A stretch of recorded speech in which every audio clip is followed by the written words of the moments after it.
Hey, good afternoon, and welcome here to the campus of Montana Tech as we get ready for NAIA quarterfinal action here on Digger Vision as the third-ranked Orediggers out of Montana Tech taking on number 8, the Yotes out of the College of Idaho, the Frontier Conference East champions taking on the Frontier Conference West champions for the second time this year.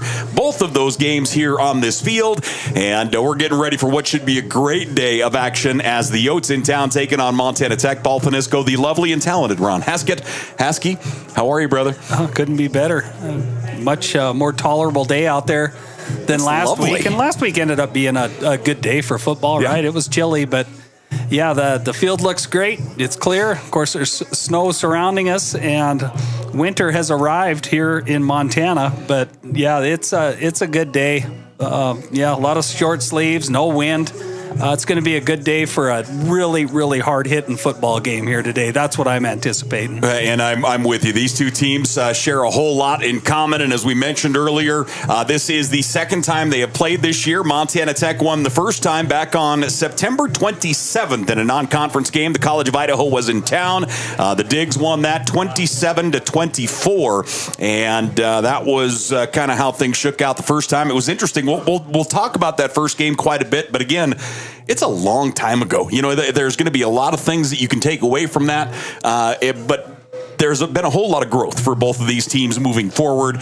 So we'll reference that one as we go. But let's start talking about these teams a little bit. Take a look at our team comparison here as these two teams come together. Montana Tech 12-0 on the year. Of course, the College of Idaho 10-1. Their only loss on this field on September 27th.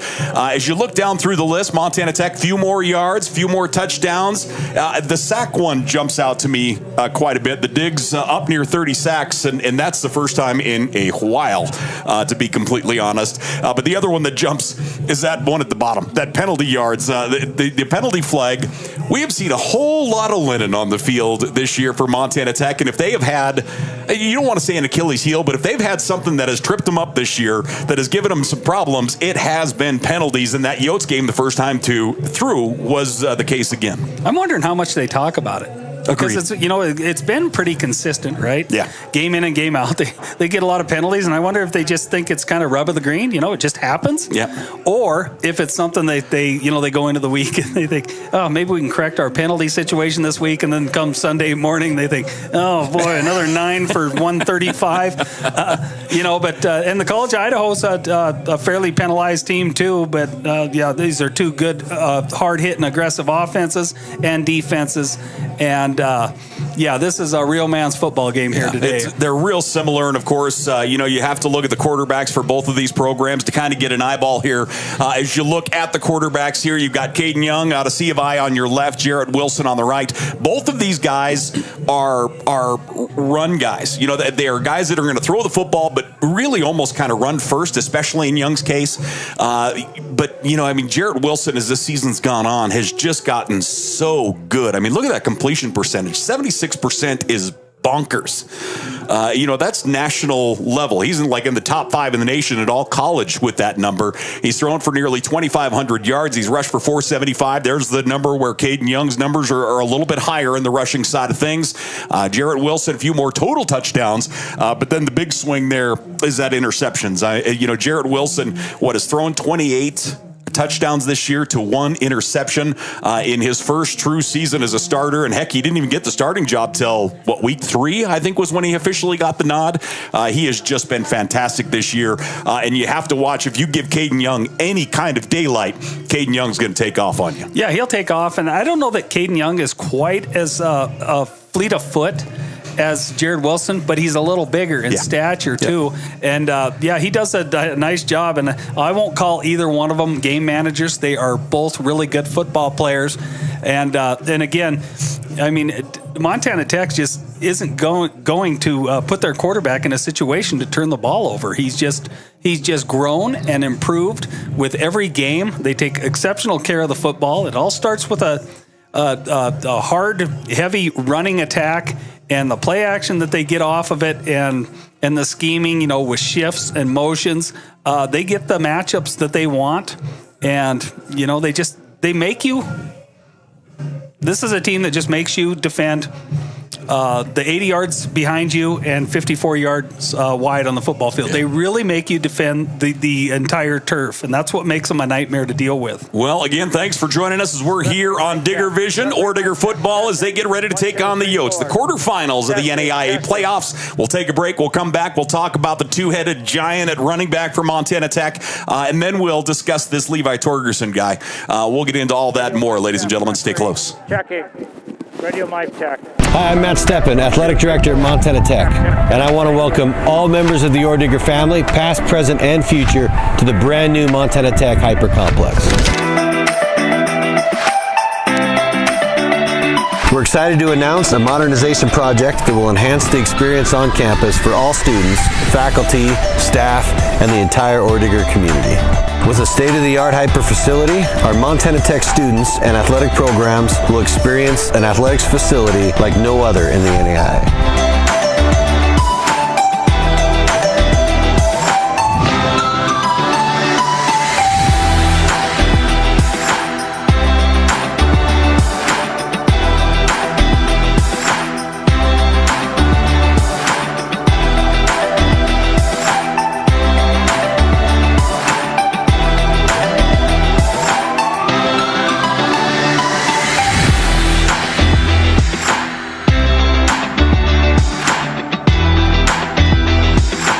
Excited to present to you the future of Montana Tech athletics.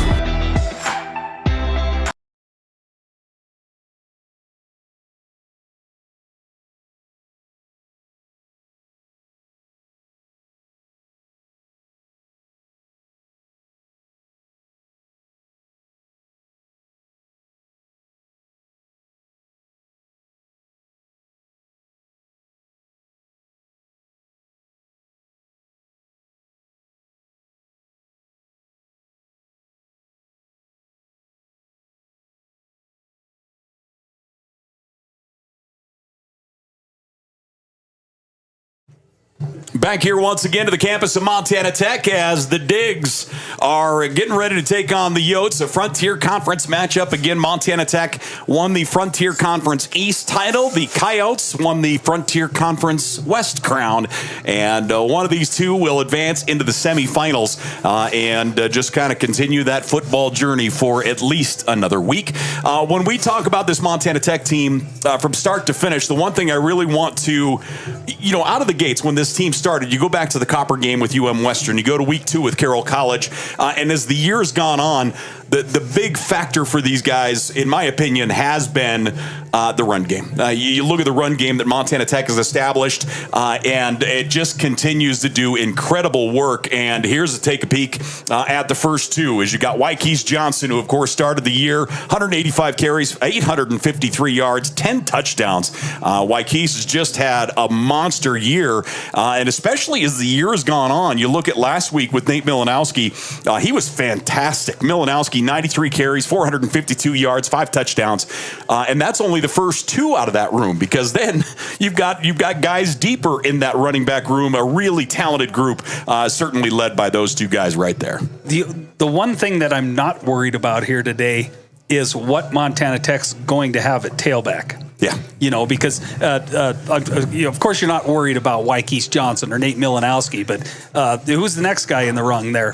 Christian Vetter, a fifth-year senior who's fully trusted. He's good in pass protection. You hear me always talk about that, how good your back, not just running the ball, carrying the ball, holding on to the ball, but how good are they in pass protection? Do they understand your protection schemes? And do they understand how to blitz check, get in the route and stuff like that? And then a Kiki Ho. Yeah. That guy would be a starter on. He's a monster. 80% of the teams in college football right now, right? Or at least at the NAIA level. But yeah, that's kind of the least of my worries. I worry about Tech in the offensive front a little bit with Jacob Graves going down and walking off the field a couple times last week, a little banged up, and Chase Meyer was a little banged up. But, Montana Tech got a ton of offensive linemen this year with reps. Levi Dawes, who was a left tackle for the first half of the season, coming in and relieving Jacob Graves there at right tackle last week. But, those are the kind of things I worry about. My least worry is the tailback room. Let's, and honestly, as we talk running backs, you go to the other side, and Riley Byington, a sophomore out of Nampa, Idaho, is just a tremendous back for the College of Idaho. As you mentioned, kind of an old school back. Boy, he gets his head down low, wraps both arms around it. He is not a guy that you're going to get to cough up the football, as he is going to run hard. You're going to expect to see him an awful lot today, as both these teams are up toward the top of the pile as far as time of possession goes. Holding onto the football, controlling the pace of the game is very important to both of these teams, and of course that's going to be done with a run game. And that was the talk of the tailgate. And I had a little bit of a conversation this week with a couple Tech assistant coaches, and they're kind of mimicking that conversation. Both these teams want to maintain possession, grind it out, keep their offense on the field and your defense or your offense off the field. That's just by nature. So they're I guess in a nutshell, they're both expecting limited possessions here today. Well, let's talk about another factor in this game, and that is Levi Torgerson, ladies and gentlemen. Levi Torgerson has had himself a year, and there's been a whole lot of talk this week. You know, we've been around the game for a long time, and there are times where you kind of go, maybe we should have a guy in the picture for National Player of the Year. This is a year where Levi Torgerson belongs in that picture, in that frame. And ladies and gentlemen, Levi Torgerson, this is why we should be talking about Levi Torgerson for Player of the Year. Yeah, he really sets himself apart. What makes one National Player of the Year worthy? Worthy of joining a legacy of the most elite competition forever. Now the all-purpose leader in Montana Tech history, and teams have not been able to stop him yet. Some of the most memorable moments, from opening kickoffs to the house. There he goes, he's at the 40. Torgerson starting the season with a bang. How about that? Or 70-yard touchdown receptions. Torgerson at the 25-20. Levi Torgerson, touchdown Montana Tech. The NAIA National Player of the Year says the winner must have a combination of exceptional play, high character, hard work, and academic success. Levi Torgerson, 74 With yards. Levi Torgerson, what else do you need to know? A wide receiver with historic numbers. Torgerson might do it again. Levi Torgerson, are you kidding me? Electric playmaking ability and a talent that defenses have no answer The for. double pass, Torgerson to the end zone. Touchdown. Driving the undefeated Frontier Conference champions to the number 3 team in the country. Delivers deep. He has a man, Levi Torgerson. Levi cuts into the 30, 25-20 in a foot race. Torgerson, 8 catches on the day, 222 yards, along with 4 receiving touchdowns. One of the most electric players in all of NAIA football. This kid is National Player of the Year worthy. Levi Torgerson, ladies and gentlemen, and why he should be very much in the discussion for Player of the Year. He's just having a monster, and every week we look at each other going, why aren't you guarding Levi Torgerson, or why are you kicking to Levi Torgerson? But yet he continues to rack up yards and continues to just make waves. Late in that game last weekend against Carroll College, he was wide open down just inside the 30-yard line down here on a big conversion. They caught Carroll College in zone coverage, sure. But how he got that open against any defense, I mean, it's a credit to his skill level, don't get me wrong, but he is incredible. I got to stop and talk to his folks. The last stop I made on the way up to the booth today in the tailgate was to talk to Brian and Tammy. Of course, they're excited, and I cannot think about him without thinking, why didn't you just come here for football in the first place? He's a great basketball player. I understand that. But this guy makes this game look so easy, it's almost sickening. Well, and yeah, like I say, the only reason he decided to start playing is his oldest brother talked him into playing because the middle brother blew his knee, and they needed a slot receiver. I mean, if Kyle doesn't get hurt, I'm not sure Levi ever plays football. He comes in and plays like he's been in the program for 3 years. It's insane. Absolutely insane. He's had a tremendous year this year as we're looking at the starters up here. College of Idaho in town taking on Montana Tech. So obviously, taking care of the football and capitalizing on your drives is going to be the absolute key to this thing here tonight. You have to expect you're going to have very limited number of possessions. Turnovers are going to be huge, and it really feels like another game where field position is going to dictate a whole lot in this as well. Yeah, and you have to know when to okey doke your opponent, right? The defense is, stay active in your passing and play action game on first down. We talked about that a little bit last week. But Montana Tech and how they've grown at quarterback throughout the season, Jarrett Wilson is just completely trusted to do anything, So you're front to back on that playbook today, and Montana Tech isn't afraid. I won't even call it a gimmick. It's hard to call it a gimmick anymore when Torgerson's 5 for 5 with 4 touchdowns throwing the ball on the end around. Yeah, but exactly. You have to prepare for that as a defense because you may see it, and it's not just a gimmick. He's good back there with the ball in his hand. He's good doing anything with the ball in his hand. But so is your quarterback, and they've been running Jarrett Wilson a little more on quarterback lead and quarterback power. We saw him last week motion to no back a few times, and you know what's coming, right? The down and distance would dictate whether they're going to throw it or run it. But usually when they want to throw it, they at least have one back in the backfield. So, Wilson's continuing to put pressure on defense with his legs.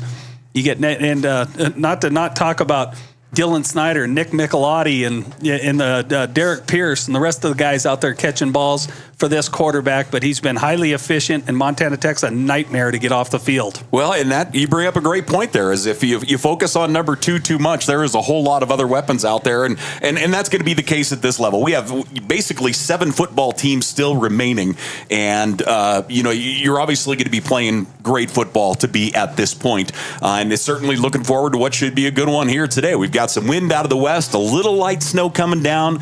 There was snow on the turf this morning, but it has since been shoveled off, cleared off, and should be a great day here in the mining city as Montana Tech hosting the College of Idaho. The winner will advance into the semifinals, and we'll see how this one shakes out as we go, brother. Yeah, and the footing will not be an issue. On this turf, a mid-30s day, footing won't be an issue. The ball handling, you're not going to have a wet football or anything like that. So, execution-wise, you're going to have no limitations today, either offense. But, they both like to grind it out and slam it at you and use all 3 downs to make a first down, so to speak. I'm just expecting a real hard-hitting affair. And, hopefully Montana Tech can make the big plays when needed to come out on top. Well, let's do this. Let's take a quick break. We'll come back. We'll talk about the first meeting of these two this year. We'll talk about the Frontier Conference and a whole lot more, ladies and gentlemen. Frontier Conference action in the quarterfinals of the NAIA playoffs. We'll take a break. We're back here to the Mining City right after this. Even when you have to weather the storm, even when the unexpected happens, even when the local environment slows things down, we will get you what you need when you need it. We are committed to getting you back in the seat, back to work, back to what matters. At Torgerson's Equipment, we know what matters most. Community, family, working every day to make your day more productive.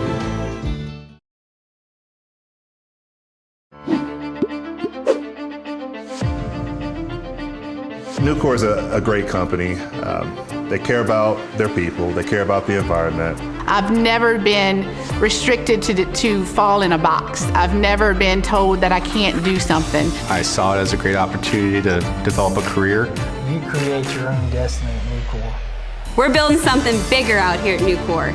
Come join us.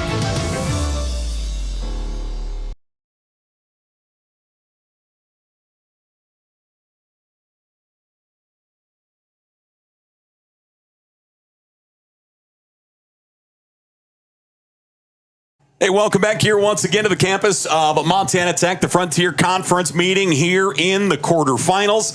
Montana Tech looking to go 13-0 on the season. They have 12 wins thus far, and every single win has come inside the Frontier Conference. Unbelievable, it's isn't so it? crazy. But we are getting prepared for what should be a great day of action. We talked about Levi Torgerson. We talked about the receivers. We've got to go to the other side of the coin. We have not talked about Mariero yet, as Mariero is just an absolute monster at receiver. 46 catches, 591 yards, averaging about 66 yards a game. He has 4 touchdowns. And his game here on this turf, like trying to put it into terms, and I'm going to put it into golf terms for you, okay? Wasn't it about a quarter of that? Those totals right there? Basically. Yeah. I mean, he had one of those days where, like in the golf world, where it doesn't matter what kind of lie you have. It doesn't matter where, like, everything is perfect. Like, you hit center mass all the time. You get a ton of spin on the ball. Everything was perfect for Mariero that day. It was one of the most impressive days, truly, I have seen. And I want to, if I remember correctly, I believe, like, one of his catches was an open catch. Like, he broke through coverage. It was an open, but the rest of them were in traffic. He was getting that, the tar knocked out of him. One-handed catches. He was on that day, and he would certainly like to do that again here for round 2, because his first time through was just an absolute stellar day. His individual numbers that last time through: Mariero 9 catches, 198 yards and a score last time they were here.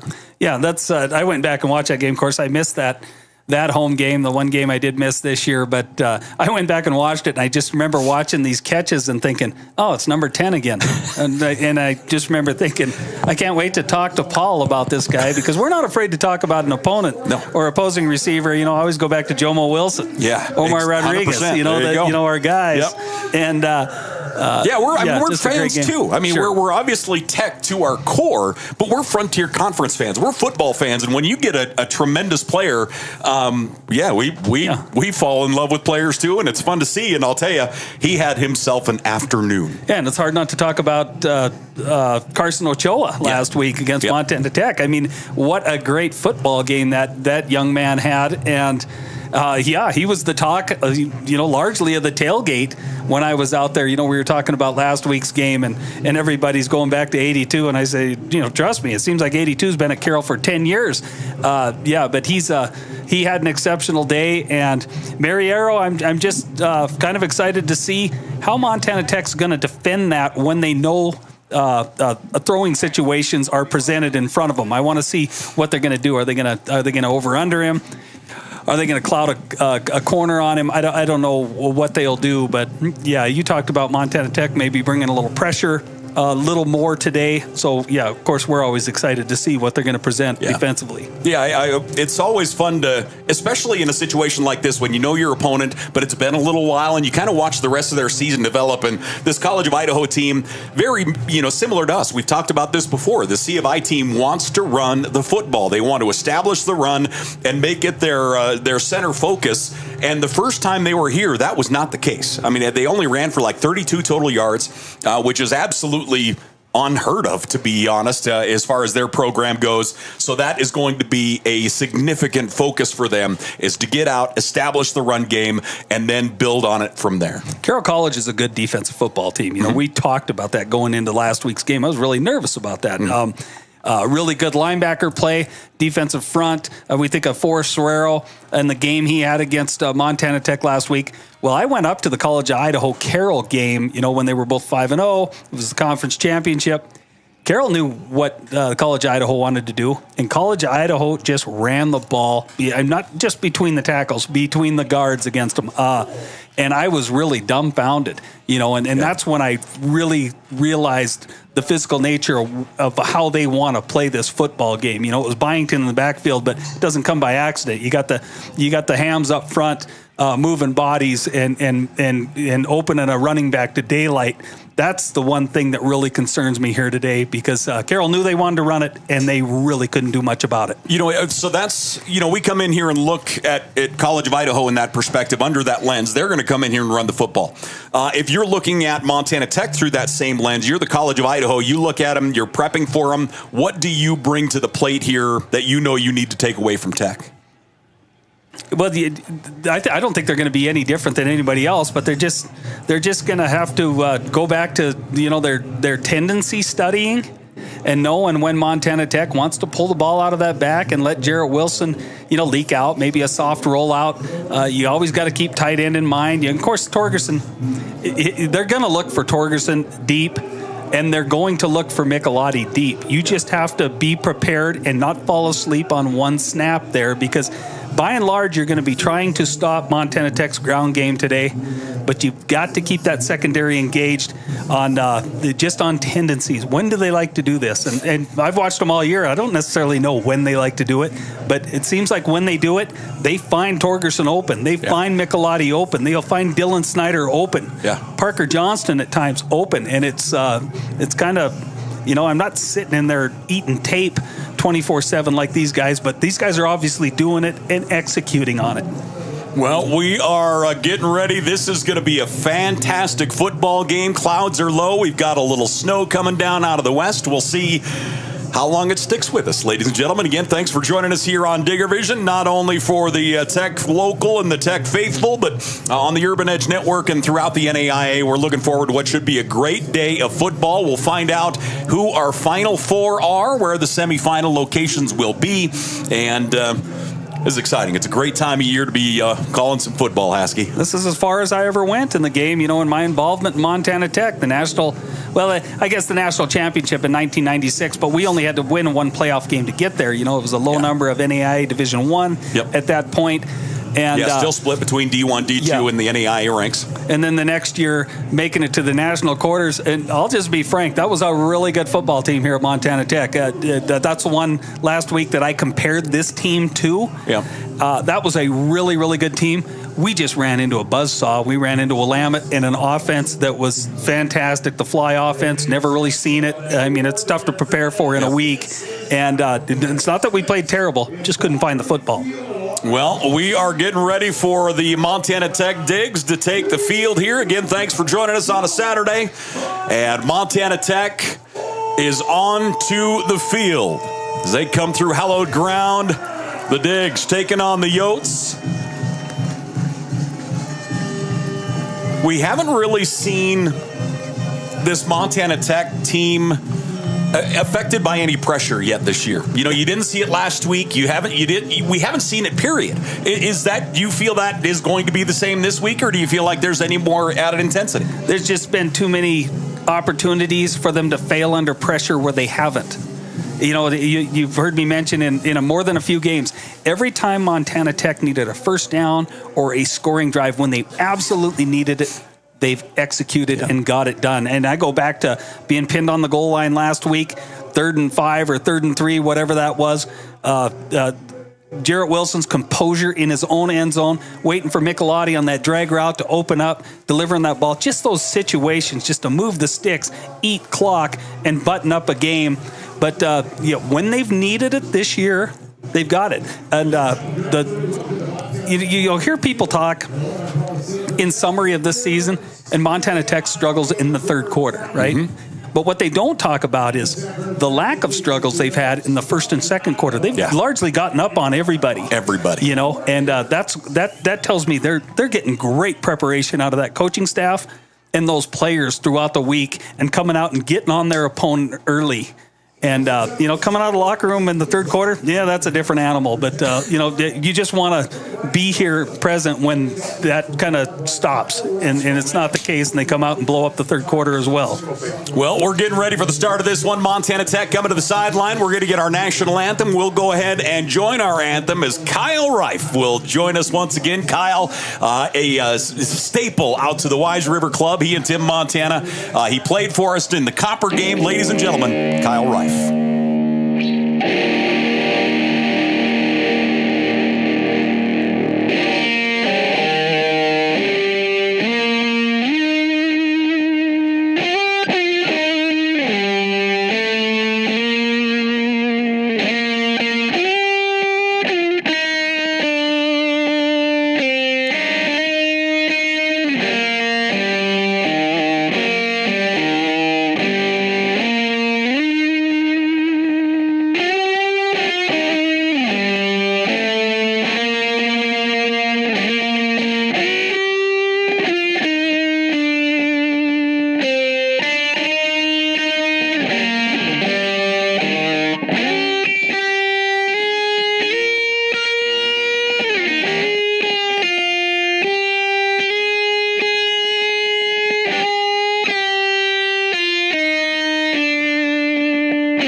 life, ladies and gentlemen, with our national anthem. We'd love to have him back.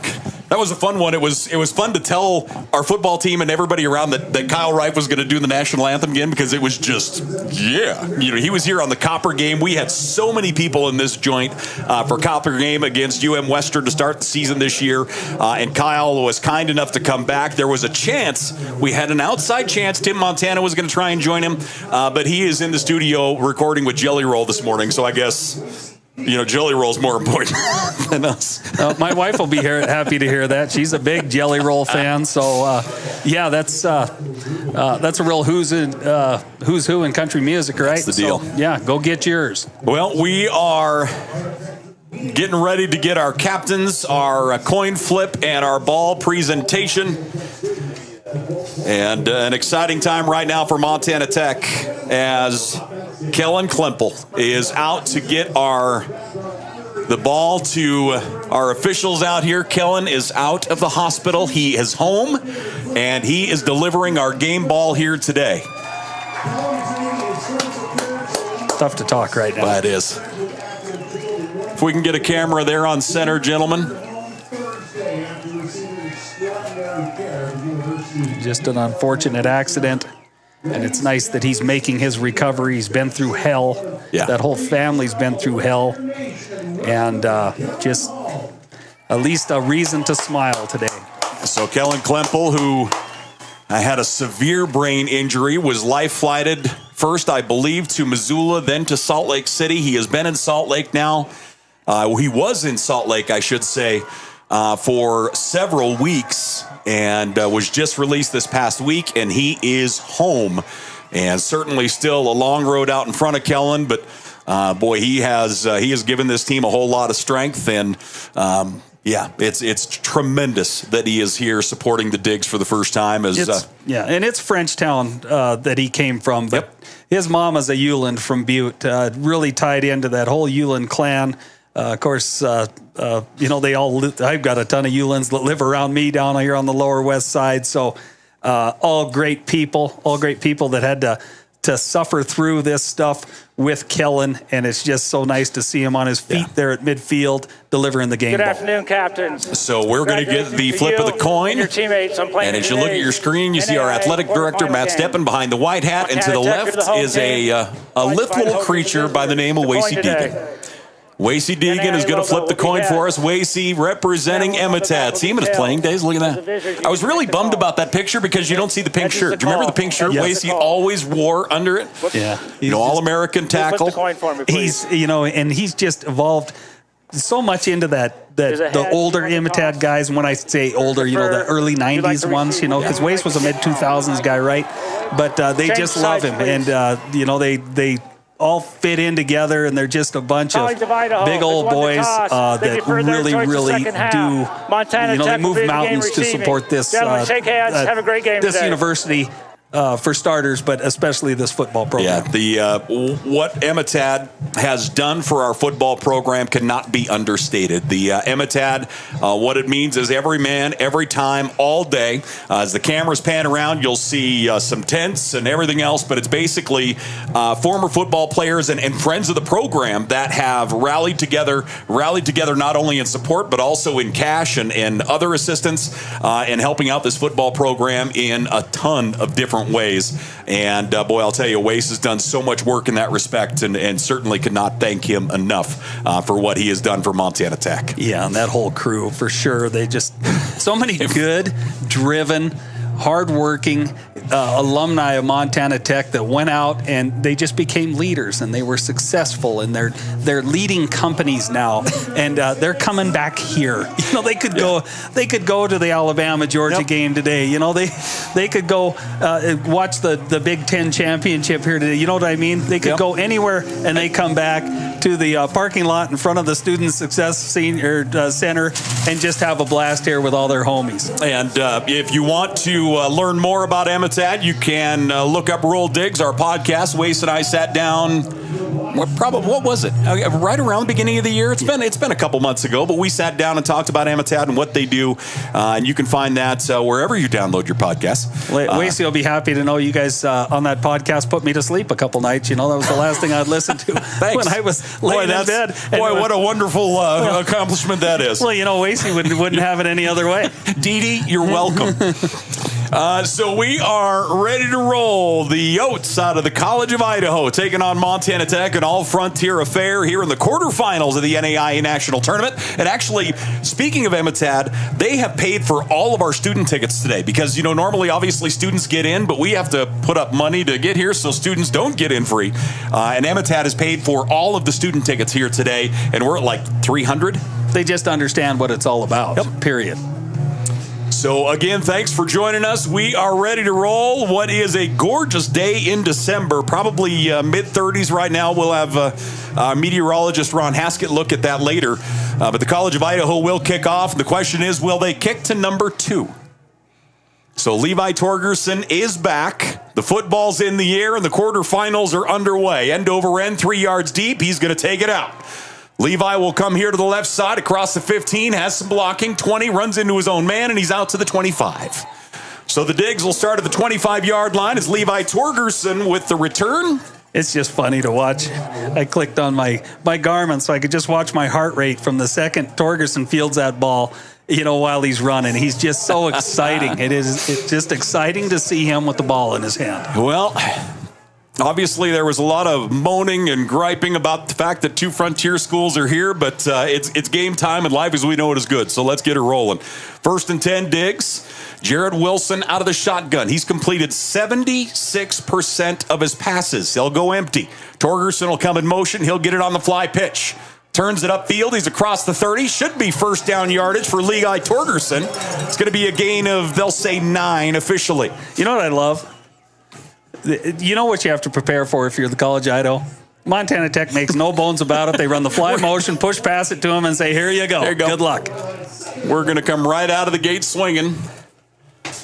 Yeah, and College of Idaho, just vanilla up front, a 4-man front, even front, 1 and 3 technique, 2 stand-up ends, and a nickel package. They're what they call a 4-2-5. That'll bring up 2nd and 1 here for the Digs. Wilson drops back, going to air it up right side. Pass complete to Michelotti. Ball comes out. College of Idaho jumps on it at the 45. Yeah, we'll see. I think the question is if he had possession. Yeah, if they determine he gets into a move, gets it tucked and into a move. Yeah, so this will probably go to a replay. And to me, it looked like he caught it. Ended up coughing it up. Recovered by the defense. First down, College of Idaho. Yeah, that ball gets punched out. So a big one right out of the gate. College of Idaho going to punch that ball free, and they're going to take over at the Montana Tech 45-yard line. You talked about it early, turnovers and the avoidance of them, the importance in this game. And Montana Tech turns the ball over early.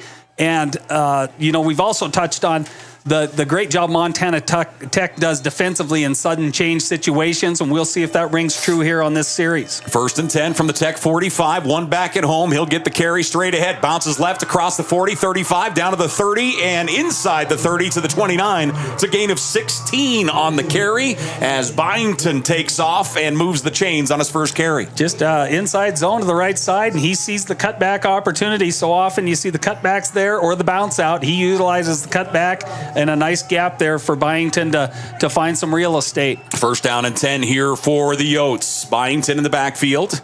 At quarterback again is Young, the junior. H-back left, 1 receiver on each side of the formation. And this receiver on the near side is going to get called for a flinch. That's Mariero. Yep. Mariero just flinched there. Wonder if he gave himself away. He got a little excited. The ball was coming his way. He's got the fingers steepled, and so that'll bring up 1st and 15 now for the College of Idaho. Again, these two teams both thrive on time of possession. College of Idaho, 35 minutes, 5 seconds a game. Montana Tech, 34 minutes and 5 seconds a game. Heavy formation to the short side of the field. Quarterback's going to keep it. He'll bust it inside the 30 down to the 27-yard line. So a nice gain that time. Picks up the yardage as far as the penalty yardage +4, a gain of 9 for Young at quarterback. Yeah, good job by Caden Young. Just first down, you don't expect to get all 15 yards on first down. Just quarterback keep off the zone read, and he digs in and gets half of it. 2nd down and 7 here for the Yotes. Again, trying to capitalize on a Montana Tech turnover on their first possession. Wind's starting to pick up a little bit here in the Mining City. Byington will get it straight ahead, and he goes for a gain of 2. I almost said nowhere, but boy, he just runs himself flat. And he'll pick up 2 positive yards. That'll bring up 3rd down and 5 here for the Yotes. The defender just been on fire. Tyler Kovic coming in off the wide side of the field here. Just a quick read in the backfield and getting into Byington's legs before he could get any kind of momentum going. Kovic had a monster last week in a win over Carroll College. 3rd down and 5. Young out of the shotgun. Byington in the backfield. 2 receivers on each side. Montana Tech showing pressure. Will they bring it? And they do. They bring the house. Young stands. He's in the pocket. Steps up. He's going to run. Tries to get away. Turns across the 20. Dives to the 15. Yeah, he did a nice job getting out of a really, really tough situation there. Montana Tech sends the farm at him, and he's able to get up and through here. Just a few guys got maybe a padded hand on the ankle or the lower leg here, but Young fights through it. Nice job stepping up and seeing the lane, and he just takes off. Great job to get first down yardage for the Yotes. 1st and 10 from the Montana Tech 16-yard line, it looks like from here. 2 receivers right, 1 left. Young out of the shotgun. Young on the year has thrown for 1,930 yards, completing 57% of his passes. He has 19 touchdowns through the air. Byington fake the handoff. Young in trouble. Gets away from a defender. Trying to clear the edge. And he will go out of bounds just across the first down marker. Oh, he's just gained about a yard there, maybe. Not even a yard. Just on the escape. He's lost his feet twice here running on this turf. And I don't know if it's a similar turf that they have. What do they have at the College of Idaho? Is it turf or grass? It is turf. Yeah, I mean, it can be kind of difficult to run on. Young dropping back. He's in trouble. He gets away from one. Flags are coming everywhere. Going to get a face mask. That's thrown into the end zone, incomplete. Montana Tech defender got Young up into the grill. I think that's Oaks just, trying to make a play, raking his hand across and catching some iron on that helmet. Yep, and that is the case. Got the front there. So Oaks, who leads this Tech team in sacks. He has 9 sacks, 13 tackles for loss. He has been a menace this year. And he'll get called for the face mask. Really played well as of late. Yeah. Really, really well. College of Idaho in the red zone this year, 79% scoring. And they're getting touchdowns on 60% of their possessions in the red zone. And Montana Tech's gotten in Caden Young's face a couple times here. They're unable to make plays, but I think they're getting what they want out of their pressure packages that they've been throwing. They just have to execute the tackle portion. 1st and goal from the 8-yard line. Young has Byington in the backfield. Heavy formation again to the short side of the field, and they're going to run deep pitch to Byington. He'll turn it upfield. He's across the 5, keeps his balance down to the 1. Pretty good job by Jace Thompson coming up and shrinking the edge there, forcing the cut up by Byington. Just the remaining tacklers from the interior moving out, just not getting down the line of scrimmage to make that tackle. Byington is strong, 5'10", 210. He's a sophomore out of Nampa, Idaho. And clock running here in the opening quarter. College of Idaho 2nd and goal from the 1. Montana Tech goes pretty beefy in there. They got Yates, Newton, and Dom Umale in there. They're going to probably give them a TNT front here. They're going to cover the center and 2 guards and see if they can't get a tackle for loss here. Out of the shotgun, they're going to go Wildcat. Byington going to take the direct snap. He'll go off tackle right, and he'll pound his way into the end zone. The College of Idaho will get on the board first, as they'll take it in off tackle right side, and with the carry is going to be Byington. That's his 13th rushing touchdown of the year, and the Yotes are on the board first. Yeah, good executed drive after that turnover by that College of Idaho offense. Making plays when they had to. It's one thing to, turn around, hand the ball to Byington and get what you get, but Caden Young, a couple big plays there off quarterback scramble that helped move the sticks. Kicking unit is in for the PAT, and they will slap it through. So the College of Idaho goes up first, 7-0 over Montana Tech. As a Frontier action here in the quarterfinals of the NAIA playoffs, with the timeout on the field, we'll take one. We're back here in just a moment. Trident 5550, the Case IH Combination Application System Solution. A couple of key points for model year 2024 are going to be the addition of a 135-foot spray boom for that enhanced productivity, and then AIM Command Flex 2, the ultimate in advanced spray technology, individual on-off nozzle control, a host of other features, making the most of your product application. To learn more, visit your Case IH distributor or caseih.com.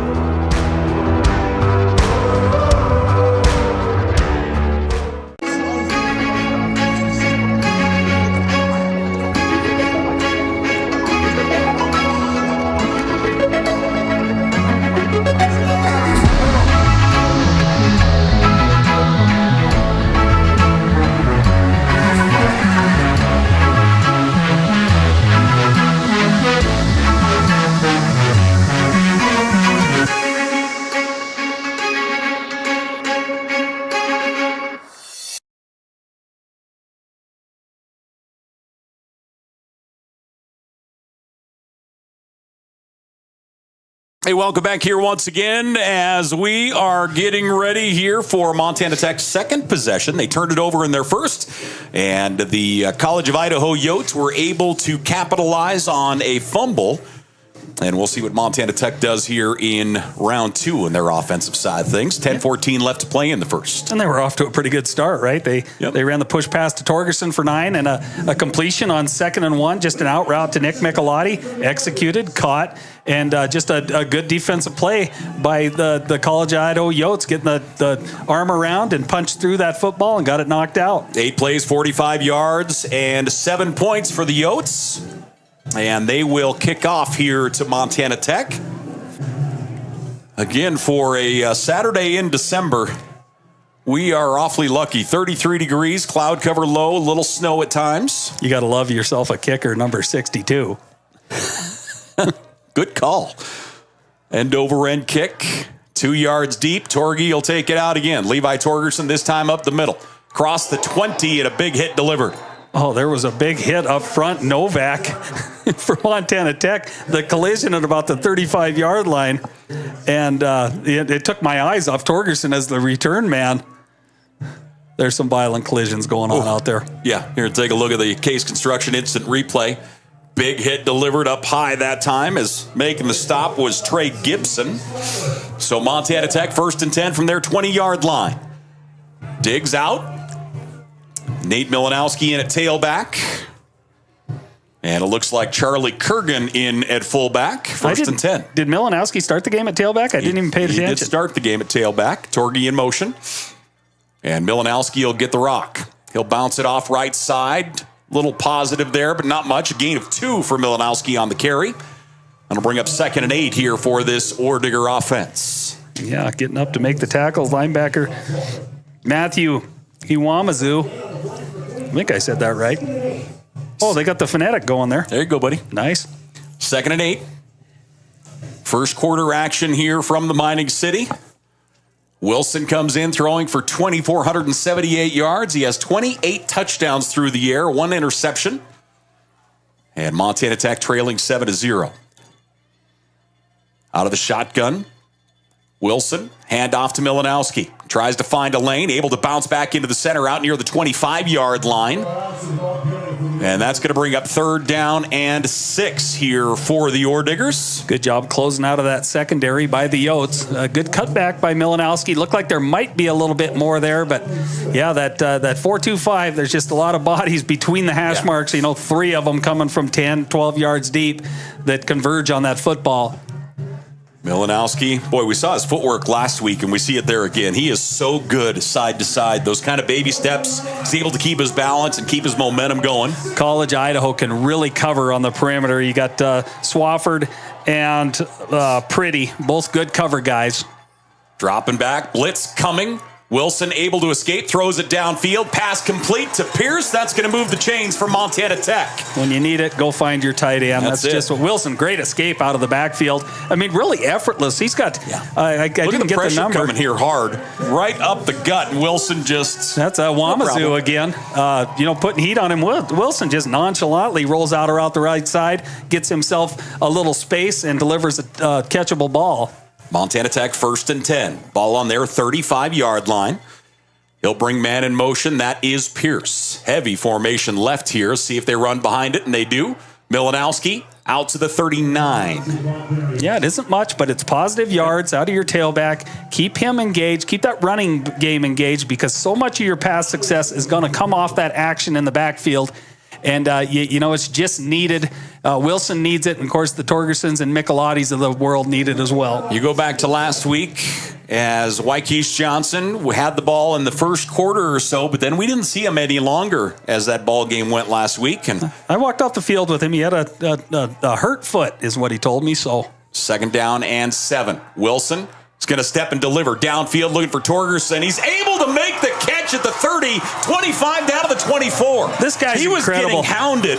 Boy, if we're able to see this on replay, Jason, do we have a look at it? This guy's incredible. He's almost knocked down as this ball is delivered. He's almost knocked down to the ground. Not only does he stay on his feet, he gets his head up and makes a catch here.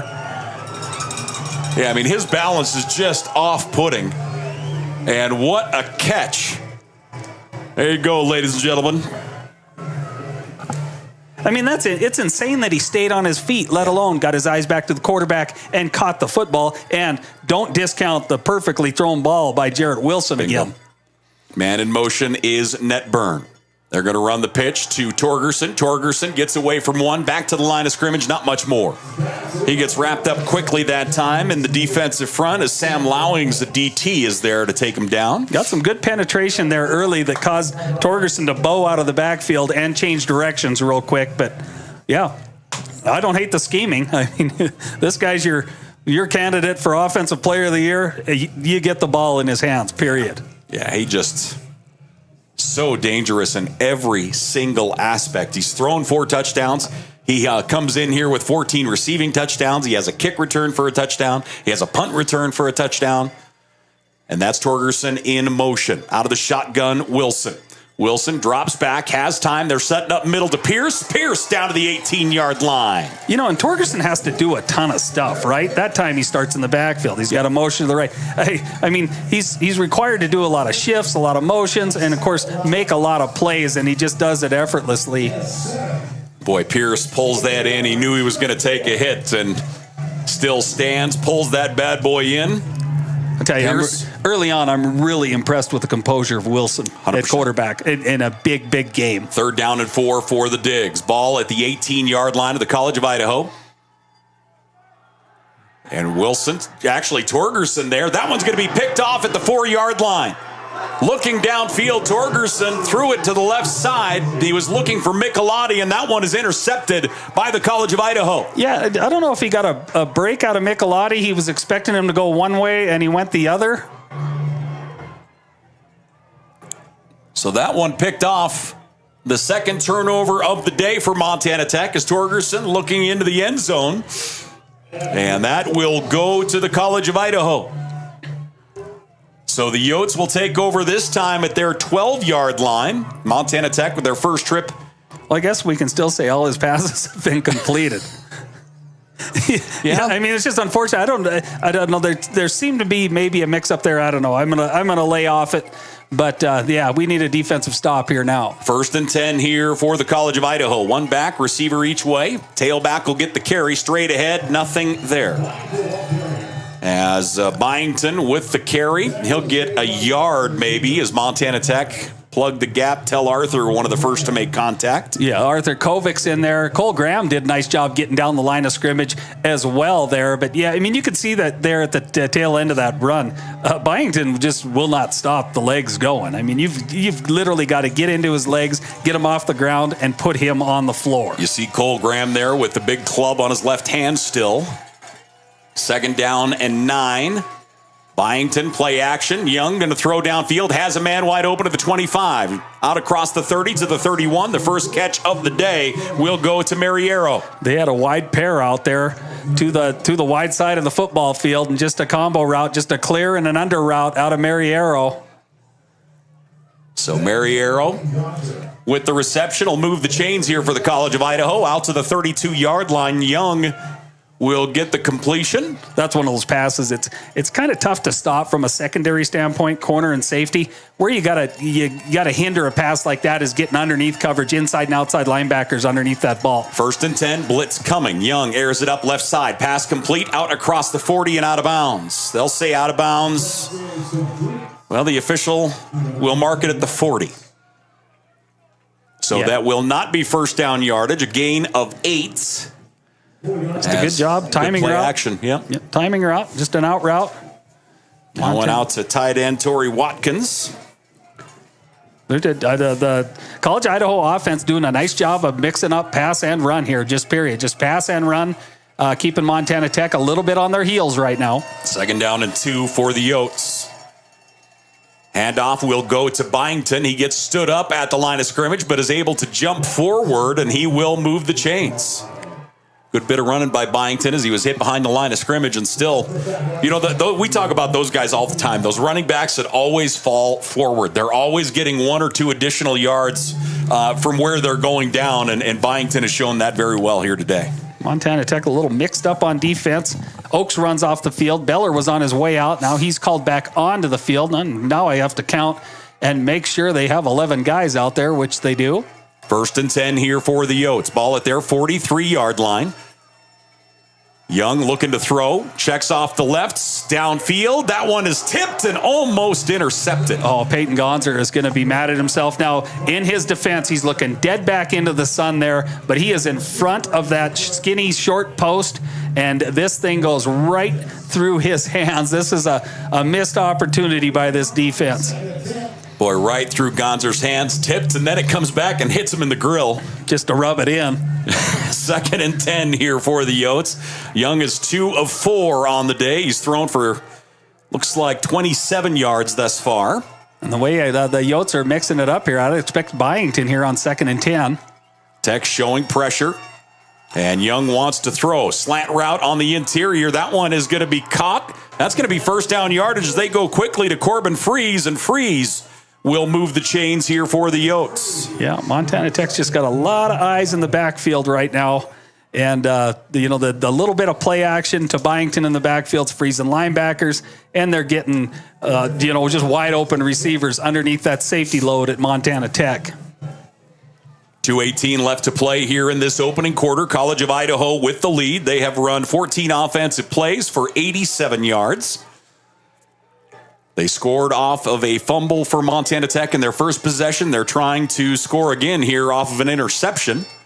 Young, handoff will go to Byington. He's across the 40 down to the 39-yard line. That's a gain of 5 on first down. Byington running downhill well. They walked up Tel Arthur from inside to an outside David blitz here to our side. And College Idaho just runs inside zone right to where he vacated. Yeah. 2nd and 5 for the Yotes. 92 yards of offense thus far. Young out of the shotgun. Caden, a redshirt junior out of Idaho. Hemet, Idaho. One back. Byington. Nice little move on the edge. He's off to the races. 20-15-10. Down to the 5-yard line. Byington is going to get in for the score. Very similar to his last touchdown run at Carroll College in that conference championship game. Just looked like, was that just inside zone off the left? Just a quick bounce out instead of the cutback. Oh, no, that's a cutback. Just a full cutback off the right side there. And David Lowry just loses his feet out there trying to come up and make the tackle, loses his feet, and Byington pays it off. So the College of Idaho now with 2 touchdowns off of 2 Montana Tech turnovers. And they will attempt the PAT here and look to jump up 14-0. Snap and hold are good. The kick is up, and the kick is good. So the College of Idaho leading 14-0. Frontier Conference, a little Frontier Conference matchup here in the quarterfinals of the NAIA playoffs. Take a break. We're back here in just a minute.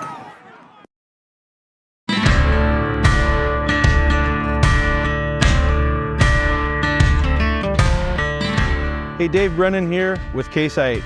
One of the new options for model year 2024 is going to be an open spoke gauge wheel. That open spoke gauge wheel is going to be available on all 2000 series planners. That's going to help those growers in adverse conditions where they're muddy or high residue conditions minimize that plugging in and around that gauge wheel area. For more information on this new offering of open spoke gauge wheels, visit your local Case IH dealer. Hi, I'm Dr. Brian Mark, orthopedic surgeon specializing in sports medicine here in Butte, Montana. As an athlete, I think it's important to see a sports medicine specialist as we have a different skill set than your general orthopedist in terms of restoring anatomy and restoring function in an athlete. One of the most kind of rewarding things being here in Butte is being the team doctor for Montana Tech, Western, as well as the local high schools and middle schools here in town. It's very rewarding working with the young athletes.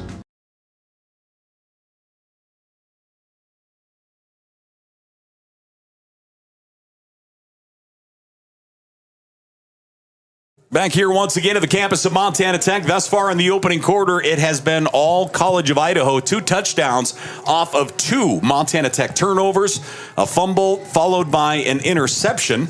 Tech was moving the ball well, just, kind of uncharacteristic this year, the idea of turnovers, and certainly, man, you can't be doing that in this situation. Yeah, they've been able to, other than turning the ball over, I don't want to state the obvious, but they've been successful with what they're doing. They just, I think the big concern is College of Idaho has went down and scored 2 touchdowns on a really stingy defense. That's got to be the primary concern. But yeah, you need points on this drive, something.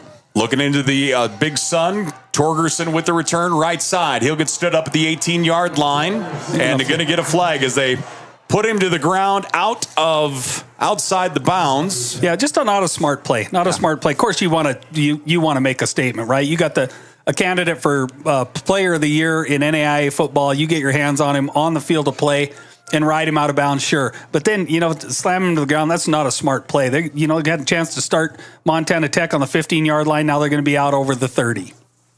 So we'll wait for the call from our white hat.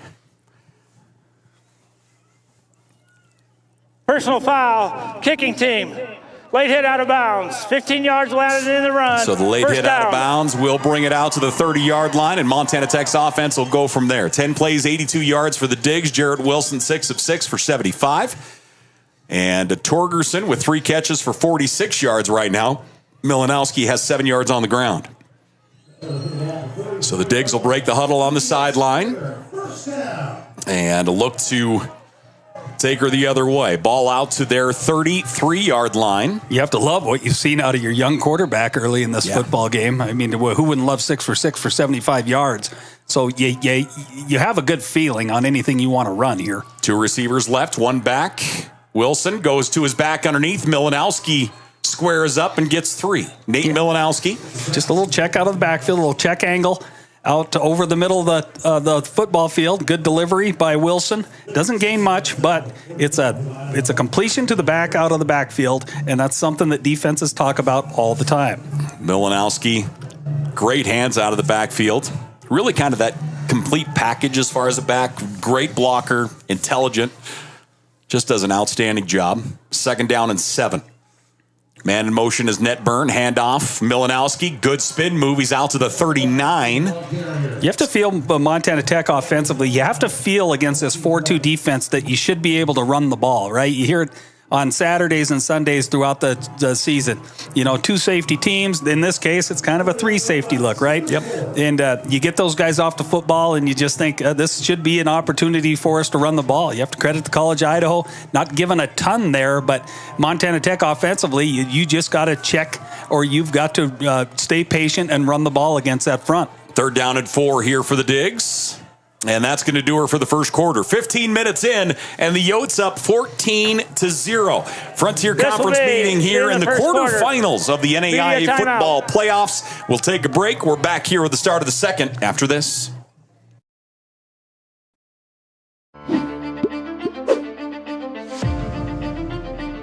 Nucor is a great company.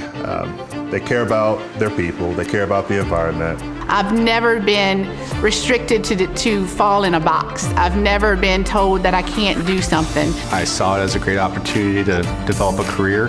You create your own destiny at Nucor. We're building something bigger out here at Nucor.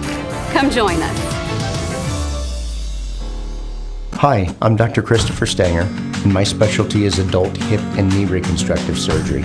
I chose this specialty because it helps patients achieve their maximum functioning potential here in Butte, Montana. I like to ask the patient how their problem is impacting them, what their desires are, so that they can return back to their levels of activity. I can help patients achieve their maximum functioning potentials and, in turn, help them with their pain.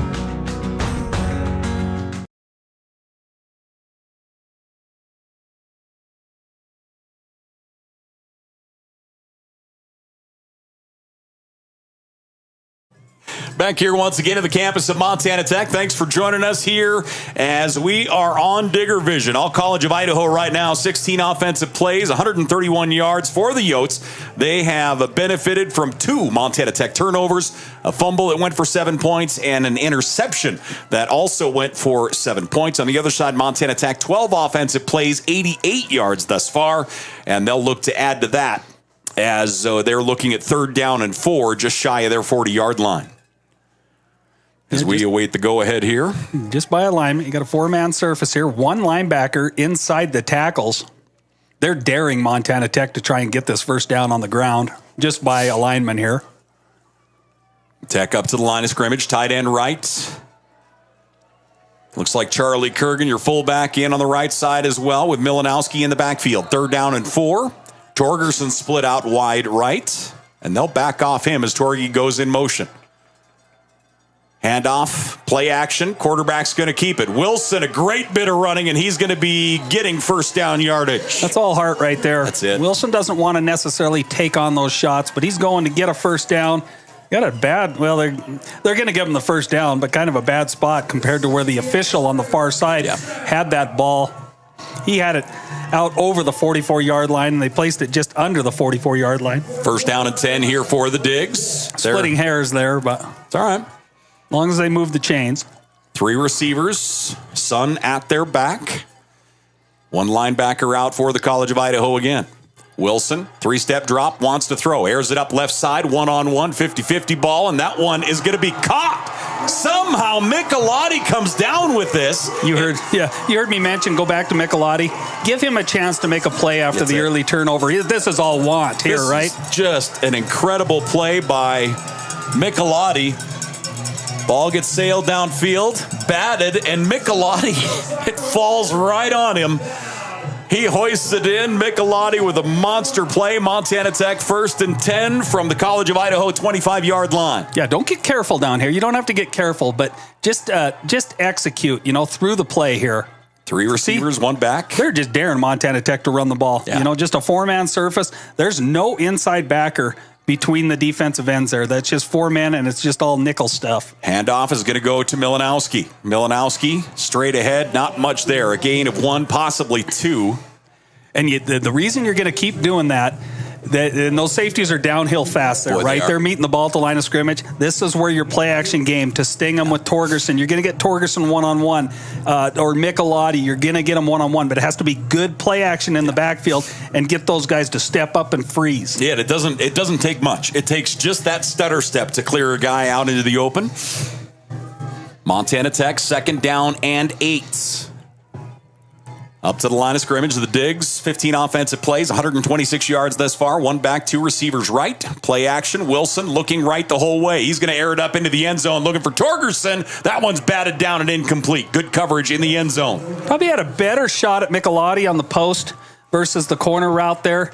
Michelati, he had more field to lead Michelati or to throw him open in the lettering in the end zone there in the OR portion of the Orediggers. And the jersey number I've got a number, is that 3?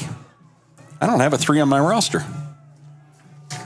Oh, on the defense? Yeah. I think corner is, no, hold on. There's 21 down here and 2 to the top side. Okay. Sorry about that. 3rd down and 8 here for Montana Tech. 2 receivers left.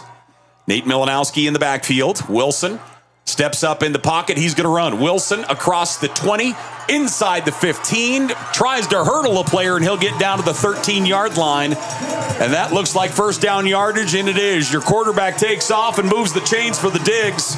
1st and 10 from the 14-yard line inside the Case IH red zone. I'm not saying anybody ever wondered why they went after Jarrett Wilson, but that's why right there. That is your answer. What a great play. That's all heart and want going to get the sticks moved there and get a 1st and 10 inside the 15-yard line down here in the Case IH red zone. Let's see if Montana Tech can't pay it off. Trips receivers left, empty backfield right now. Now they'll stack it up. Netburn comes into the backfield. Pierce at tight end. Here comes Torgerson in motion. They'll give it to him on the fly. Not much there initially. He'll try and move his way downfield. He'll get 2 positive yards. I thought I saw a face mask as well. It's right in front of the head linesman there. Jason, we got to look at that. So Torgy gets this. As he looks to turn it upfield, runs into his own man, bounces out to the edge. And the crowd reacting to the replay. Yeah, you can't worry about it now. You got 2nd and 9. You got a team that's daring you to run the ball. And you know what you got to do on the sideline here. And I'm sure they're talking about these. Your offensive front has to make good contact at the line of scrimmage, but they got to stay on their feet and get to that next tier with those safeties coming up. If you can just get them to stay on their feet and get to that next tier, you may be able to pop some runs to Milanowski here. This is their first charge. Time out of the half. So Montana Tech going to call a timeout. They're pleading their case about the face mask. 11:02. Take a look here at the screen again. They were trying to get the white hat to eyeball it.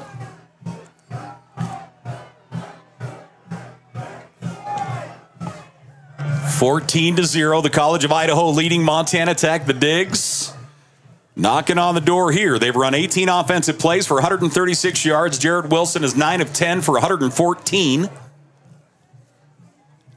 Yeah, I don't know if I'm convinced there was a face mask there or not. Maybe on the second rip through, he might have caught a finger on it. But, yeah, I don't think they can go back and flag it now. So you got to chalk something up there in that huddle on the sideline and come out and execute. So the Diggs, 2nd down and 9. What are they looking at here, Haskey? Play-wise? Yep. I don't hate staying on the ground here. They just... or hard, heavy play action. But again, I'll say this till people are ready to vomit. They're daring Montana Tech to run the ball here. They're just daring them. But you gotta get guys to stay on their feet and get to that next tier. 2nd down and 9. Michelotti left, Torgerson right. Nate Milanowski in the backfield. Nate will get it. Nate gets through that first level, dives inside the 10 down to the 8. That's going to be a gain of 6. I think you're in 4-down territory here, too. Regardless of the situation, I think you're thinking touchdown or nothing down here. Got an O-lineman down. So an O-lineman down here for Montana Tech. Officials timeout on the field. Offensive player injury. This will be immediate timeout. And we're going to get a timeout. They're calling for the ambulance immediately. That's not a good sign. 10:51 left to play here in the first half. With the timeout, we'll take one. We're back here in just a bit.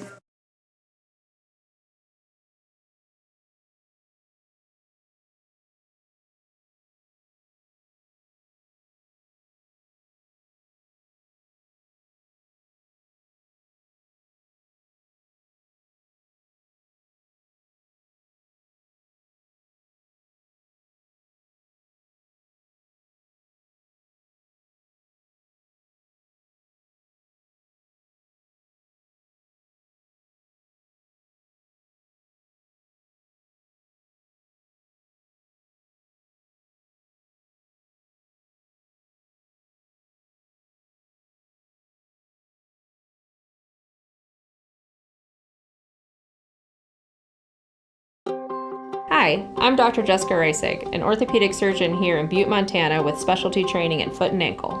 I chose orthopedic surgery because I get to actively help my patients enjoy their lives.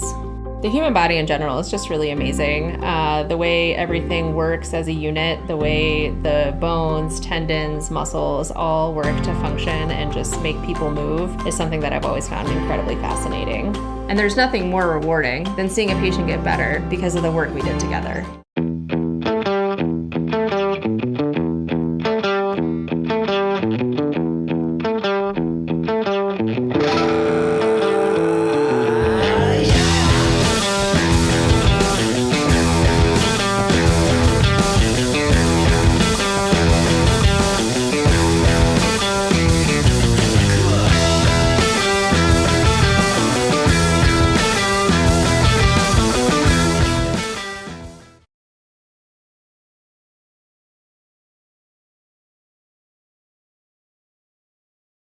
10:51 left to play here in the first half as we take a look here at the crowd. Again, an injured player down for Montana Tech.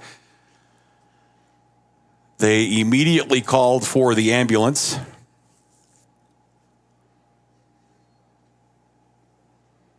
And yeah, you just hope everything is going to be all right. Yeah, it was just tough to see exactly what they were tending to on the field, and you certainly don't want to speculate. Yeah. Yeah, especially in this kind of scenario, you just don't. So the coaches getting players together.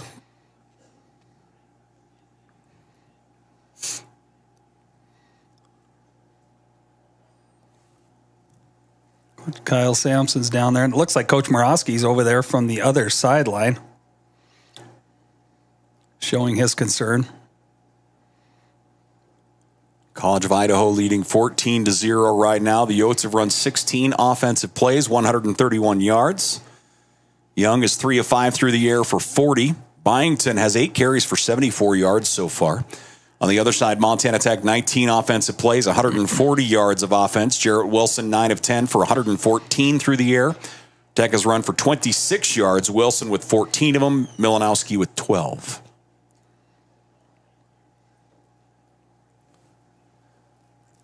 What do you think? Do you think this is 4-down territory if they go forward on this next play? You know, for me, I think we're still too early for that. I just feel like even last week we saw the efforts of that. We just went backwards. I think if you don't get a new set of downs here, you kick the 3 points, you get points, and then you move along. Yeah. But that said, you have to stop the run game. Byington, and actually you have to stop the College of Idaho offense. It's not just the run game; it's very run heavy. But the offense for College of Idaho right now really moving the football well. You need a big stop out of your D. They're in full concert, no doubt. They're throwing the ball well, of course, running the ball well. So again, Montana Tech on the sideline, an injured player. Of course, it's not Pierce. I see Pierce down there, so I'm just wondering if it's... Yeah, I just don't. We'll leave it be. Yeah. Frontier Conference action here in the quarterfinals of the NAIA football playoffs. Something you never want to see in any scenario. There's nothing I enjoy more than watching the ambulance crew that is absolutely bored out of their mind. I like when our trainers are bored, for goodness sake. Right. You just hope they show up to enjoy a good football game. Yeah, that's the truth. So again, an injured player down. It looks like they're trying to get him on the cart. You see here, we should have some other scores here. Let me go dig in here and see what we got. Obviously, 3 other games on the scoreboard today. Grandview rolled over Lindsey Wilson 35-7. So that cements whoever wins this is going on the road. Montana Tech, Montana Tech needed Lindsey Wilson to beat Grandview to host a playoff game in the next level if they win this football game. So Grandview will host next week. The other game, Benedictine leading Friends 23-13. And you thought maybe Friends would have a shot in that game? Are they the ones that run the... Yeah, they run the football. Like 400-plus yards a game? Yep.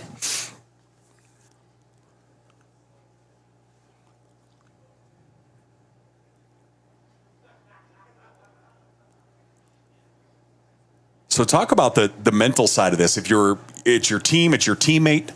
You know, the guys are out on the field and the coach is trying to get them rattled.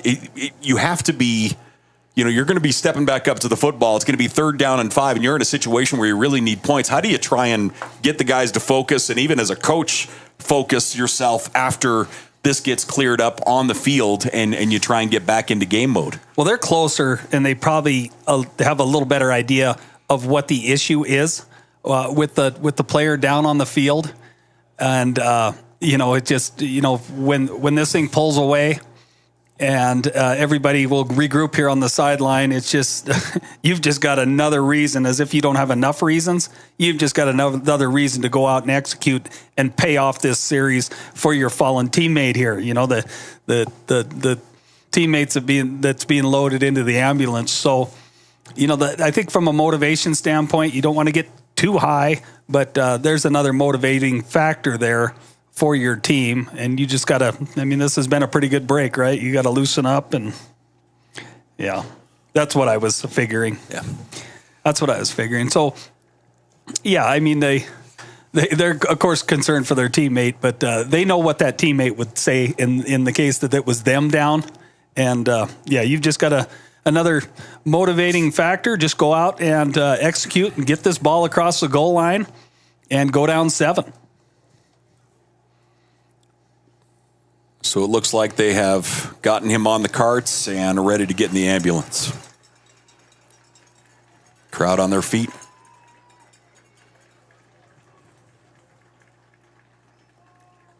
I mean, you can tell. Look at the whole team's there to swat their teammate on the pads or the hand. And it's cool that they let them do this.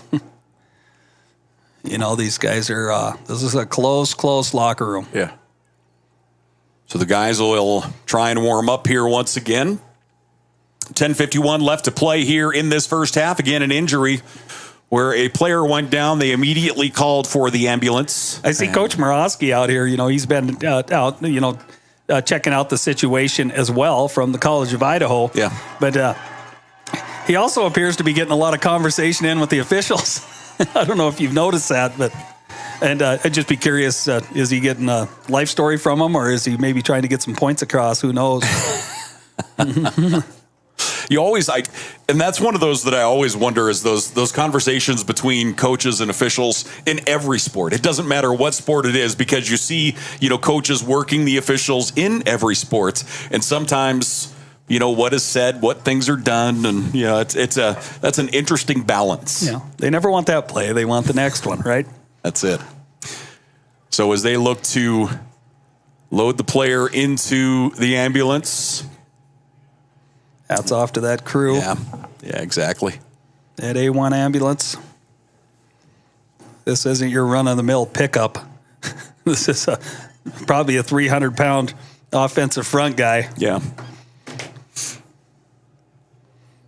Yep. So our thanks to them. They'll go get it situated, and our best to him. So the guys huddling up as we'll get ready to roll. Again, the other scores here. One game is final. Grandview rolled over Lindsey Wilson. So Grandview, the #1 seed, the defending national champions, will move into the semifinals.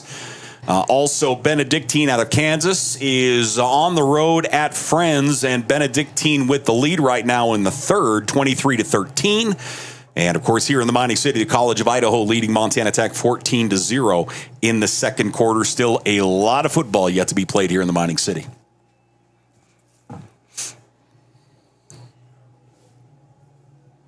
I'm just looking up a couple scores here. Okay, go ahead. Pass them along as you find them.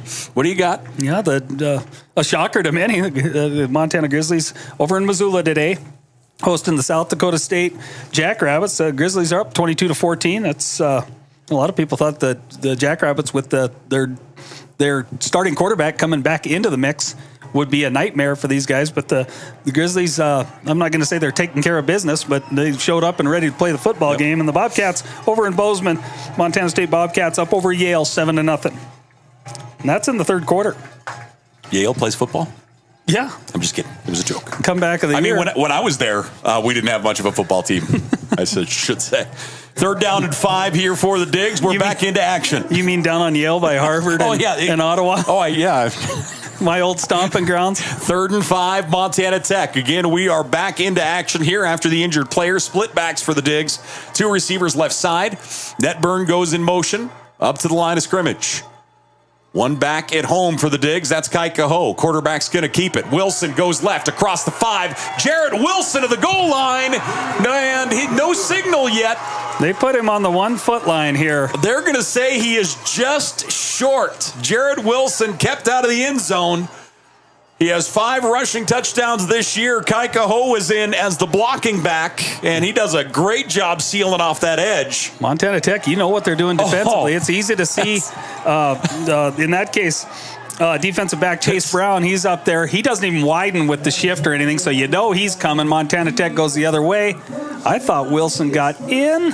I mean, come on. The ball is laying. Anyway, tight formation up front. Tush push straight ahead. And Montana Tech gets in. Wilson will break the goal line, and Montana Tech will pound it in for 6. That's what you do there. Give it to Wilson. He's done the majority of the heavy lifting on this drive. Let him pay it off behind his offensive front. You want the front to send a message there, too. You know, we got a comrade down, taken off in an ambulance. We're just going to reload and come at you. Jared Wilson, his 6th rushing touchdown of the year, and Montana Tech pulls within 8.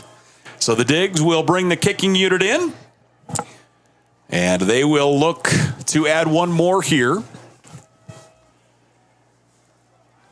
Again, thanks for joining us here. Second quarter action, little snow kind of flirting around the area a little bit. Kick is up, and the kick sails into the tailgate area. 14-7, the Coyotes up over Montana Tech. The Digs are on the board. We'll take a break, ladies and gentlemen. We're back here to the Mining City in just a moment.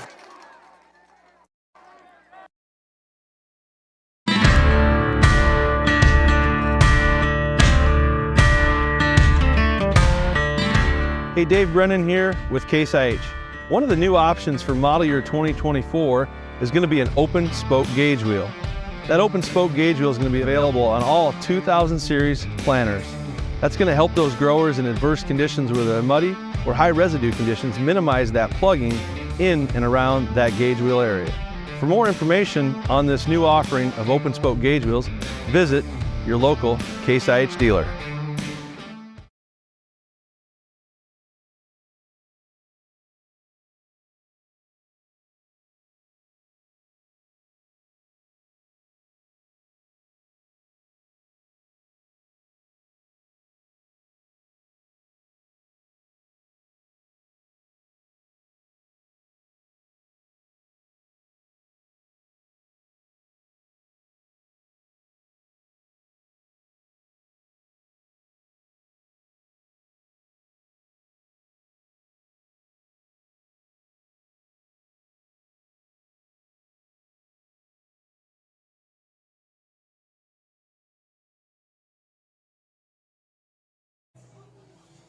A Frontier Conference throwdown here in the quarterfinals of the NAIA National Playoffs. College of Idaho leading Montana Tech 14-7.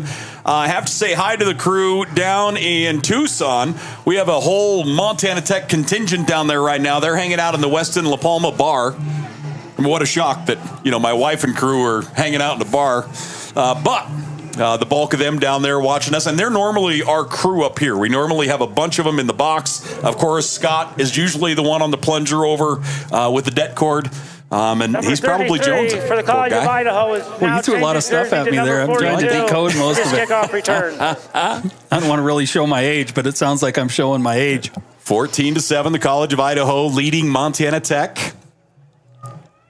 And the Digs putting together a fantastic drive to get on the board. 11 plays, 67 yards, 7 points. Montana Tech, 21 offensive plays, 149 yards. College of Idaho has run 16 offensive plays for $131, and their offense will get back out on the field. Young is 3 of 5 for 40 yards through the air. Byington has been a monster on the ground, 74 yards right now. And the Digs are ready to kick it away. So Baranowski handles the kickoff duties, has basically all year, and he'll blast this one out of the back of the end zone.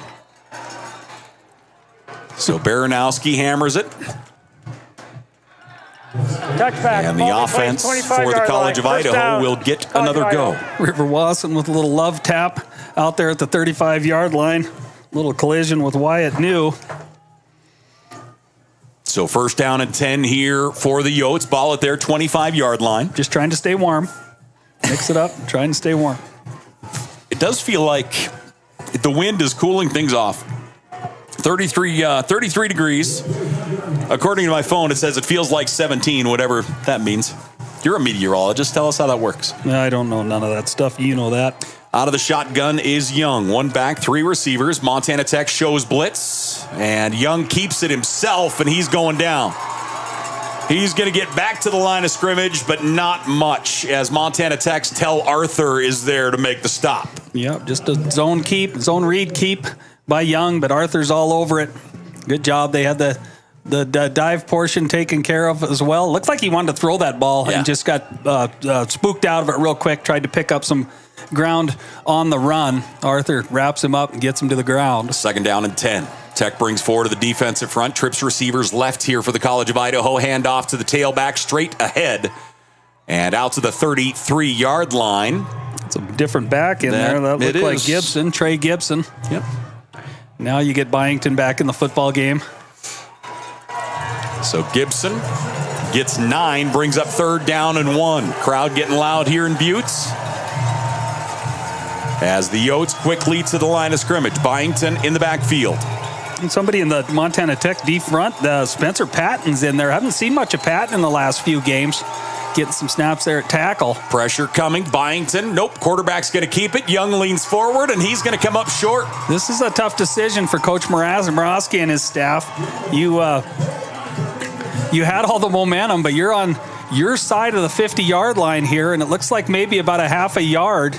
And it looks like he's going to run the punt team out there. I just don't, I don't think you can at this point. Quarterback kept it. Montana Tech was in position. You called it. You need a punt here. And they're lining up to do just what you wanted here, Paul.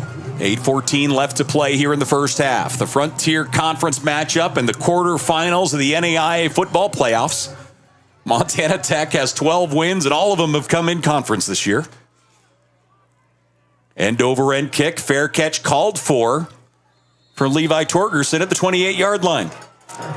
How many times can we say this year that we have seen Levi Torgerson make a fair catch call? Yeah, it hasn't been much. He called that one pretty quick. He's got a great pulse on the game of football. That time Kobe Weeks coming up to give him an earful of something. I don't know what you say to a Player of the Year candidate, but you really can't talk much garbage, I wouldn't think. I don't know if you saw Torgerson kind of turned his head like, what? I'm getting pictures of the watch party. Thank you, Scott. Wow, nice digs. Look at that. Were you invited? No. I wasn't invited either. 7:57 left to play here as we are up to the line of scrimmage. Montana Tech with some momentum. I don't know. I'm tired of remarking on it, but they're just, again, daring them to run the ball. 1 back. Wilson.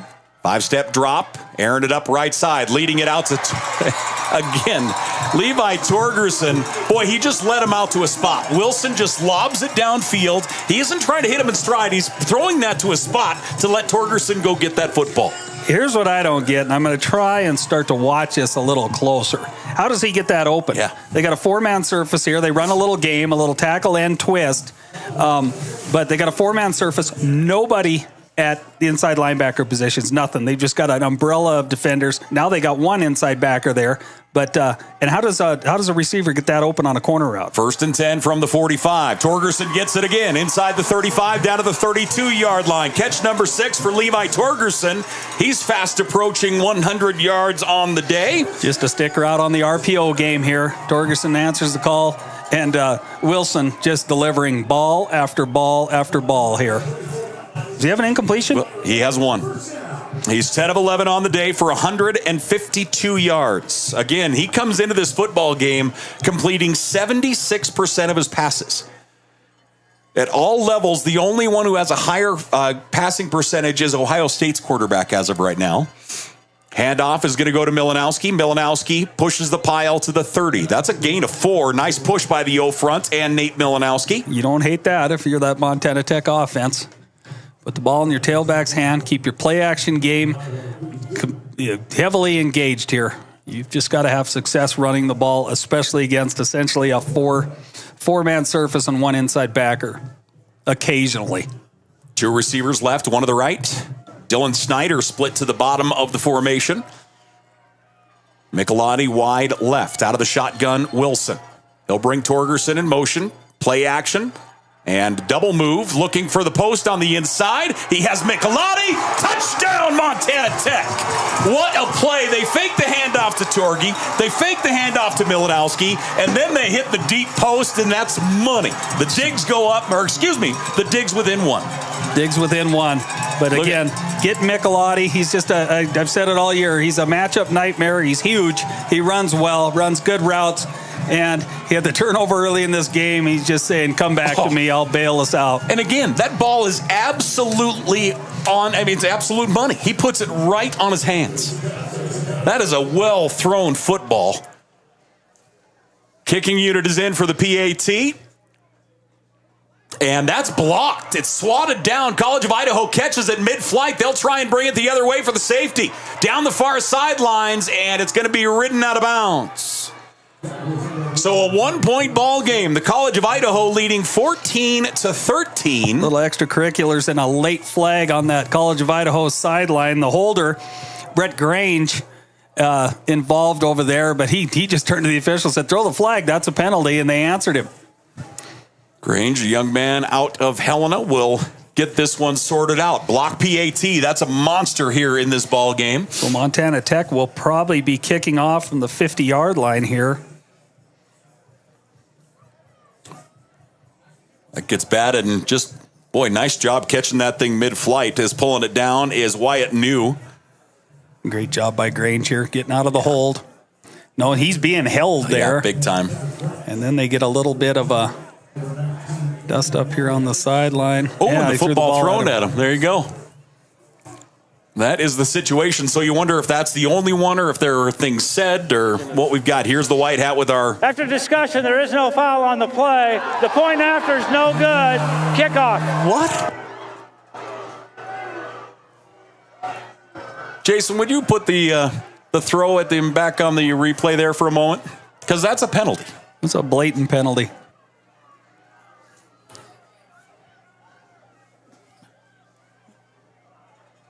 If you've got that, here we go. Let's take a look here at the instant replay on the sidelines. So he gets thrown, he gets run out of bounds. Now watch as the ball holder chucks that ball at Grange. That's a foul. I mean, that's penalty. Yeah, that is 6:02. That's ridiculous. 6:02 left to play here in this first half. Montana Tech within one. College of Idaho leading 14-13. The Digs, 4 plays, 71 yards, and that offense was just eating up yardage. Number 32 was wearing 42 for the kickoff return. I'll save my comments on anything further for the end of the game. And actually, speaking of which, remember, this is game 1 of our triple header here on Digger Vision today. We have basketball after this. Carroll College is in town to take on Montana Tech. The women will play at 5:30. The guys will play at 7:30. Yeah, Carroll men knocked off. They beat Western by 20 last night. Yeah, nice win for them. Our women, Montana Tech's ladies, beat Rocky. They were down by 24 and came back and won. The Brooke Badavenic show, from what I understand. It was an incredible night. Not only down 24, they were down 24 with 2 minutes left in the third quarter. Touchback. It wasn't like in the first half or anything. I mean, they entered the fourth quarter down by like 20. And they came back and won that one last night in just an absolute barn burner. So join us for that. Women will play at 5:30, the men at 7:30. And that, of course, means we'll be running out of here like our you-know-what's on fire. So College of Idaho will take over at the 25-yard line. You have Young at quarterback, 3 of 5 through the air for 40 yards. Byington, their main back, 8 carries for 74. They've run 19 offensive plays for 140 yards. Young out of the shotgun. Byington will get the carry, hits the line of scrimmage, and goes backwards. I don't know. Is that Byington or was I don't think that one was. Trey Gibson again? We'll wait till they clear the pile. There's a whole lot of bodies on top. The stance kind of looks like, that is going to be Trey Gibson. Yep, it's Gibson. And he's in there again now. I wonder, would Byington be a little banged up? I see him on the sidelines. He's right behind the coach over there. 2nd down and 10. 1 back, 2 receivers split way wide left. Hand off to the tailback. Nice spin move as Gibson is out to the 31. That's a gain of 5, nearly 6. Cole Graham getting down the line of scrimmage, making the first hit, and then Kovic there to pay off the tackle. Gibson does a nice job, though. The nice hole there off the left side. Picks up 5 yards. Another big down for this Tech defense. And you'll see them run Zach Newton back in and Spencer Patton. 3rd down and 5 here for the Yotes. Crowd is loud here in Butte. 1 receiver on each side of the formation. I checked that, 2 on each side. Young drops into the pocket. He's in trouble. Young escapes, drops it off to his tailback, and Byington is off to the races. 35, first down yardage to the 41. Boy, nice job by Young to find Byington as he was in trouble. Boy, watch him just drop this thing off. Yeah, he feels the pocket closing. Byington's in pass protection, picks up his linebacker assignment there, and then knows his quarterback's in trouble, releases out into the flat, and Caden Young finds him. Tech had great pressure that time, and he's able to get rid of it. 1st down and 10 at the 41-yard line. Young is 4 of 6 throwing the football so far today. College of Idaho leads by 1. 2 receivers rights. Young with a fake pitch keeps it himself. That's a nice play across the 45 out to the 46. That time you saw Roland Trent lined up. I haven't seen Roland Trent at end that much this year. Yeah. I don't know that I have seen him out there, but that time they had Roland out here at defensive end to the wide side of the football field. Young coming into this ball game has rushed for 650 yards and 3 scores. Umale and Yates in there. 2nd down and 6 here for the Yotes. 2 receivers left, 1 right. Out of the shotgun, Young. Tech shows blitz. Here it comes. Young in trouble. Young spins away from 1, goes to his backside. He has daylight out in front of him. He's going to get 1st down yardage and go out of bounds at the Montana Tech 41-yard line. Boy, Oaks had a nice pass rush there. Look at this. Had a good shot at him. Take a look on the case. Here comes Oaks. Or excuse me, Novak. Oh, it is Novak. Boy, and he spins out of it at the last second. Or else he might have been a bug on the windshield of Novak there. 1st and 10, Coyotes. 3:14 left to play in the first half. They lead by 1. Boy, he gets hit hard. Pass complete out here on the near side across the 30 down to the 28-yard line as they get into the hands of Watkins. Watkins must be the tight end. You saw the case. Cole Graham come racing out of the pass rush to come back and make a hit. Boy, Young took a heck of a shot as he threw that football. And Graham with the big finisher. 1st and 10, College of Idaho. 10 first downs so far on the day for the Yotes. They've run 175 yards of offense to this point. 2 receivers left, H-back right. They'll line up in the pistol. Montana Tech brings 4 up to the defensive front. Young gets the snap, hands it off to his tailback. And he'll get 2 as they hand it off to Gibson. Gibson doesn't see a whole lot of daylight, but does get 2 positive yards. 2nd down and 8 here for the Yotes. Big row. Trent getting in there along with Spencer Patton, and then Tell Arthur coming in to polish it off. Looks like we must be at the 2-minute mark. Yep, we've got our 2-minute break, ladies and gentlemen. So with it, we'll take 1. The College of Idaho up by 1, 14-13 over Montana Tech. Quarterfinals of the NAIA football playoffs. We're back here in just a minute. Even this when will be the you have 2-minute to weather timeout. the storm. Media timeout on the field. Even when the unexpected happens. Even when the local environment slows things down. We will get you what you need when you need it. We are committed to getting you back in the seat, back to work, back to what matters. At Torgerson's Equipment, we know what matters most. Community, family, working every day to make your day more productive.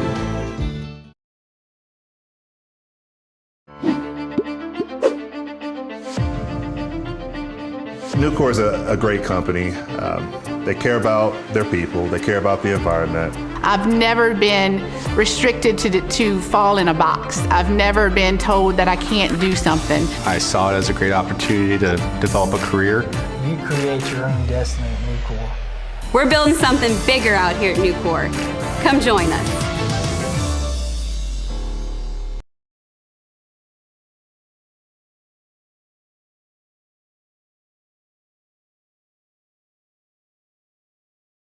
Welcome back here once again to Butte, Montana, ladies and gentlemen, as we look at the crowd Really good crowd on hand today here for this quarterfinal matchup between Montana Tech and the College of Idaho. There are 3 playoff games in the state of Montana, and we've got a full house plus some. Yeah, turned out to be a nice crowd. People were concerned. A little late getting the tailgate always on these colder kickoff days, but yeah, the Tech faithfuls here trying to get a comeback out of this Montana Tech football team. It was all College of Idaho in the opening quarter. Montana Tech got the rubber on the road in the second quarter and looked like the Orediggers there in this back 15 minutes. We'll see if their defense can keep them out of points here. As the College of Idaho looking at 2nd down and 8 from the 27-yard line.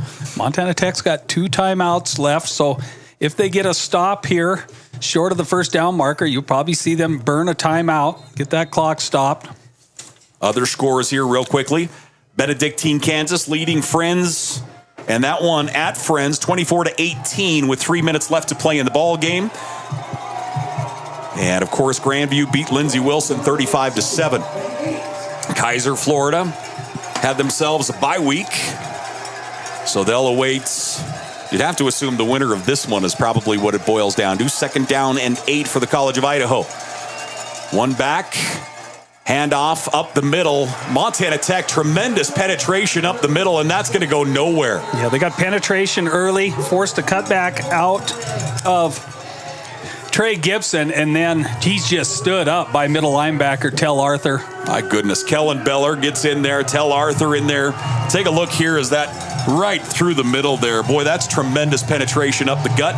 Clock running. $1:33 left to play here in this first half. I thought Montana Tech may take a timeout there, but yeah, they know what they're doing more than I do. Young out of the shotgun. One back. 2 receivers left, 1 right. Both teams have a bunch of timeouts remaining. 3rd down and 8. Young dropping back. Rolls out of the pocket to his left. There's a flag down. And that's got to be a holding penalty here as he rolls out of the pocket. You're going to get a hold. Again, Roland Trent, I believe, on the outside here, gets held as Caden Young's trying to escape. Oh, there's the hold there, too. Right there. Yeah, right on the edge. So that one will come backwards. That penalty will stop the clock. 1:08 left to play here in the first half. It's been a wild first half. College of Idaho benefited on 2 Montana Tech turnovers, a fumble on their opening possession. College of Idaho went 45 yards for the score. Then Montana Tech with an interception down near the 15-yard line. And College of Idaho scored on that one as well. They went up 14-0, it felt like, before we even blinked. And now Montana Tech's kind of got their balance under them, and we're into the slugfest we kind of expected. I think they will take this penalty, and then the clock will start again at the ready for play, right? Yes. And so Montana Tech may burn a timeout here. 10 yards, previous spot. Replay the down, 3rd down. Now, you can't fall asleep defensively here if you're Montana Tech. They will keep Byington in the game here, right? I mean, it's one thing to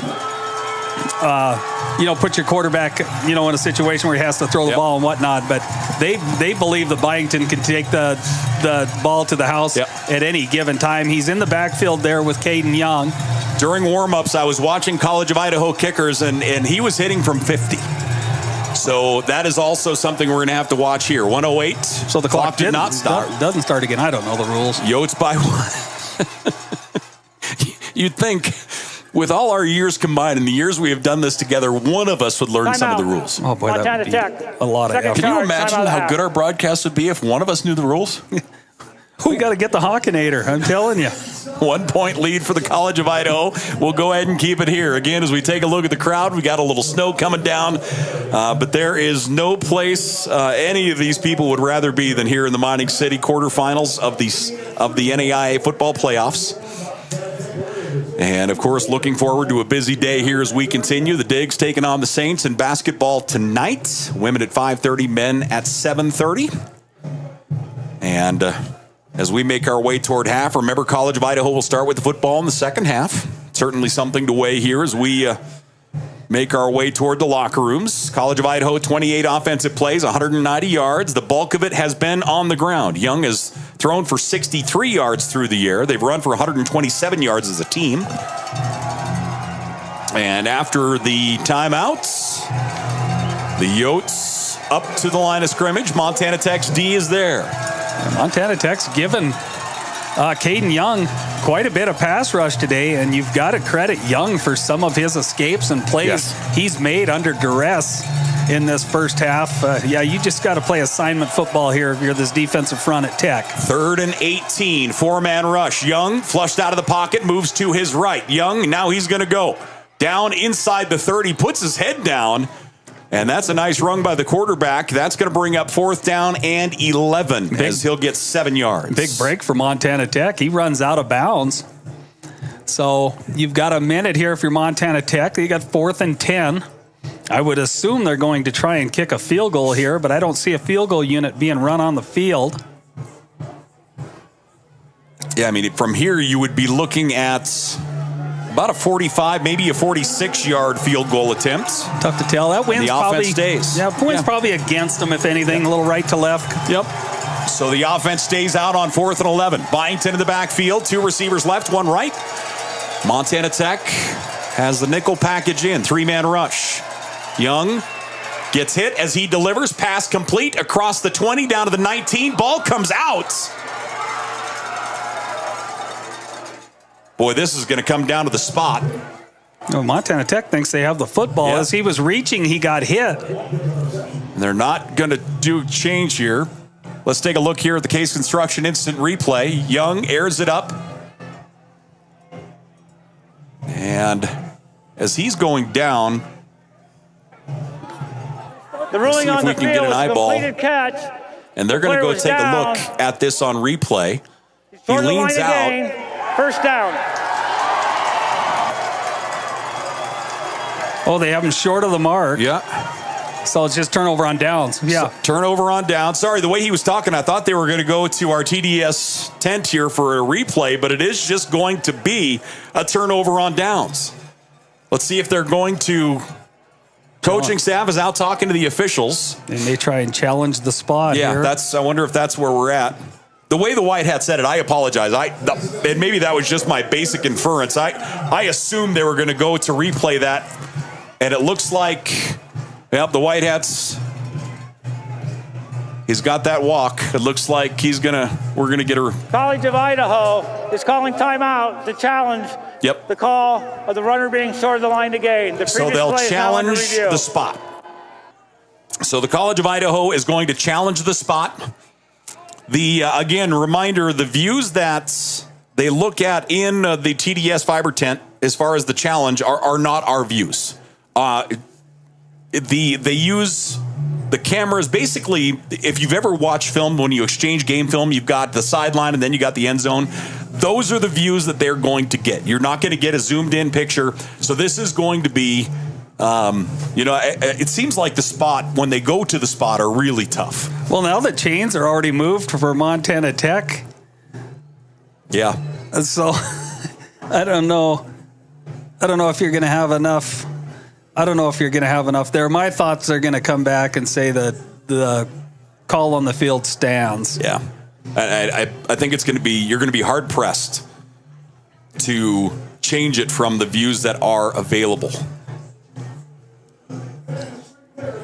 So again, thanks for joining us here on Digger Vision. It would appear, let me see if the Benedictine Friends game is done. 2 minutes left in the 4th quarter. Benedictine leading Friends 24-18 at Friends. You could just see, I don't know if his knee was down before he's tried to stretch for this 1st down either. Now the ball's down by contact. Go back another 3 frames, you'd probably tell. Can you run it back just a little bit more, Jason, or is that where there we go, brother? Try it here. See where it makes contact. Feels like his knee hits just across the 20 there.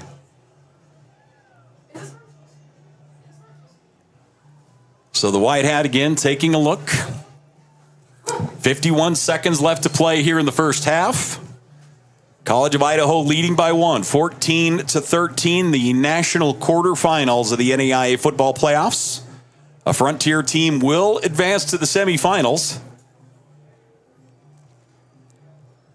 where they will go on the road. As Grandview beat Lindsey Wilson 35-7, they're the number 1 team in the country. Kaiser, Florida had the bye week. I was looking for updates on that.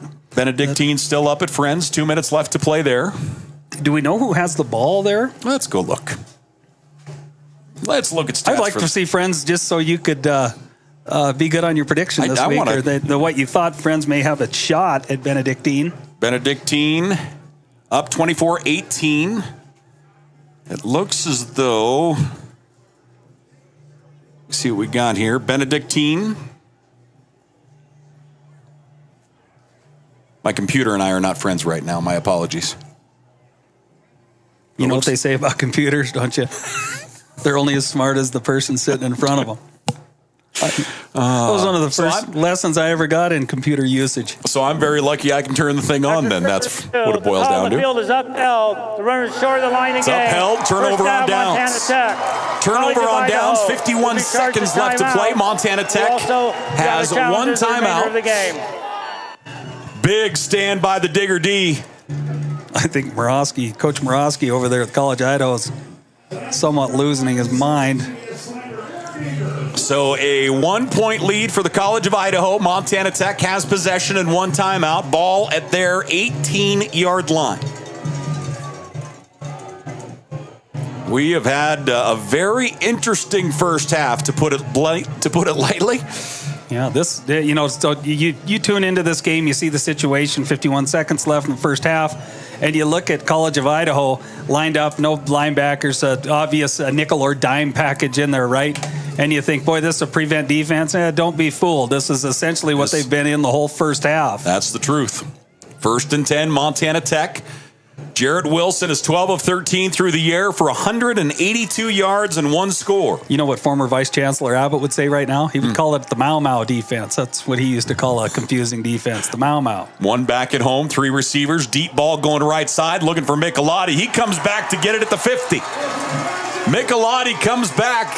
Boy, that one got hung up in the wind, and Michelotti spots it, comes back to that football. 1st and 10, Montana Tech just shy of the 50. Yeah, the cornerback that time, Mason Pretty's in pretty good position, but no pun intended, but he just loses the football. Michelotti finds it.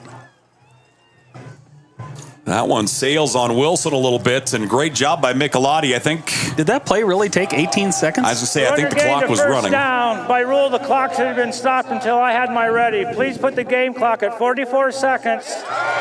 So they'll put the clock to 44. Looks like it's your fault. I'm really on top of my game here. I don't know if you noticed. A little clock management. First down and 10, Montana Tech.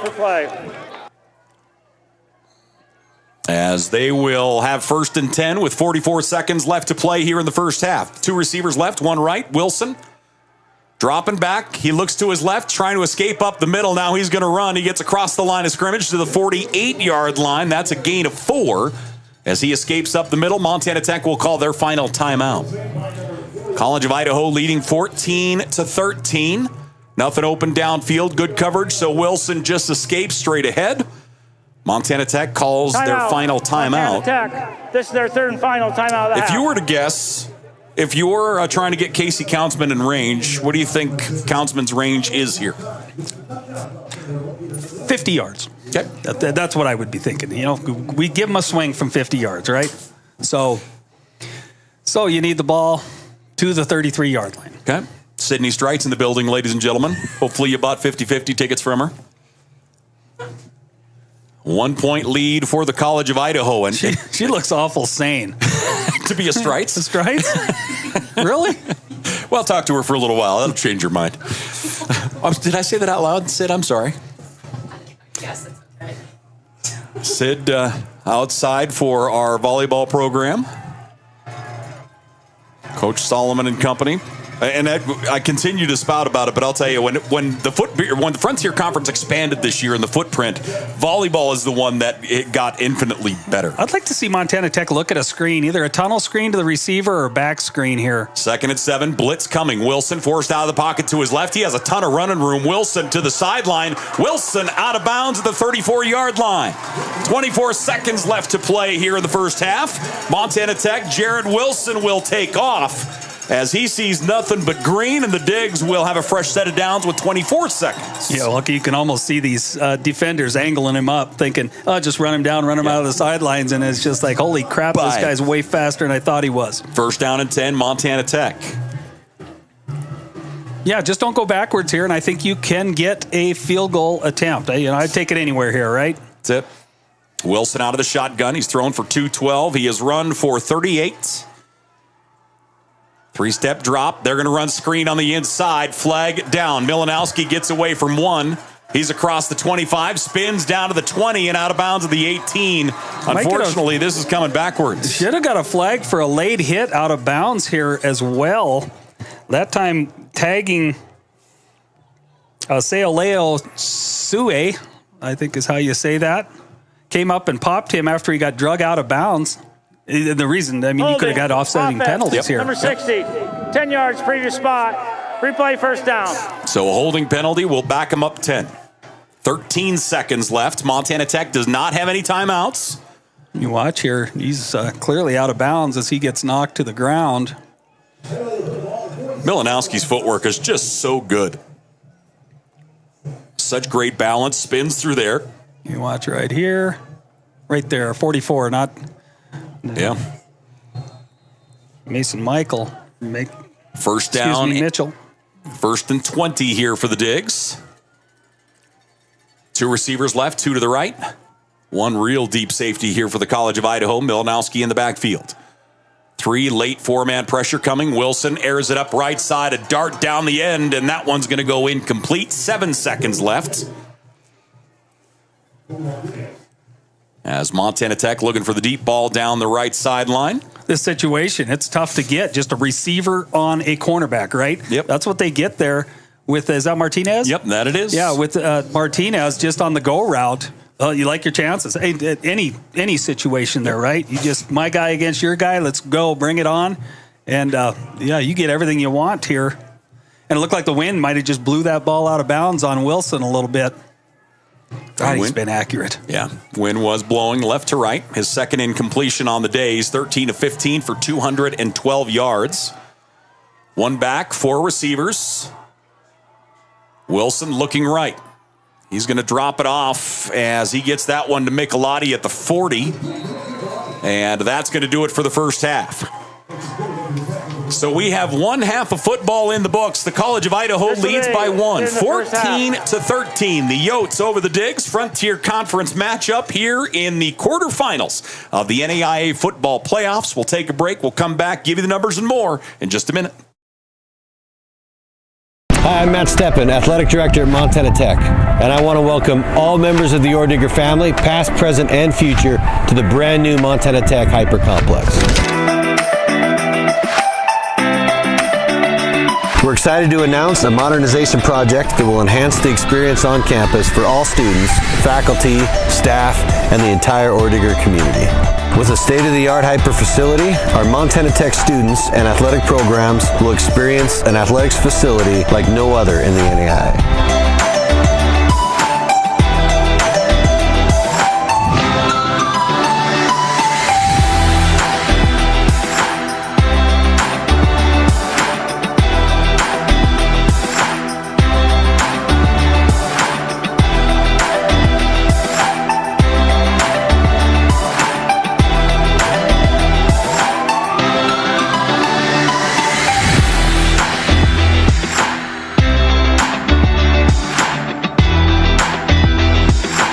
Excited to present to you the future of Montana Tech athletics.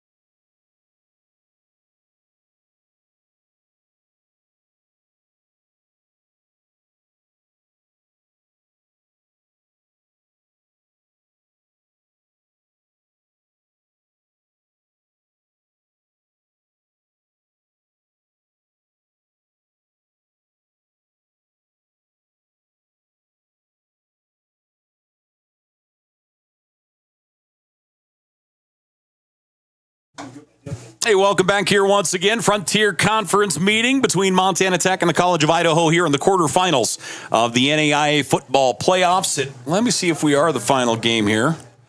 There wasn't much left in that Benedictine Friends game, and it is final. Benedictine of Kansas went into Friends and beat Friends, so Benedictine will move on. And we'll find out who the fourth and final team that will go to the semifinals will be after this one wraps up here today. So a 1-point lead for the College of Idaho. Just a crazy first half. You know, we haven't seen a whole lot of momentum. We've seen some pretty good momentum shifts. College of Idaho opened. Montana Tech turned the ball over on a fumble. College of Idaho scored. Montana Tech gets the ball back. They march on down. They throw an interception. College of Idaho scores again. And just like that, they went up 14-0, and it felt like they were rolling right out of the gate. Yeah, a couple things that Montana Tech really hasn't done much of this year. Self-inflicted wounds, you know. Yeah. And College of Idaho capitalized on both of them.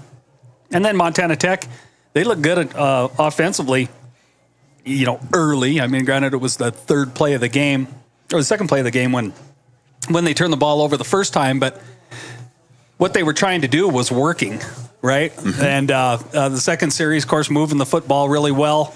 Went to Torgerson on the end around the reverse pass, and the ball gets picked off. But yeah, Montana Tech has to like what they've done offensively against this defense. They just had trouble early getting stops, but then they were able to make some stops later in that second quarter. So it's going to be interesting to see the adjustments made in the locker room out of both teams. Yeah, it felt like Montana Tech's defense really started to kind of get the rubber on the road a little bit and really started to perform how we have seen them as that second half went on. But again, there were so many stoppages. We had the flow of the game was inhibited so much. It'll be interesting to see, just kind of how things are approached here in the second half. Taking a look number-wise here, we'll start things off for the College of Idaho. They ran 30 offensive plays for 207 yards. Both teams actually ran 30 offensive plays in the first half. Again, College of Idaho, 207 total yards, 11 first downs. Young through the air was 6 of 8 for 73 yards. No touchdowns, but he was also not sacked, which is a big number. Montana Tech had a ton of pressure, and Young was able to escape every time. I mean, he did a nice job getting out of danger. Again, he threw for 73 yards in the first half. On the ground, Byington has 9 carries for 74 yards, a pair of scores for Byington. Young has 8 carries for 44, and Gibson 5 carries for 16. College of Idaho has run for 134 yards in this game. They didn't run for 40 in the first matchup. So the College of Idaho doing more what they want with that run game here in this second meeting.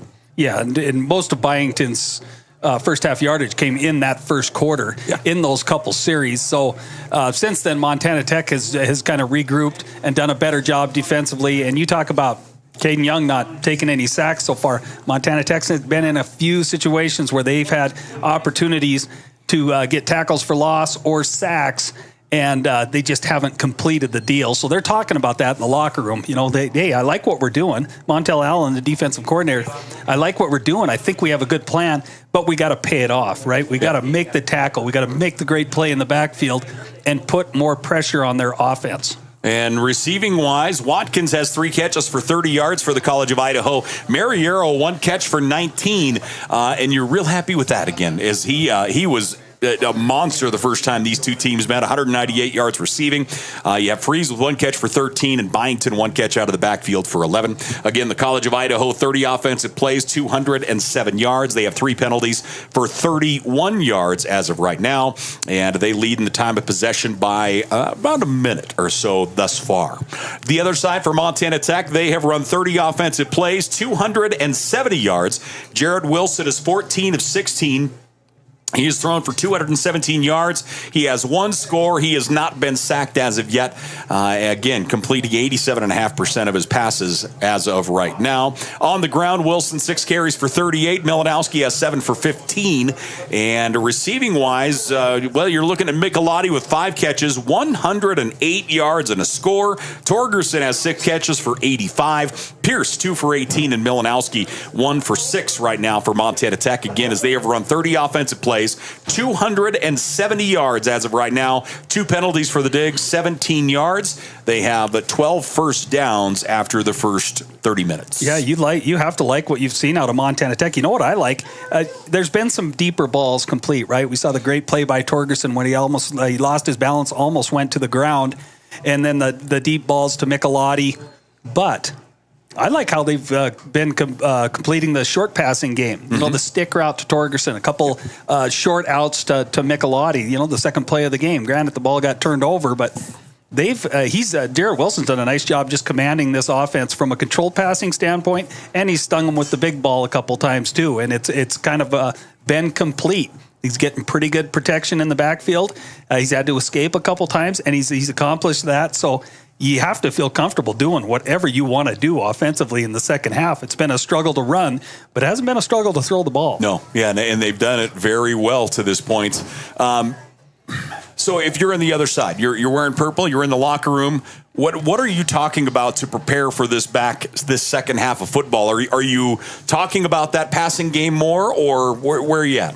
Yeah, you're talking about locating the football in a couple instances and making a play on it. You know, Montana Tech had 2 or 3 completions in the first half where they had no business getting that ball complete. You think of the one Michelotti caught down the deep ball down the far sideline in the first half, the Torgerson ball, the other one to Michelotti down here on our sideline. You know, those guys are in position to make plays. They're just not making them. They're similar. The mindset there is similar to Montana Tech in the pass rush game. They've been in position to make the play, but they haven't made the play. And, you know, just that kind of thing. By alignment, they're looking like they're going to surrender some stuff. To me, it looks like running game central, but they're not running the ball real well. Yeah. But they're throwing the ball real well against that 4-2-5 or that 4-1-5 or 4-1-6. Or am I running out of numbers yet? No, I think you're still adding up to 11, so you're okay. And so, yeah, it's got me baffled, and I see some line games out of that front for the College Idaho Yotes. Some adjustments. A couple times they'll take their defensive end and snap of the football. He will literally stand up and run to inside backer. I mean, it's kind of goofy stuff. I'll stick with Doug Abbott. That's a Mau defense. And Montana Tech has beat it in a lot of cases, and it's given them fits in a lot of cases. Yeah, and the run game, is having some fits. They're having some troubles getting into the second level. I feel like we've only seen one run thus far that has actually broken through into the second level.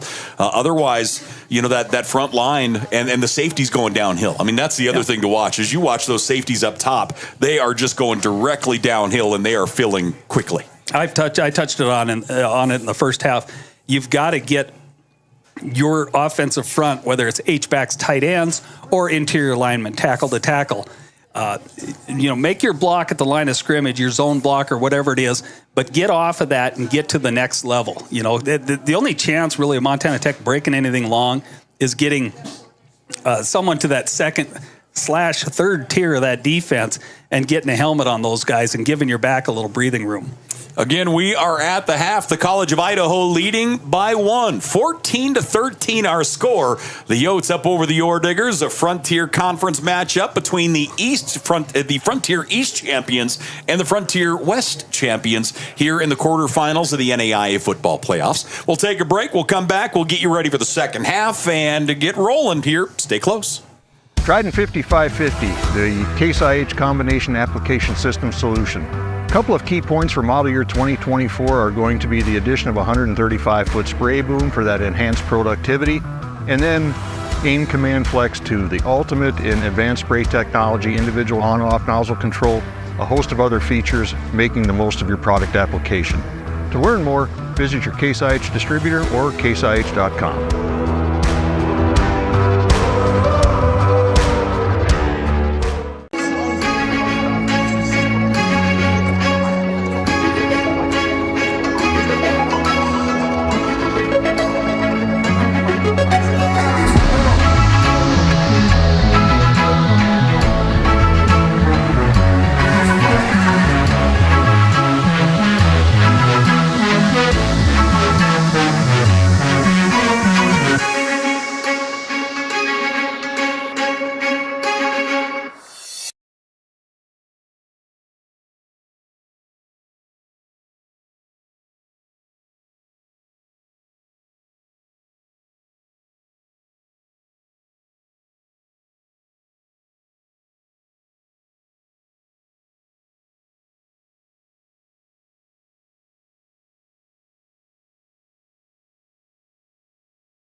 Hey, welcome back here once again as we are at the half, the final quarterfinal in the NAIA football playoffs. Again, the other games thus far are done. Grandview beat Lindsey Wilson 35-7.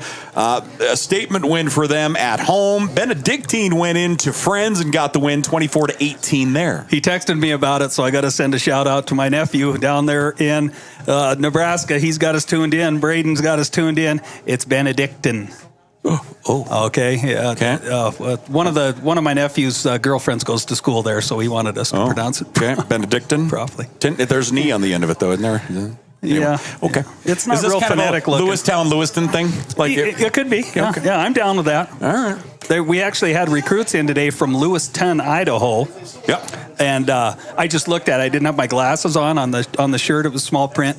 And I said, "Oh, you're from Lewistown in Lewiston." They corrected me right away. So. Yeah. So, again, Grandview and Benedictine have both moved on. Did I say it right that time? Oh, you sounded like a pro. And, of course, Kaiser, Florida is also advanced to the semifinals. So 3 of our final 4 are set. And we'll find out who is going to join them here after another 30 minutes of this one as the College of Idaho leading 14-13 as we go into the second half. A couple other scores of local interest. The Grizzlies are handling their business. You can say it now. They're up 36-14 over South Dakota State over there in Missoula. And the Bobcats, the last I saw, were up 21-6. Okay. It's 21-13 now with a minute left in the game, and the Cats got the ball. So, yeah, Yale, apparently they do play football. Yale plays football. I mean, again, I don't remember when I was there. I was only there for like a year and a half. I graduated early. You got all that work done in a year and a half? I was 13 at the time. As we get ready for the second half, talk about what you view as important factors as we get in here, whether you need to fix and change or things that you need to try and fix in your own sideline rather than trying to adjust to the other team. What are the big factors that you're preparing for here in the second half, in your opinion? He's had a nice game, Caden Young, the quarterback at the College of Idaho. But if I'm going to go down to this team, I'm going to go down to him beating me and not the running game and Byington. And early it looked like it was going to be the Byington show, and Tech has since made some adjustments and shut them down a little bit and forced Caden Young to make more plays, and he's answered the bell, right? Mm-hmm. But that's the ship I want to die on, I guess.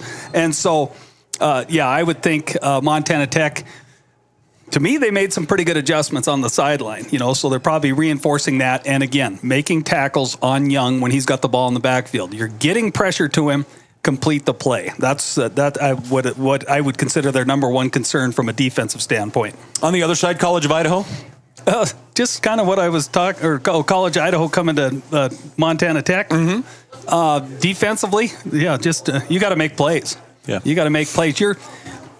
By design in that defense, I don't know. When I look at it, maybe I'm wrong, but when I look at it, I see that defense there. I'm saying that's not going to give up a big play. They've given up a few big plays. The plays where they could probably actually got number 3 and number 4 turnovers on, and Montana Tech got completions out of them. So, yeah, I just my biggest concern is Montana Tech.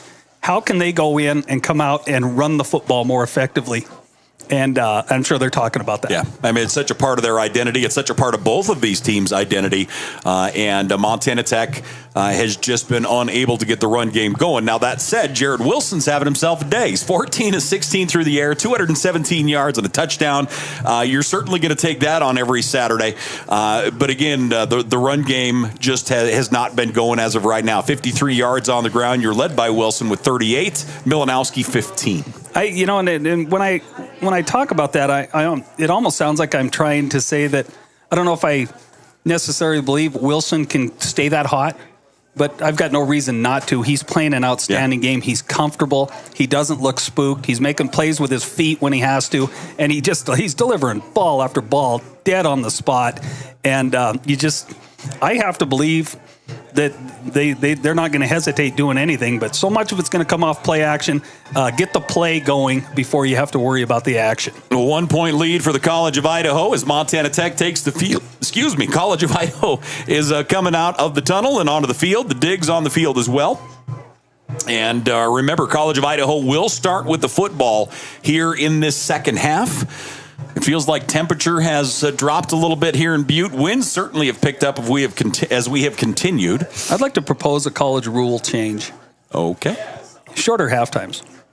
Agreed. I think the NFL's 12 minutes. Perfect. College is 20. Yep. And I don't know. Would the reason for that be that a lot of times college teams got to walk a long way to the locker room? Would that be what it is instead of having like locker rooms within the stadium, or am I just completely off base there? I think that makes as much sense as anything, I guess. But yeah, no, I agree. I think halftime. I mean, really, is there anything? You've obviously been in a football locker room, a collegiate locker room, infinitely more than I have.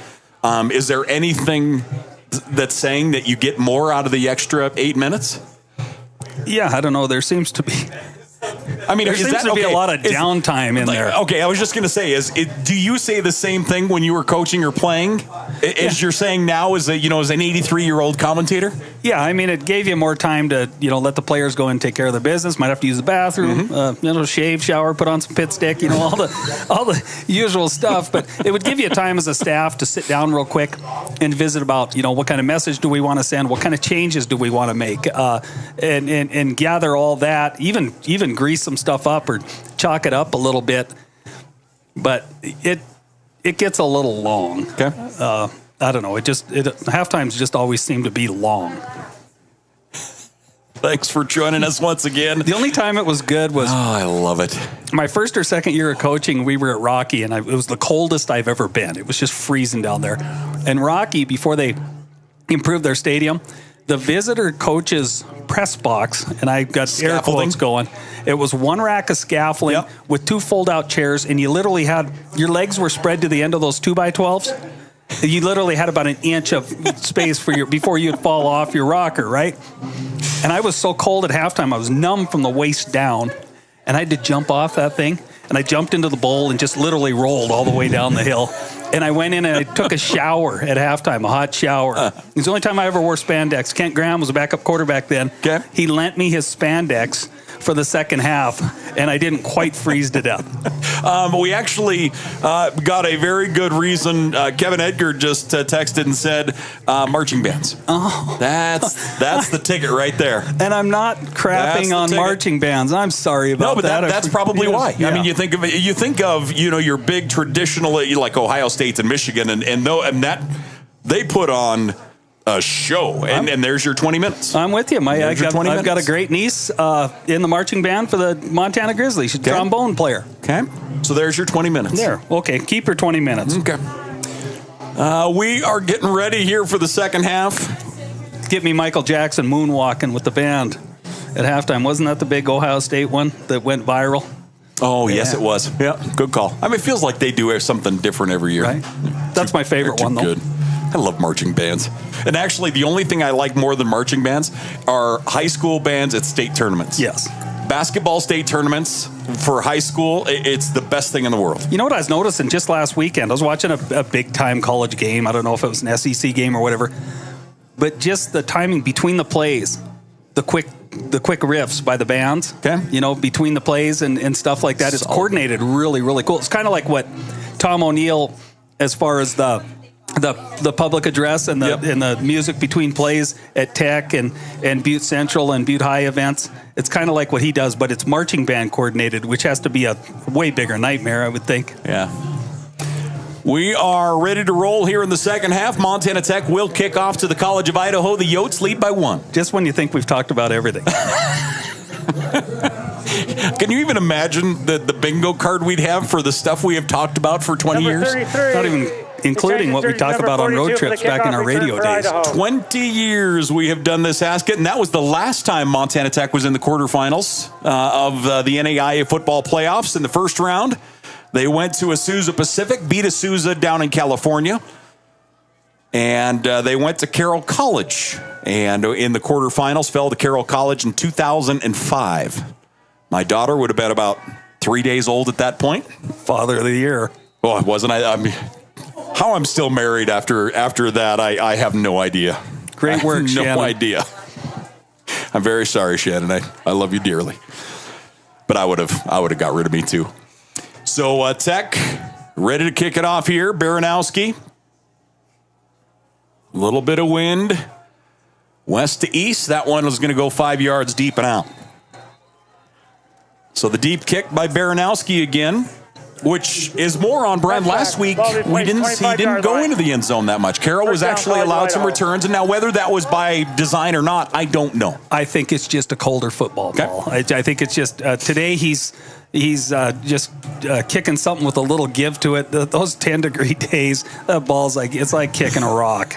You just don't get very good compression on it, I don't think. That's a great point. 1st and 10 here for the Yotes. Again, Young right now is 6 of 8 through the air for 73 yards. College of Idaho has rushed for 134. They're led by Byington with 74.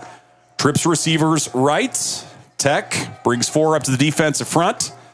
Hand off to Byington, straight ahead. He'll get behind his lineman and just keep his feet chugging out to the 29. You're going to the ground, Byington. Nice run. If you're going to do that, I know the whistle was blowing, but Anthony Oakes has a hold of him, and it's almost like you could read his mind. I don't care when that whistle's blown here. Byington, you're going to the turf. And they'll give him 5, 2nd and 5. Byington enters this game with a 5.1 yard per average carry. And he is eating up some ground here right now. 2nd down and 5. Young gets the snap. Play action. Going to throw. In trouble. He'll air it up. That one's overthrown, incomplete, and he took a shot. Yeah, just right there on the delivery. Got heat from Oakes off the backside here. And the ball just sailed on him a little bit. Boy, he stands in that pocket, and then it just hammers. 3rd down and 5. Need to stop here. Run game is still alive. The movement and the success Byington's had there at tailback. You've got to be cognizant of the run. And certainly, you're expecting a throw here, but you just can't fall asleep on inside zone. Tech brings 4 up. Graham on the wide right side.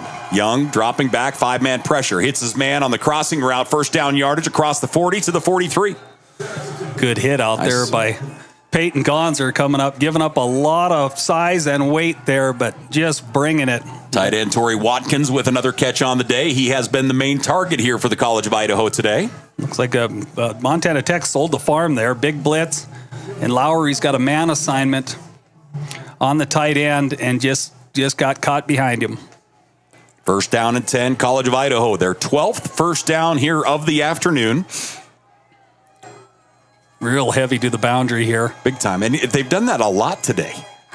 Handoff to his tailback, Byington out to the 45. That's all that end over stuff. I don't necessarily understand it. You know, you call it an extra O lineman over there, but really heavy. Chris Whitmore, the former Tech coach, he coached with me, but a great player here, was trying to explain it to me last weekend, and I just get the glazed over eyes.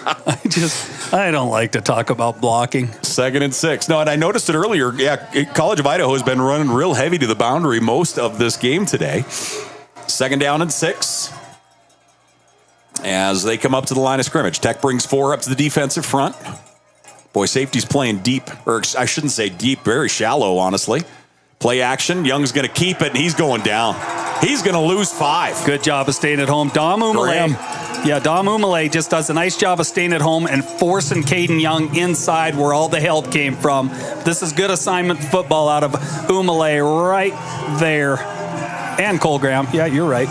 Graham comes in, grabs him in the waist. Boy, there just wasn't any escape. There was nowhere for him to go as a ton of green jerseys there. 3rd down and 9. I wouldn't say Graham really looks like a D lineman. You know, he's smaller by stature, but he acts like one. He's good on all 4s. It kind of reminds me of Evan Lowe and some of the Travis Haddock, Jason Fleury. They're all good on all 4s. A true freshman. Changing positions to defensive end, and he has been fantastic. 3rd and 9. Young dropping back, looks to escape. He's going to run. Young has running room. 1st down yardage across the 40, 30, down to the 27-yard line. No flags, 1st down yardage. Completely vacated middle of the field, and Young exposes it. A run of about 35 for Young. First down. As he takes off. Number 27, helmet came off during the play. He'll sit for 1 play. 1st down. It sounds like we had a helmet come off. Is that the issue? Okay. Yeah, there's a helmet. Gonzer's helmet. Okay, there's Gonzer. So he's got to come out for a game or for a play. Excuse me. 1st down and 10 here for the Yotes. Ball at the Montana Tech 27-yard line. Nice run by Young. Guys with lots of experience in there with Gonzer. You see Justin Weber Damon Burns runs off the field here, but Weber's had a lot of snaps in that secondary this year as well. Mariero wide left. Young looking to Mariero. Double move to the sideline. Pass is caught at the 14, and he'll go down to the 13. It's a big-time throw by Caden Young, thrown to the wide side of the football field, but a 10-yard out route. Mariero just went and stabbed it. Watch the hands on this where Mariero just reaches out and lances it. And that's a great catch. Off balance, 1st and 10 inside the red zone. Again, College of Idaho, 79% in the red zone this year, 60% for touchdowns. Hard count. Yeah, they didn't react to it. I think Oaks might have got into the neutral zone there, but they didn't do the stand-up and reaction to it. 2 receivers left to the boundary side. Handoff going to go to the tailback across the 10 down to the 5.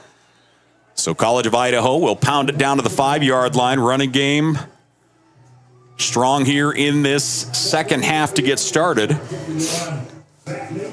College of Idaho's pulled the ball out of Byington's belly a few times and let Young keep it.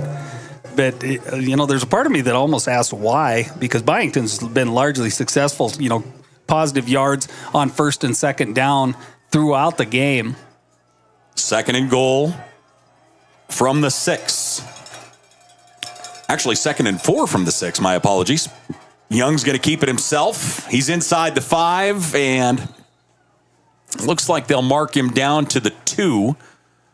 That should be 1st down yardage, and it is. So 1st and goal now for the College of Idaho at the Montana Tech 2-yard line. 9:35 left to play here in the 3rd. Yotes, this is the first offensive series. 9 plays thus far. 5.5 minutes off the clock. You don't necessarily need a goal line stand here, but you just want to make them work for it, right? Just, a couple collisions, make them work hard for this. Make them know that these 1 and 2 yard gains are going to be tough the rest of the game. Wildcat Byington is in. He'll get a block to his right side, and Byington will break the plane and score for the College of Idaho. So the College of Idaho will take their opening possession in the 3rd. They'll go 75 yards, 10 plays, and put 6 points on the board. College of Idaho leading 20-13. And they'll bring the kicking unit here to try and stretch the lead out a little more. Yeah, 10 plays, 75 yards for the Yotes. Snap and hold are good. The kick is up. And that is good. 21-13, the Yotes by 8. Frontier Conference matchup here in the quarterfinals of the NAIA National Playoffs. Let's see if we have a...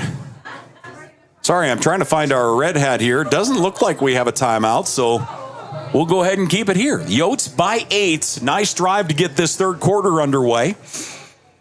And again, that's the... Couple big plays again by that quarterback. Third downs. They clearly executing their offense okay. They had some throws, some catches and stuff, but just the big play on 3rd and long, Caden Young getting out of there and just exposing a vacated center of the football field for a huge run. How long was the run? 45 yards? Yeah, in that vicinity. Actually, let me check here.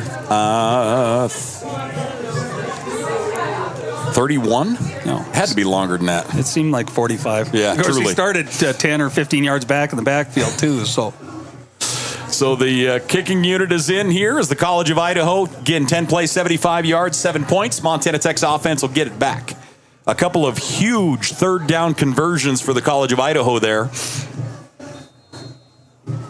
You just try and answer here if you're Montana Tech. You've done a great job on offense so far this game. Couple turnovers bit you in the rear end, but they're finding some success on offense. The return starting at the 1 yard line, coming here to the right side. Torgy puts on the brakes. He's out to the 22.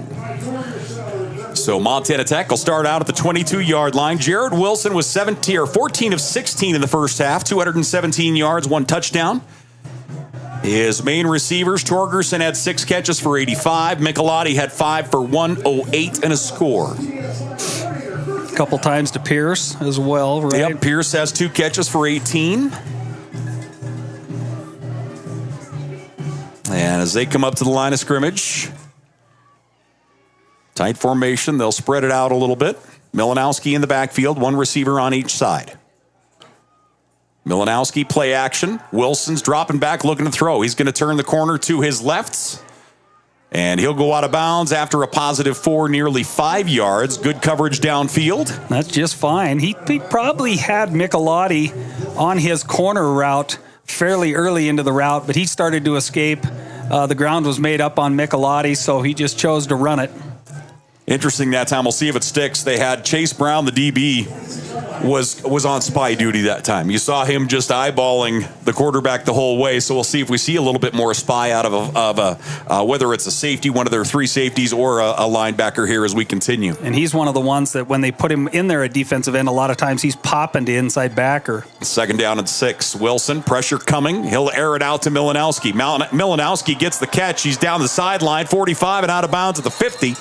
But a flag comes down, and it's going to be a holding penalty against Tech. So a holding penalty against the Digs. Just try and judge by reaction here, but that flag came fairly early in the play. Holding, offense, number 69, 10 yards, previous spot. That is Replay, penalty number 3 for Montana Tech on the day.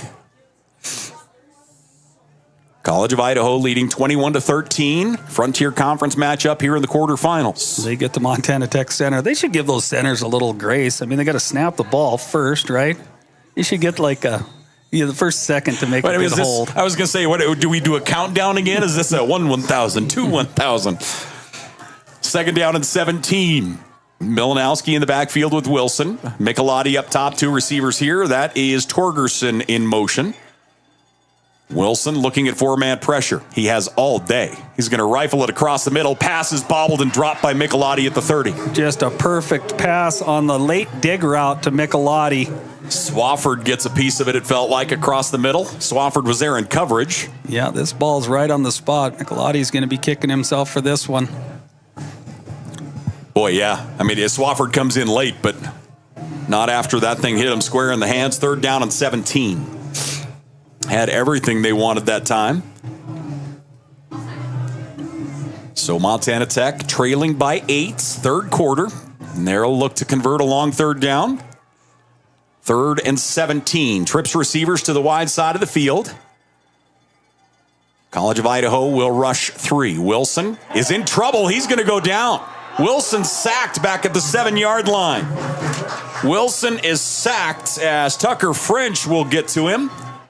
Yeah, they did a pretty good job on French in pass protection here. You can see Thomas walk up in pretty good shape for a little bit, and then French just ran right around, walk up, and got up into Wilson's face.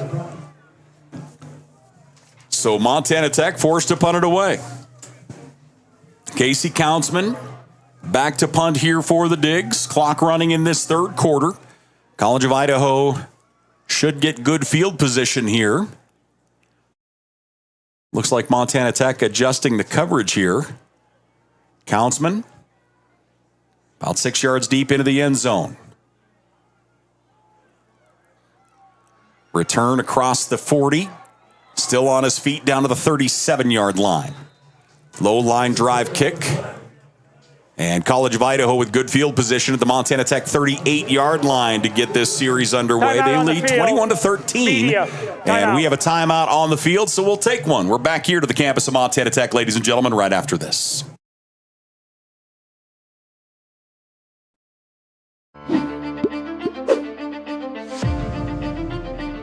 Nucor is a great company.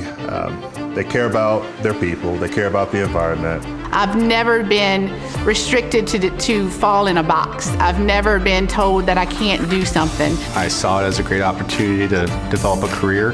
You create your own destiny at Nucor. We're building something bigger out here at Nucor. Come join us. Hi, I'm Dr. Christopher Stanger, and my specialty is adult hip and knee reconstructive surgery. I chose this specialty because it helps patients achieve their maximum functioning potential here in Butte, Montana. I like to ask the patient how their problem is impacting them, what their desires are, so that they can return back to their levels of activity. I can help patients achieve their maximum functioning potentials and, in turn, help them with their pain.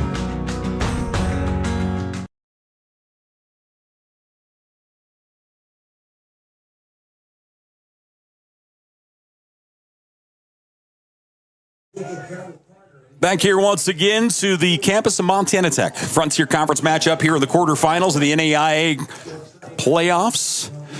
College of Idaho, the winners of the Frontier Conference West regular season. Montana Tech, the Frontier Conference East regular season champs. Of course, our first year with the new banner, if you will, in the Frontier Conference. These two teams met on September 27th. Montana Tech won that football game on this field. And we'll see what the College of Idaho does with this offensive possession. Yotes leading 21-13. Young out of the shotgun. Tech showing blitz. Kovic looks like he's coming from the outside.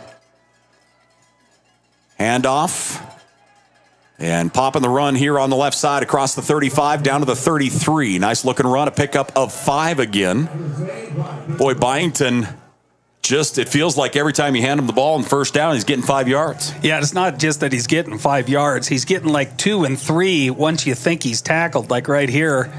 And he just keeps those legs going strong, lower half, Byington, and a really hard runner. I got to watch that firsthand up in Helena a while back. 2nd and 5 here for the Yotes. Ball at the Montana Tech 33-yard line. The Yotes, 282 yards of offense on the day, 183 of those on the ground. Trips receivers to the right. Byington gets the carry straight ahead. He hits the hole at full speed, and he'll push the pile to the 29, brings up 3rd and 2. Yeah, Arthur getting in there defensively and making a pretty quick tackle. Big 3rd down here, 3rd and 2. I would guess College of Idaho is going to look at this as 2-down territory as well. Agreed. So 2-down territory. I don't know that they will try and throw the ball here. They'll probably keep it with Byington, but they got the down maybe to play with. Yeah, I don't know that they're pointing the finger here, but I don't know that Yates came across. He may have moved, but I don't know if he came across, and we'll see what the call is here. The officials chatting it over. Again, on defense, you can do all the moving you want and bluffing and what, but they must have determined he got into the neutral zone there. I wasn't sure. He kind of stood up a little bit. Correction, that yardage will result in a first down. So that will be a first down via the penalty. And the Yotes will be looking at first down and 10 from the Montana Tech 24-yard line. College of Idaho, 1 loss on the year coming here to Montana Tech. 1 receiver each way. Young has thrown for 99 yards on the day. He'll take the snap. Hand off to Byington with a big stiff arm at the 20, 15, 10, down the left sidelines and out of bounds at the 5. Gonzer chops him down at the 5, but a nice run by Byington. That's going to put him at about $110 on the day. Yeah, good job once again on the wind back, and gets a nice stiff arm to free himself right there on Lowry. And then Gonzer, as he's been forced to do quite a few times in his career, he doesn't miss that tackle. He usually brings it. But again, first down, 1st and goal. A pretty well-oiled machine here on offense for the College of Idaho. 1st and goal here for the Yotes. Byington in the backfield. Trips receivers far right. Tech creeps 4 up to the defensive front. Pressure coming. Young's going to keep it himself. Finds a gap. He's into the end zone. Young will power his way into the end zone. He's played a really nice game so far here today. Just beyond game manager. He's just made good decisions with the ball. He's strong with the ball, stays on his feet. He struggled with the footing a couple times, as a lot of people do if they're not on this particular turf often. But, yeah, he's made play after play. Young, 12 carries, 84 yards, 1 rushing touchdown on the day, and the Yotes go up 27-13. Or Serrero on to kick the extra point. And I'm just going purple and white. Yeah, purple and white, number 91. And the kick is through. 4:44 left to play here in the 3rd. College of Idaho up over Montana Tech, 28-13. The Diggs offense will give it another go, ladies and gentlemen, when we come back right after this. Hi, I'm Dr. Jessica Reisig, an orthopedic surgeon here in Butte, Montana with specialty training in foot and ankle. I chose orthopedic surgery because I get to actively help my patients enjoy their lives. The human body in general is just really amazing. The way everything works as a unit, the way the bones, tendons, muscles all work to function and just make people move is something that I've always found incredibly fascinating. And there's nothing more rewarding than seeing a patient get better because of the work we did together.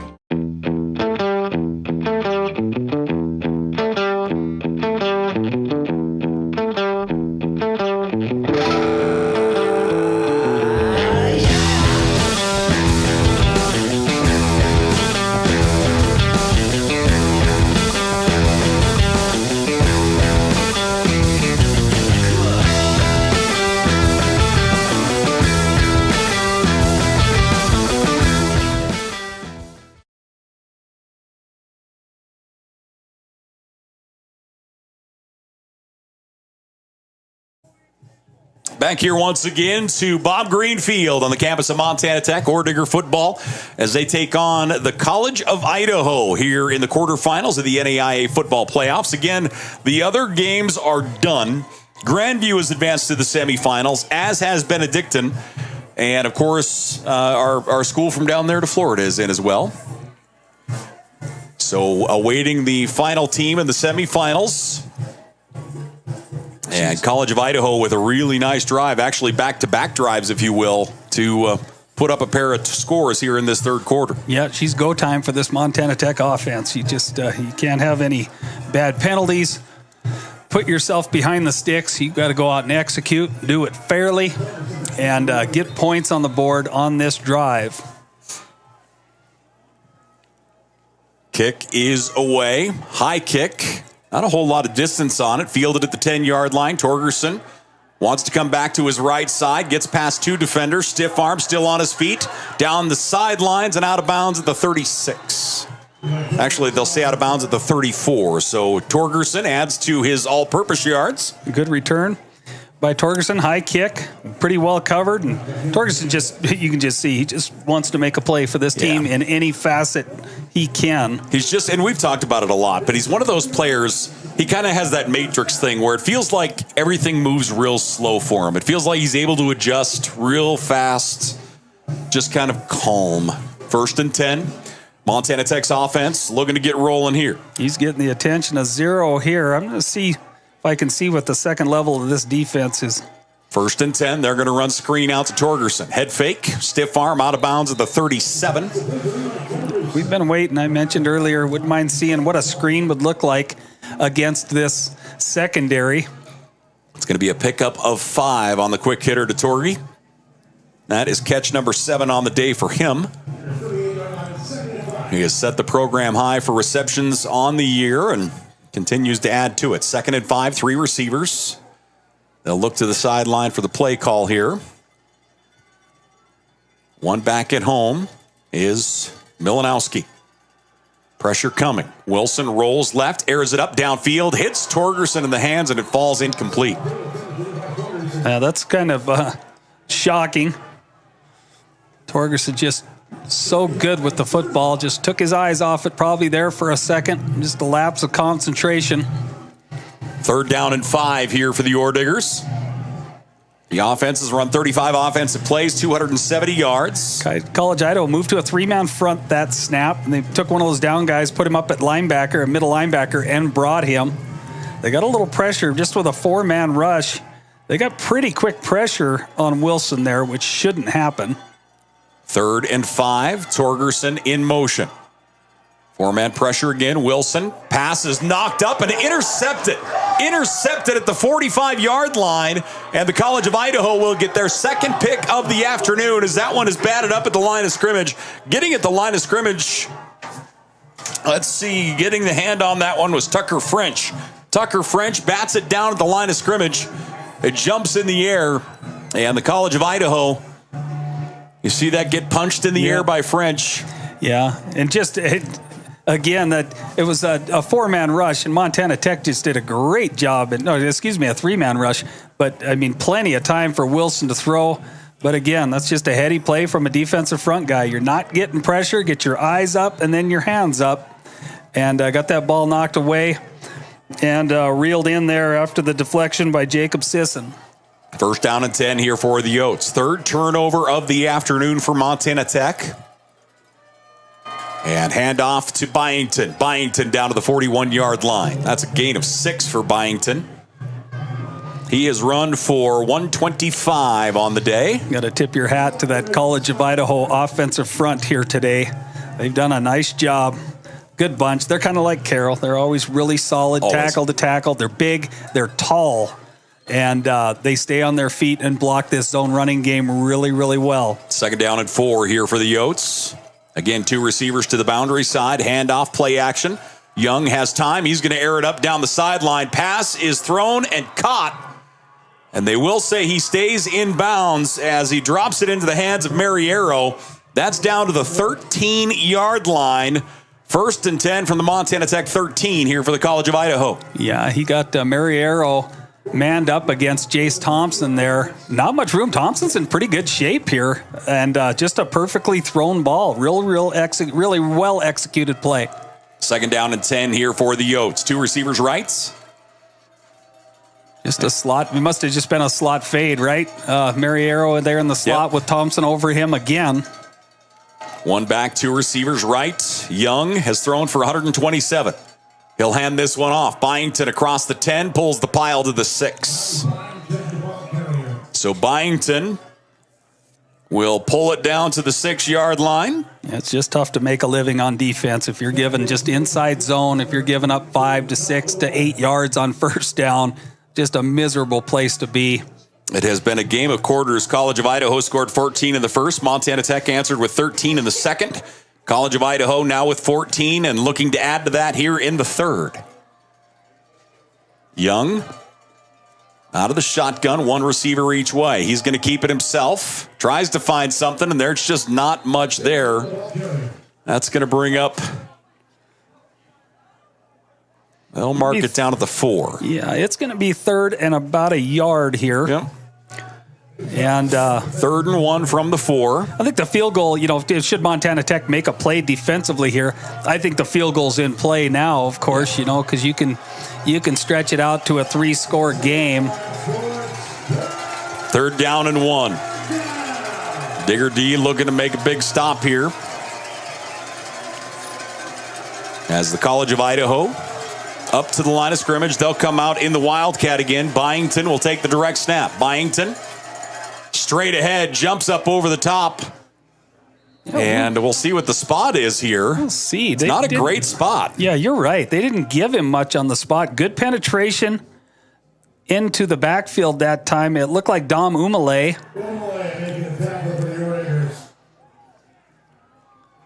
College of Idaho signaling, no, they did not. So it will be 4th down. Yeah, I don't know. This is, again, a tough decision. We talked about tough decisions last week in the Carroll game inside the 5-yard line.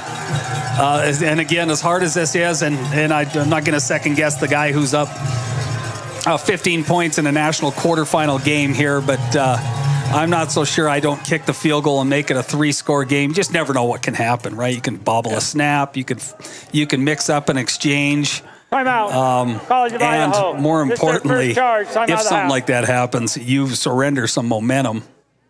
30. We all know what momentum does in this game. No joke. 32 seconds left to play here in this third quarter. I was looking to see. It looks like it will not be a media timeout, so we'll go ahead and keep it here. College of Idaho leading 28-13. And they have been in control in this third quarter, scoring 14 points thus far. And their offense has done an outstanding job. Took the opening drive, scored, forced Montana Tech to punt, got a short field, scored again, and looking to add their third touchdown here in the third frame. This is it's a good football team. I go back to that game they put together up in Helena against Carroll and just imposed their will on Carroll College. A game, in my opinion, that wasn't as close as the score led on at the end. But yeah, I just saw a lot of good football players. Byington going to be taking it out of the Wildcat again. 4th down and less than a yard. Pressure coming. Byington puts his head down, power straight ahead, and he's going to get to the goal line. Byington will get in from the 4-yard line. That is his 4th rushing touchdown of the afternoon. And the College of Idaho will go up 34-13. He never did go down there, and he got hit a few times. You watch this, but he stays up, stays on his feet, keeps those legs going. Gonzer meets him first, and then they just continue to push the pile forward. 34-13. College of Idaho with 20 unanswered points here in this third quarter. Get his name correctly here this time. Josh Horn. Snap goes high. That one is sailing backwards, and he'll dive on it back at the 38-yard line. So the PAT is no good as the snap sailed high on the holder. Josh Horn gets up. No good. I didn't sign up for this. He makes a great play. He runs this ball down. He just knows he has to get on it. And he gets on it, and a couple of Montana Tech pursuers, and Peyton Gonzer just lambasted him. 34-13. The College of Idaho leading Montana Tech here in the national quarterfinal. 3 teams are in. And College of Idaho trying to join them. Time running out here for Montana Tech as we get ready to enter the fourth quarter. As the College of Idaho, 20 points here in this third. And again, it's just been seesaw. College of Idaho scored the first 14. Montana Tech answered with 13 points in the second quarter. And now the College of Idaho with 20 so far here in the third.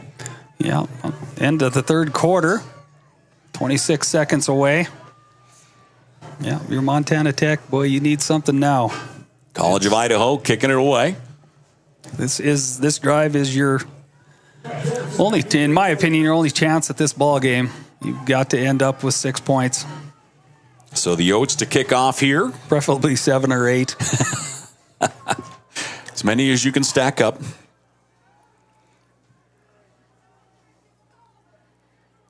So approaching, and the kick is away. End over end. This one will start the return at the 1-yard line. Torgerson shifts his aim to the middle of the field and almost gets his helmet ripped off, and he is down to the 20-yard line. That's the same. They have 2 33s. I'm going to assume that one's Bridger Stevens, a backup defensive end. That's the same the person or the same number that got Torgerson in the first half on his second kickoff. But again, it feels like that first is way up high in the face mask. There's got to be a face mask penalty there. Yeah, I thought I saw a rake of the face mask here. Right there, right yes. There. I mean, his helmet yanks back. There's got to be a face mask. They've got a flag down. And I don't know what the flag's for. After discussion among the crew, there's a personal foul, face mask on the kicking team. That been enforced 15 yards in the run. First down. So that'll bring it out to the 33-ish area.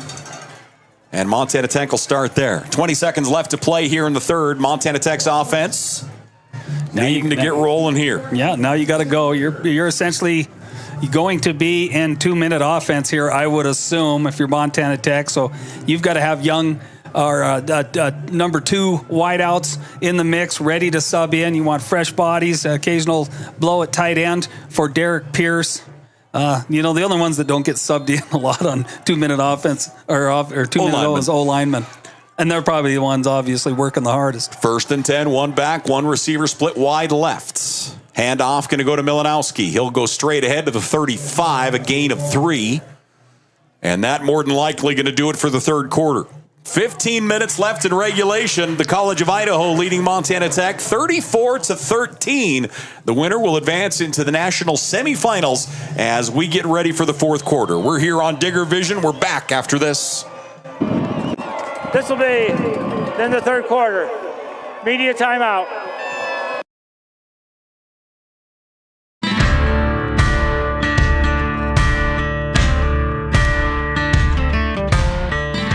Hey, Dave Brennan here with Case IH. One of the new options for model year 2024 is going to be an open spoke gauge wheel. That open spoke gauge wheel is going to be available on all 2000 series planters. That's going to help those growers in adverse conditions with muddy or high residue conditions minimize that plugging in and around that gauge wheel area. For more information on this new offering of open spoke gauge wheels, visit your local Case IH dealer.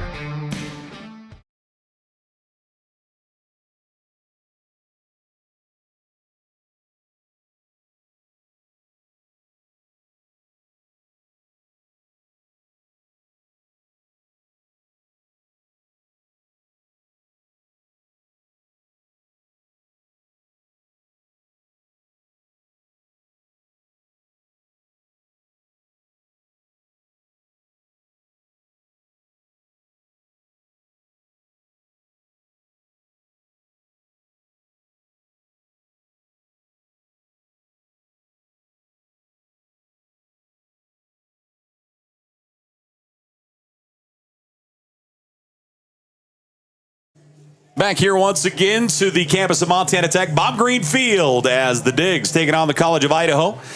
An all-Frontier Conference affair here in the quarterfinals. As we enter the final frame, Montana Tech's offense needing to get rolling here. It was a huge third quarter for the College of Idaho. Yeah. You know, much like last week, you look back at that game a week ago, Carroll College put on a heck of a run in the third quarter. Yeah, it starts with a first down here. I mean, you obviously you need points on this drive, but it starts with a first down and ultimately get points on the board and just see how they react with a little momentum swing or something, but just unable to grab any momentum, any kind of surge here in the second half on either side of the football. 2nd down and 7 here for the Orediggers. Jarrett Wilson is 15 of 20 on the day for 222 yards, 1 touchdown. He has been sacked once. Just hadn't had much in the second half. Had over 200 yards in the first half throwing the ball, but just, you know, and he's been the victim of a couple big drops here in the second half as well. So we get the green light and we're rolling. 2 receivers left, 2 to the right. Man in motion is Netburn, and Wilson keeps it himself. Quarterback draw straight ahead. He's out to the 38-yard line. That's going to bring up 3rd down and 4 here for the Digs. Wilson's going to fight to the bitter end. Just a little fly motion fake. Quarterback keep up the gut. And he picks up a few yards. But, yeah, College Idaho just closes that ground from back there. You know, those 3 safeties or nickels or whatever you want to call them. They just get downhill and make tackles. 3rd and 4. They'll change up personnel. Pierce moves to the left side of the formation at tight end. Wilson pump fake, rolls the pocket to his left, looking downfield, airs it up. That one's knocked away. Coverage downfield that time, as reaching through and knocking that one away defensively is Steele. Tanner Steele, the redshirt junior out of Oregon, gets up over Torgerson and knocks that one free. Yeah, good defensive play. Certainly got to go for it here if you're Montana Tech. 4th and 4. What do you got in the bag here? So they look to the sidelines. Dylan Snyder, Torgerson, Michelotti out there receiver-wise. You have Pierce at tight end. Play clock already down to 10.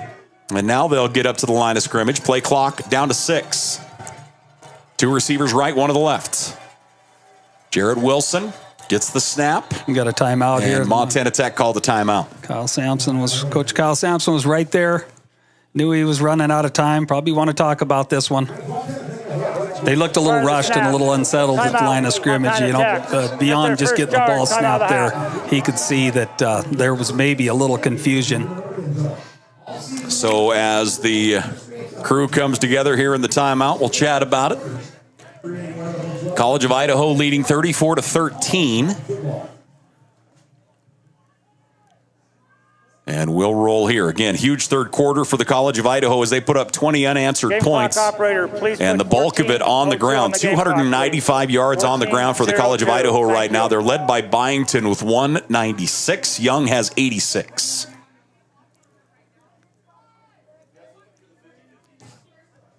Little sunshine peeking in. Yeah, talking about what they're going to do here. What do you think? I think you're either looking at your back out, you release them out to the flat, or Pierce. I think tight end or back is what you're looking at personally. Okay. I think you stretch the safeties, make them react back. You know, you send Michelotti deep or Snyder deep. And maybe if you have a shot that way, take it. But if not, I think Pierce or Milanowski in the flat. See what they do here. They're heavy to the boundary. Probably going to motion Torgerson across the set. Maybe a push pass of some sort. I like the ball being thrown the distance, not a catch and run here. 4th down and 4. 4-man pressure. Wilson is going to escape. He's going to get first down yardage plus some across the 45 and out of bounds at the 48. Yeah, good non-design run, but he's going to take off, and he will move the chains here for the Digs. Really good job in coverage by the College of Idaho. Whatever he wanted to find here was not there. He pumped on it. He looked at it and then said, let's get going. First down and 10 here for the Digs. 2 receivers left, 1 right. And up to the line of scrimmage, Wilson. Underway here in the fourth quarter. Wilson looking left the whole way, lobs it down to Torgerson, and he'll get shoved out of bounds at the 43. That's a gain of 8. Torgerson's 8th catch of the day, just shy of 100 yards receiving. 2nd down and 1, they'll say officially here for the Digs. 13:28 left to play. Certainly a better spot to be. You want to avoid any penalties here, anything that's going to put you back. Again, just move the sticks and get in the end zone. Quickly to the line of scrimmage. That's Pierce in motion. Heavy formation to the right side. And they'll get it to Milanowski. He'll bounce it off tackle. Milanowski cuts back again, 35 down to the 32.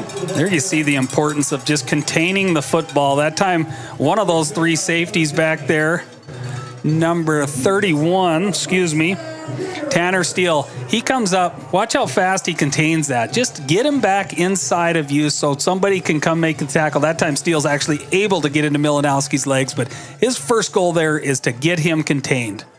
1st down and 10 here for the Digs. 2 receivers left. Net burn in the slot right side. Wilson's looking deep here on the left side. Torgerson double move, and he never saw it. He turned to his right side, and that one will fall incomplete.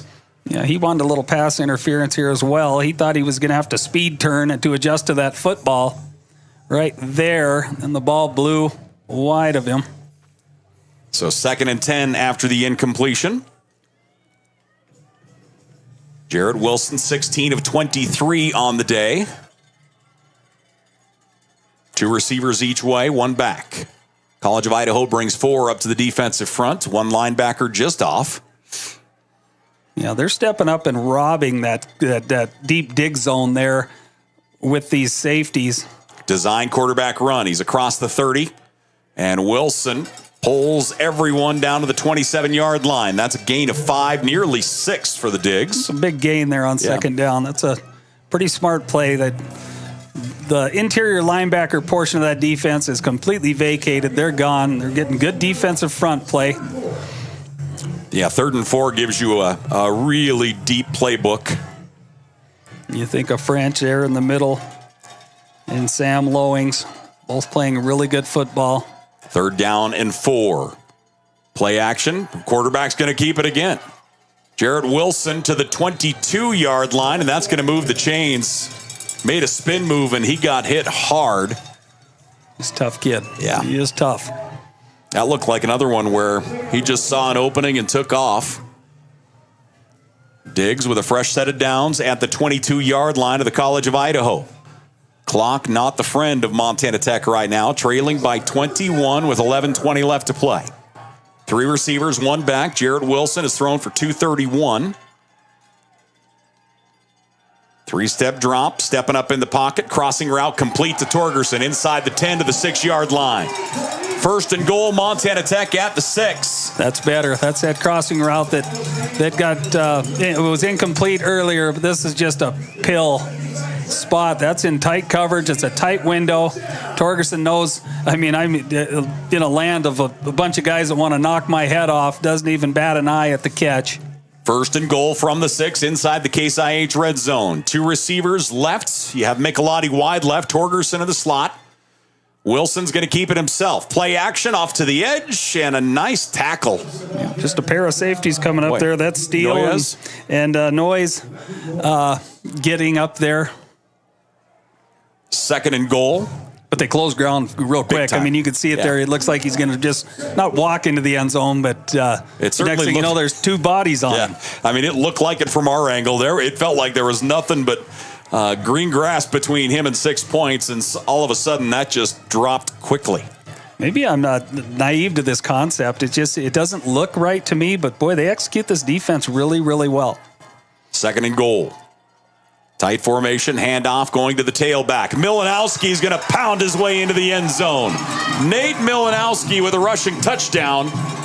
Yeah. And Montana Tech puts 6 up. Yeah, he meets Pretty.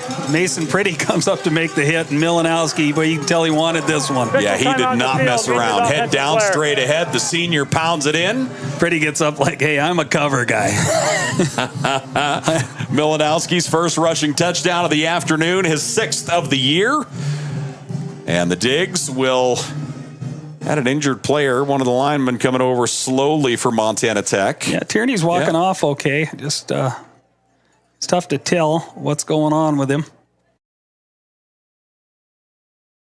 He is a big human. He is, and he's had a tremendous year. The Butte High product. Feels like he's played about everything in the offensive front.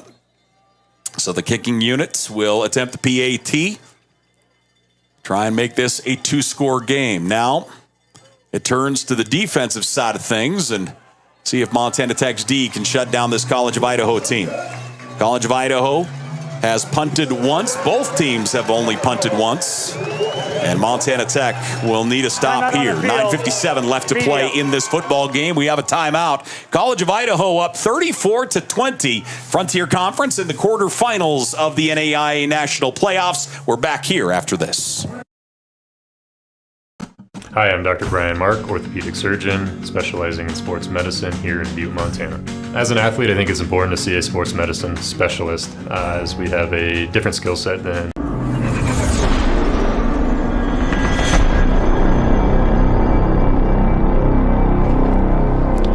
Montana Tech is a place for opportunity and innovation, where determined doers thrive.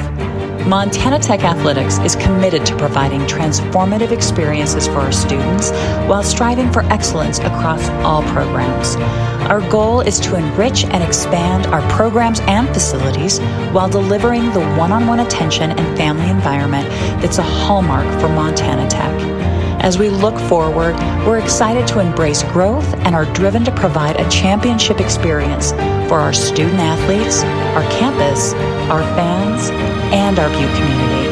We have a vision for the future of Montana Tech Athletics and cannot wait to share more throughout the season.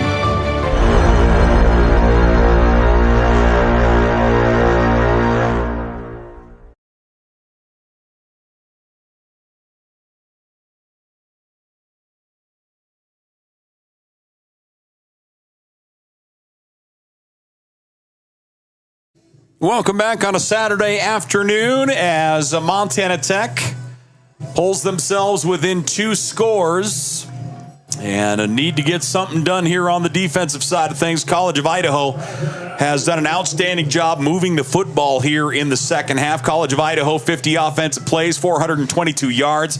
Young has 127 through the air, but they have run for 295 as Byington has 20 carries, 196 yards, and 4 scores for the Yotes. And if they'll bring the hands unit up, and they are anticipating. Yeah, they're just making sure Montana Tech isn't up to something real sneaky here. I'm sure Montana Tech will spread it out and kick it deep. Baranowski will send him out. And now College of Idaho will react as well. 9:57 left to play here. As Ryder Baranowski to kick it off here for Montana Tech. And they will attempt the short kick to the right side, fielded well at the 43-yard line. And College of Idaho all over that one. He had a better chance. I think he had a better chance there just to lob one over the back guy's head. He was planted at about the 25-yard line, the deep returner. Yeah, too late now. So the College of Idaho will take over at their 42-yard line. And the Digger Offside, D will kicking team, number 13. look to make something happen here. Enforced at the end of the play. First down. I didn't hear what the penalty was. And they'll change out footballs here, and the College of Idaho will now take over at their 47-yard line. I didn't catch it either. I didn't either, sorry. 9:56 left to play. Yotes up to the line of scrimmage. 21 first downs on the day, 50 offensive plays for 422 yards. They have run the ball exceptionally thus far. Young out of the shotgun. 1st and 10, handoff straight ahead. And with the carry is Echo Hawk. Riken Echo Hawk, the sophomore. And he'll pick up 5 on first down. So Echo Hawk will get his first carry of the day. kind of an odd time to bring in another tailback. We haven't seen Echo Hawk even on the field on the I don't think today, no. I believe we did see him the first time they played. He comes into the game with 39 carries. 2nd and 5. 2 receivers right, 1 left. They look to the sideline for the play call. Young changes up the play. Caden Young, the redshirt junior out of Emmett, Idaho. Handoff to Echo Hawk, and he'll be driven into the ground. We've got flags down here. They're going to get Montana Tech. Came on a outside blitz and got across a little early.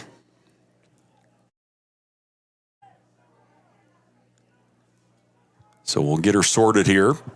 We have had a combined 11 penalties here in this football game. Defense, number 91. 5 and yards. the digs are offsides. Replay, 2nd down. 14-point advantage here for the College of Idaho. They put up 20 unanswered in the 3rd quarter. And that'll bring up 2nd down and 1 here for the Yotes. To me, this feels like a spot for a play-action shot. Well, yeah, this is a team that faked the handoff and kneel down. Yep. 1 back at home. And Echo Hawk with the carry. He's got a gap. Echo Hawk is inside, and he's gone. Echo Hawk is going to take it to the house. Reich and Echo Hawk, the sophomore, will get the rushing touchdown. And he will take it to the house. Echo Hawk with his 2nd carry and his 1st touchdown of the afternoon. Yeah, they've been good on inside zone all day long. And that's what pops. You know, Montana Tech, they're going to man coverage, right? They're getting a lot of bodies at the line of scrimmage. And you've heard me say that before. A lot of bodies at the line of scrimmage never really made us nervous if you've got inside zone and outside zone in play or toss.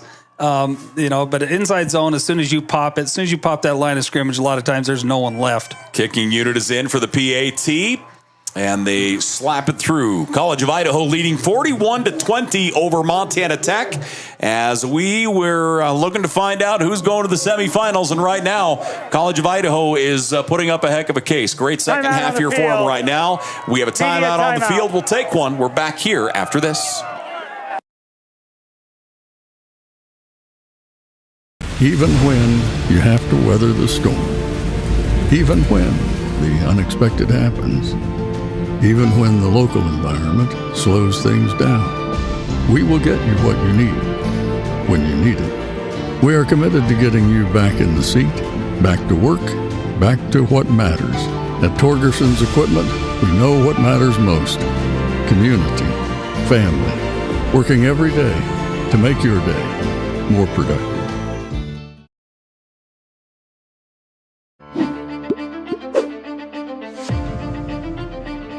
Nucor is a great company. They care about their people. They care about the environment. I've never been restricted to fall in a box. I've never been told that I can't do something. I saw it as a great opportunity to develop a career. You create your own destiny at Nucor. We're building something bigger out here at Nucor. Come join us.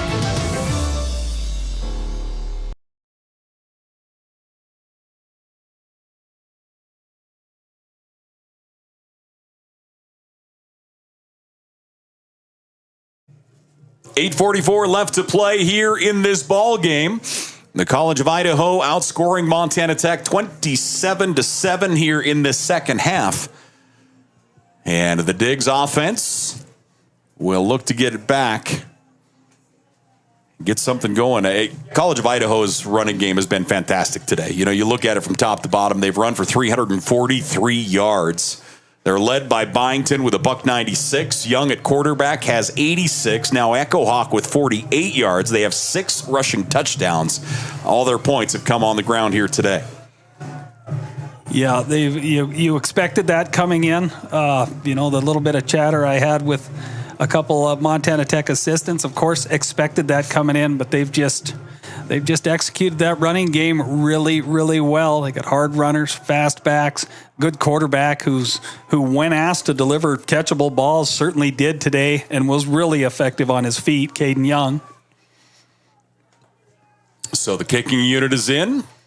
They'll look to boot it away. A little bit of wind at their back, a little bit left to right as well. This one into the wind, and the return will start at the 4-yard line. Levi Torgerson out across the 19, and he'll go out of bounds. We'll see where they'll mark him here, right around the 19-ish area. 8:39 remaining in the football game. Yeah, Torgerson just wants to make plays any way he can. Just been so valuable for this offense and this team this year. He's a gamer. He ain't going to quit. Now, they'll mark him at the 20 officially. So Montana Tech's offense at the 20-yard line. Jarrett Wilson. 2 receivers left. It looks like Dylan Snyder and Torgerson on the left side of the formation. Michelati all the way up top. And in the backfield is Milanowski. 1st and 10, Montana Tech. Jarrett Wilson dropping back. He's going to air it up right side, man and man, and that one's going to fall incomplete. Yeah, a little hand battle down the sidelines there. Both guys were given and taken a little bit. Michelati, the intended target. You see Wilson airing this one up as the 2 guys battling on the sideline. 2nd and 10 here for the Digs. These corners are tough to run past. I noticed that early in that game I went up and watched at Carroll. You know, Carroll had gotten Vandenacre and Kulshin behind defenses all season long, and they had a heck of a time trying to run by 21 and 2. Torgerson goes in motion. 3-step drop. Pass to Torgerson across the 30 out to the 33-yard line. That's a pickup of 13. And a first down for Montana Tech, and they'll hurry up to get the offense back up to the line of scrimmage. Again, a thing that's tough to get used to. This much time in the game, that clock doesn't stop on those first downs like it did a few years ago. 1st and 10. They'll go to the sidelines. That one, errant pass falls incomplete. 2nd and 10 now for the Digs. Yeah, you bring up a good point. With the clock not stopping, that changes a lot. Yeah, that would have been tough to get used to. I mean, at least you had that grace back in the day. You make a first down, get the clock stopped for a little bit, get a quick sub in. 1st and 10 here for the Digs. Ball at their own, 2nd and 10 rather. Ball at the 33-yard line. College of Idaho leading 41-20. Quarterfinal matchup here. I won't be wearing this shirt to any more games. Michelati moves. I mean, not that we're superstitious or anything. Wilson, they're going to run the screen on the inside to Torgerson. Torgerson, stiff arm out to the 35-yard line. Short gain, good coverage that time. College of Idaho. One thing this defense does do is just by alignment, they cover the short flat area of the football field really well. That time it looked like Torgerson had more of it.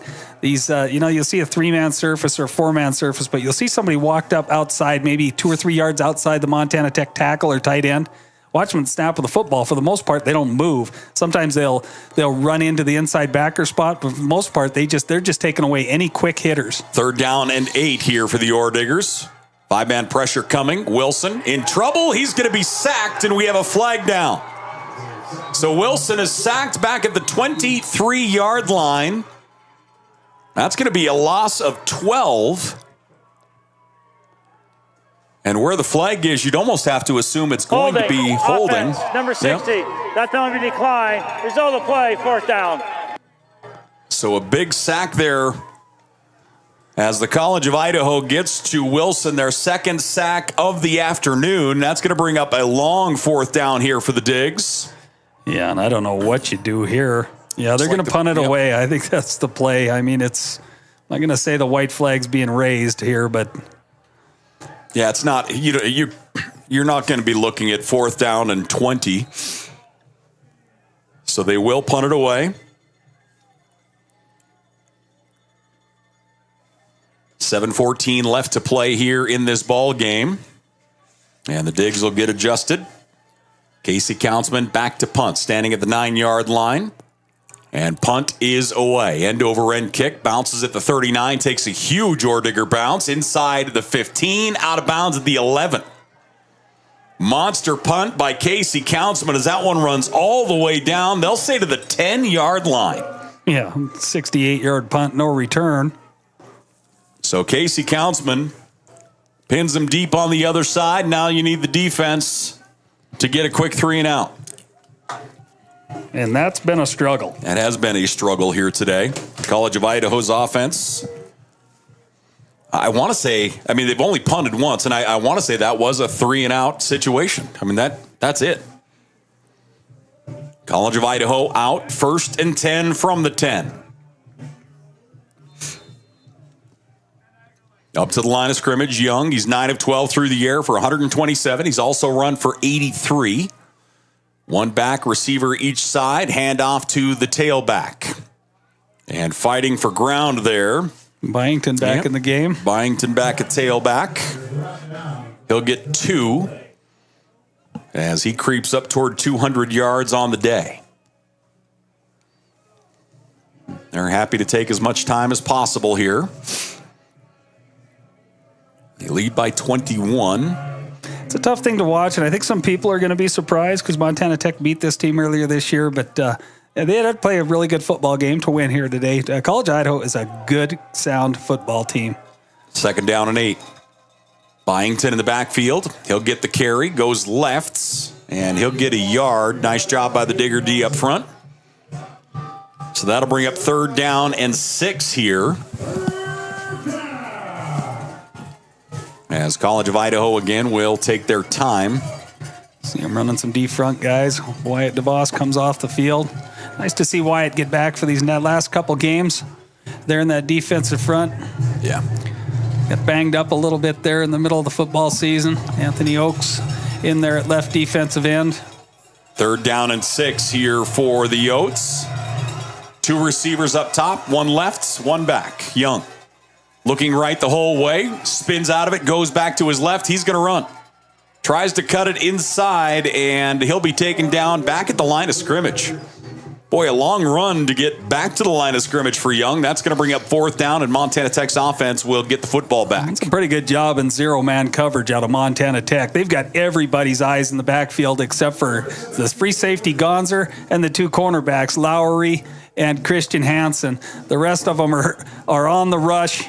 And usually a quarterback, even if he's rolling out, if he gets out much time, someone's going to pop wide open. But those guys did a great job of staying in coverage. So the College of Idaho will burn a few seconds here. And the kick is away, end over end. Torgerson steps up, dives at it at the 45-yard line, and Montana Tech will take over at the 45. 21-point advantage here for the College of Idaho.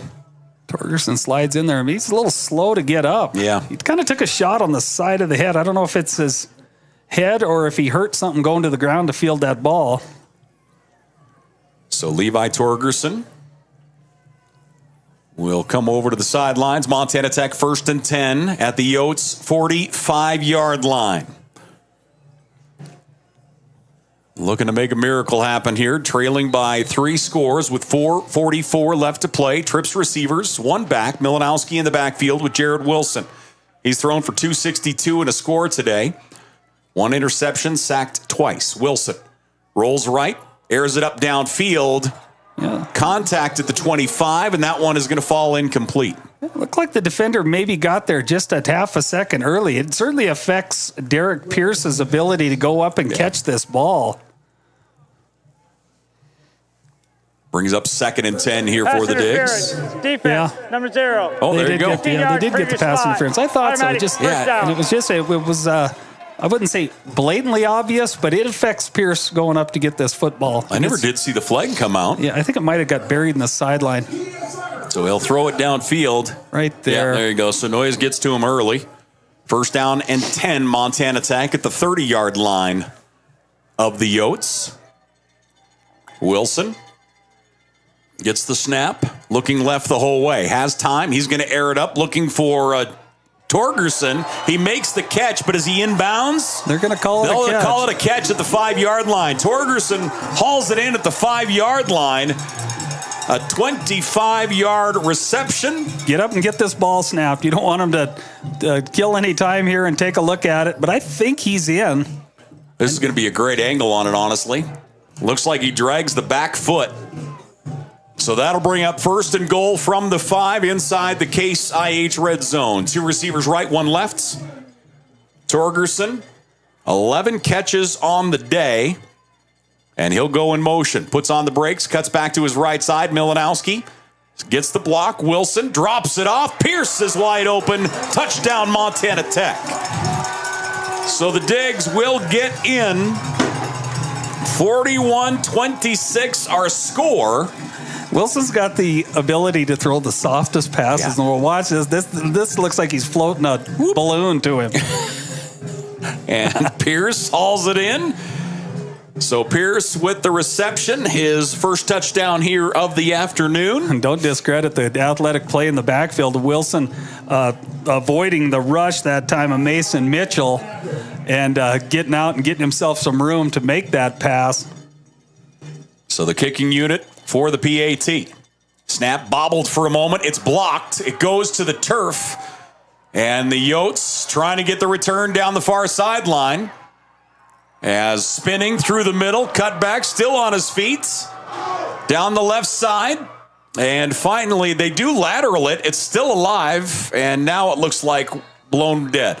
Now we have a flag down as well. So a blocked PAT. Good job by your long snapper that time. For Montana Tech getting down and at least forcing the runner to cut back. That's the sophomore out of Billings West High School, Chris Garcia. He comes back and kind of contains it a little bit. Our white hat's going to give us a call here. 4:10 left to play.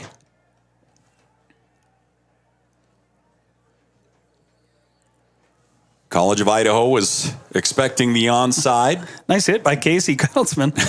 Flattened him into the sideline.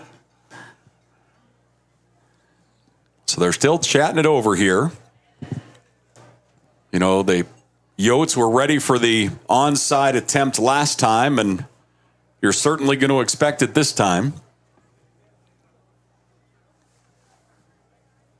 2-score lead, 15-point advantage. That time, I think the snap was just a little low. I thought Grange did a nice job of getting it and putting it down, but I think it caused just a little bit of a delay. Personal foul, face mask on the kicking team during the return, grabbing the helmet opening. That penalty enforced 15 yards on the kickoff. The result of the try is no good. So 15 yards on the kickoff, which certainly changes things, as it will come backwards. 4:10 left to play here in the ball game. Now do you still onside kick? And that's what I'm saying. You have to, I think, but it certainly changes the dynamic a lot. Or you try another look, because the kickoff cover coach, D-front guy, coach, who's the D-front guy coach at Tech? Mann. Yeah. Coach Mann. Coach Mann was talking to Baranowski after that pooch kick on the previous kickoff, and he was kind of giving him direction, and I think he was telling him, now, if you see this, kick it here, or if you see this, kick it here. So here, I think, you maybe just try and loft one down the right side there about the 50-yard line, see if you can't win a foot race to it. So the Digs setting up for the onside. They're looking here to the near sideline. Kick is away. Takes a high bounce, fielded at the 42-yard line, or the 38, I should say. And the College of Idaho dives on it immediately. And, of course, they've got the hands unit out there, and fielding that is Mariero. Yeah, Mariero did a nice job. That ball, he kind of got, Baranowski kind of got what he wanted, a hard roller that sprung into the air. But it was just more of a cherry hop for Mariero versus one that might bounce up over his head. 1st and 10 Yotes, 4:07 left to play here in the ball game. Montana Tech 2 timeouts. College of Idaho 55 offensive plays, 474 yards, 347 yards of it coming on the ground. Byington has rushed for 200. And they did that against a really good defense. Yeah. I'm not going to discount Montana Tech's defense at all. They had a great year, and this is just a good offensive front. Byington out of the Wildcat as they shift into it. He'll push his way down to the 35. They sent their quarterback and Young in motion. Good job up front. Played pretty well in the interior. Dom Umale did today. We called his name a few times. He's coming from the the dead interior of that defense. He's either playing one technique or three technique. I mean, he's constantly getting double teamed, but made some plays there in that defensive front today. 2nd down and 6. I just like to say Umle too. I know, that helps. 2 receivers out on the right side of the formation. Again to the boundary side. We've seen that out of the Yotes pretty much all day today. Byington in the backfield. They'll wait. Ball goes to the ground, and they're able to get on it. Boy, Young started that handoff, and that ball just squirted right out. Yeah, he goes to place it right. Yeah, he never really does get a hold of it. That's what I mean. You know, keep putting points on the board. You never know what's going to happen. I mean, it looks pretty nonchalant down there, but there's a lot of pressure on the Caden Youngs of the world right now to field snaps, get the ball handed off, whatever you have to do with that football. They'll let the clock run, but it's 3rd down and 8 here for the Yotes. One thing hasn't changed. It's a national quarterfinal game. Out of the shotgun, Young. Byington behind him. Montana Tech has everybody on the defensive front. Byington gets wrapped up. He'll get a yard, and that will be 4th down. And Montana Tech will call a timeout, it would appear. A little better job of layering that defense. Beller getting through with the nice hit. 2:33 left to play here in the ball game. It's going to bring up 4th down and 7 here for the Yotes. Like what Arthur did there. He reached down and helped Byington up off the turf. You know, that's just 2 guys that were at battle all day long. They saw a lot of each other. Arthur, the experienced senior, shows a lot of class. You know, just it's almost like he's reaching down saying, hey, I really respect what you did here today. And just a good senior grown-up move. So a 4th down look here for the College of Idaho. Montana Tech trailing by 2 scores.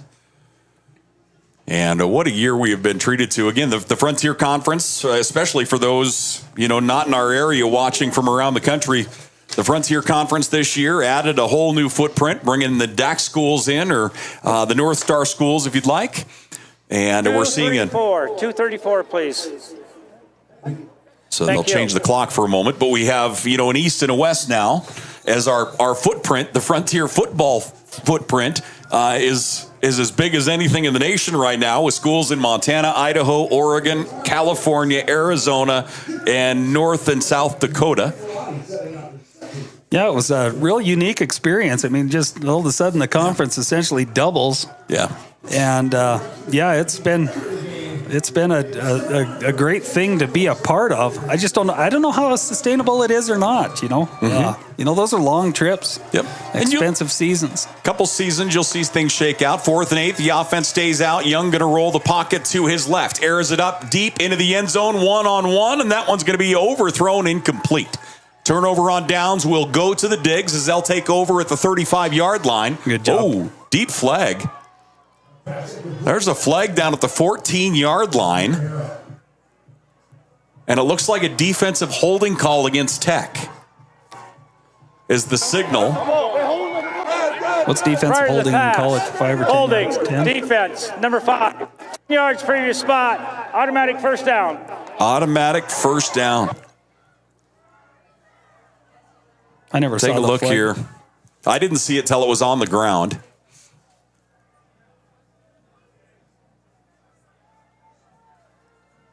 And I don't know. I don't know if it was down there, because the flag was on the interior of the field, so it feels like it was on like a crossing route or not on the deep shot to the end zone.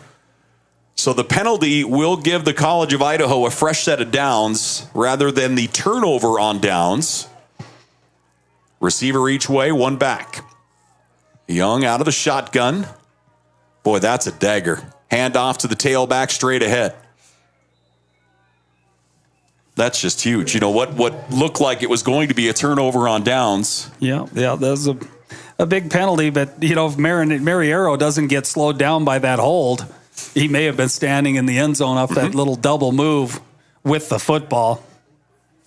So that will bring us to our 2-minute timeouts. 41-26, the College of Idaho up over Montana Tech, as looks like the Yotes looking to make their way into the semifinals with a timeout on the field. We'll take one. We're back here in just a moment.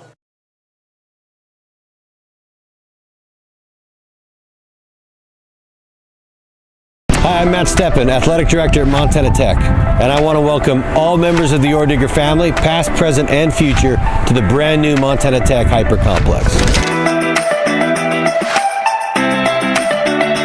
We're excited to announce a modernization project that will enhance the experience on campus for all students, faculty, staff, and the entire Oredigger community. With a state-of-the-art hyper facility, our Montana Tech students and athletic programs will experience an athletics facility like no other in the NAIA.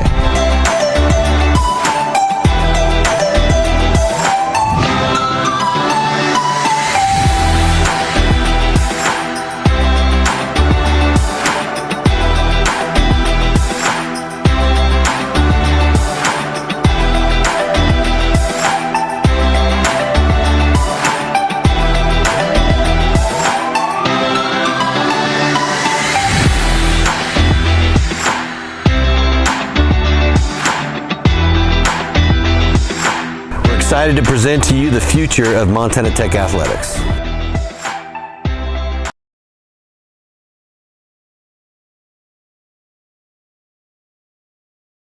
Back here after our 2-minute timeout, the College of Idaho leading 41-26. The Digs have one timeout. And the College of Idaho a good opportunity just to run the clock out here. It's obvious to a lot of people around here, not to a lot of people countrywide that know the backstory. But let's just say Montana Tech's got to stay true in defense here because you never know what College of Idaho is going to try and do here. Yep. So up to the line of scrimmage they come. Kind of staying away from it because I don't want to bring light to it, but...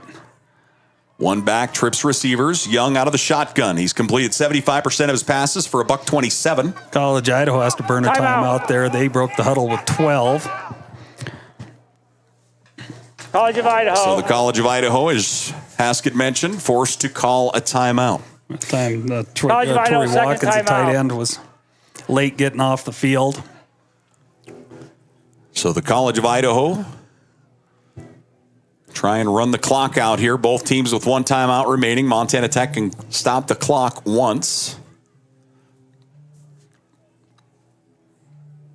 Just part of a busy day here in Butte, as when we get done here, we've got basketball tonight as Montana Tech taking on Carroll College. The women at 5:30, the men at 7:30. You don't even have time for a quick nap. Probably not, no.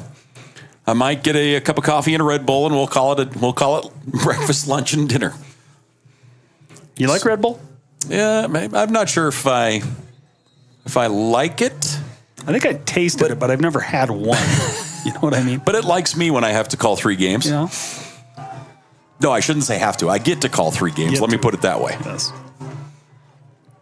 So 2nd down and 6 here for the Yotes. Trips receivers to the wide side this time. Young out of the shotgun. Yotes have run 59 offensive plays, 481 yards. Tailback gets it. He'll push his way down to the 20, a gain of 2. As with the carry is Gibson. Trey Gibson, the redshirt freshman. Montana Tech will burn their last timeout. That'll bring up 3rd down here. Ball right at the 20-yard line.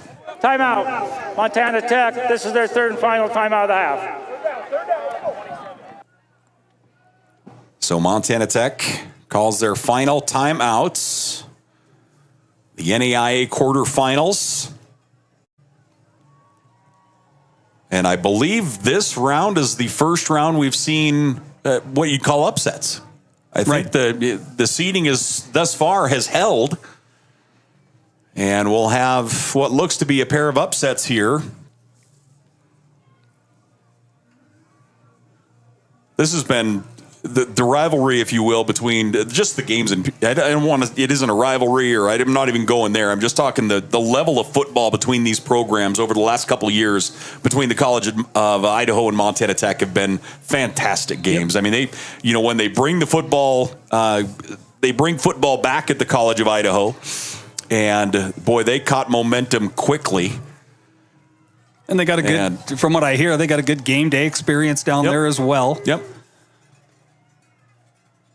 So after the timeouts, Young to the line of scrimmage. One back, Byington in the backfield, 2 receivers wide right.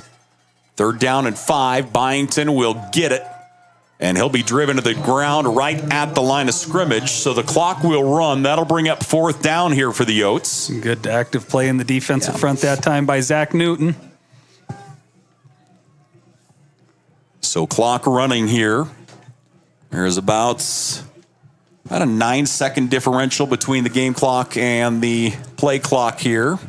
Yeah, I mean, I think you're going to see one of 2 things here. You're either just going to see a go route to an outside receiver or a rollout pass. You know, the bootleg action that we've seen Caden Young do on a couple occasions here today. And it looks like College of Idaho is going to burn their final timeout.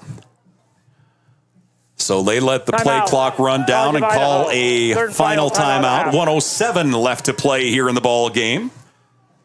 Again, the other games played today. Grandview beat Lindsey Wilson at home. Grandview, the number 1 seed and the defending national champions.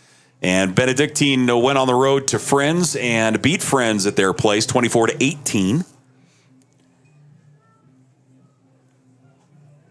And with 1:07 left here, the College of Idaho leading 41-26. And you think College of Idaho, or the winner out of this game, is probably headed to Florida, correct? I would assume. College of Idaho, actually, no. I think they're the low seed. I bet you they probably end up at Grandview. I bet you that will get swapped. I bet you they go to... You talked about that earlier this week with me. That's my guess now. But, again, it comes down to... flights, you know, there's so much more into it rather than obviously seating. But that would be my assumption right now. 4th down and 5. Slot goes in motion. Mariero play action. Young looking for the shot down the left side. That one is incomplete, and that'll be a turnover on downs to the Digs at their own 20-yard line. So turnover on downs, as some words being said. Yeah, and rightfully so. Yep. Lowry's in good position there, though. Stays true in man coverage. Needed a perfect ball there and didn't get it. 1:01 left to play. The Digs offense will take over at the 20-yard line. These 2 teams, again, Tech on the east side, College of Idaho on the west side. Montana Tech won the first time they played here. And I believe that's a 2-year rotation, so I think Tech will go to C of I next year in a non-conference game. Wilson airs it up to the sideline, pass complete to Michelotti out to the 35-yard line. Yeah, he gets out of bounds and stops the clock. 54 seconds left to play. First down yardage here for the Digs. Thomas Walkup slow to get up here. Probably going to see some training staff maybe run out onto the field. He's trying to avoid it. Official timeout in the field. Injured player on the offense.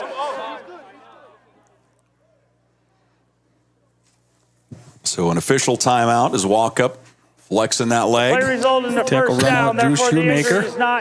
A legacy job here. Drew, son of All-American Mike Shoemaker from back in the 90s. Yes, indeed. Trips receivers left here for the Digs. Wilson has thrown for 306 on the day. 2 touchdowns. Trips receivers left. Torgy goes in motion. And 1 back at home. Looking across the middle, pass is out in front of Torgerson, incomplete. Went up for it, got a fingertip on it. Just a little high and outside. So that will fall incomplete. 2nd and 10 here for the Digs with 46 seconds remaining. Just a great day of football here. It has been a wonderful season in the Frontier. I think guys like Dylan Snyder, boy, he worked hard here all season and didn't really get targeted at all today, but still very active in this passing game. 2nd and 10. Deep shot down the right side, and that one is going to fall incomplete. Good battle down there between the corner and Torgerson. The corner out there was Viemeyer, it looked like. Actually, no, my apologies. He was 31 again. Tanner Steele. Yep. Played a good ball game here today. If the College of Idaho holds on to win here, what are you thinking for offense and defensive players of the game? I mean, offensive, you've got to go Byington. Yeah, Byington. I like that pick. On defense, maybe French or Steele. Maybe I don't know. There you go. Bobbled on the sidelines. That one is going to go incomplete. That was a really well thrown football here on the wheel route. Got Milanowski in the hands. As Wilson puts that on a dime, Milanowski goes up, just unable to corral it and shoved out of bounds. 4th down here for the Digs. 35 seconds left to play.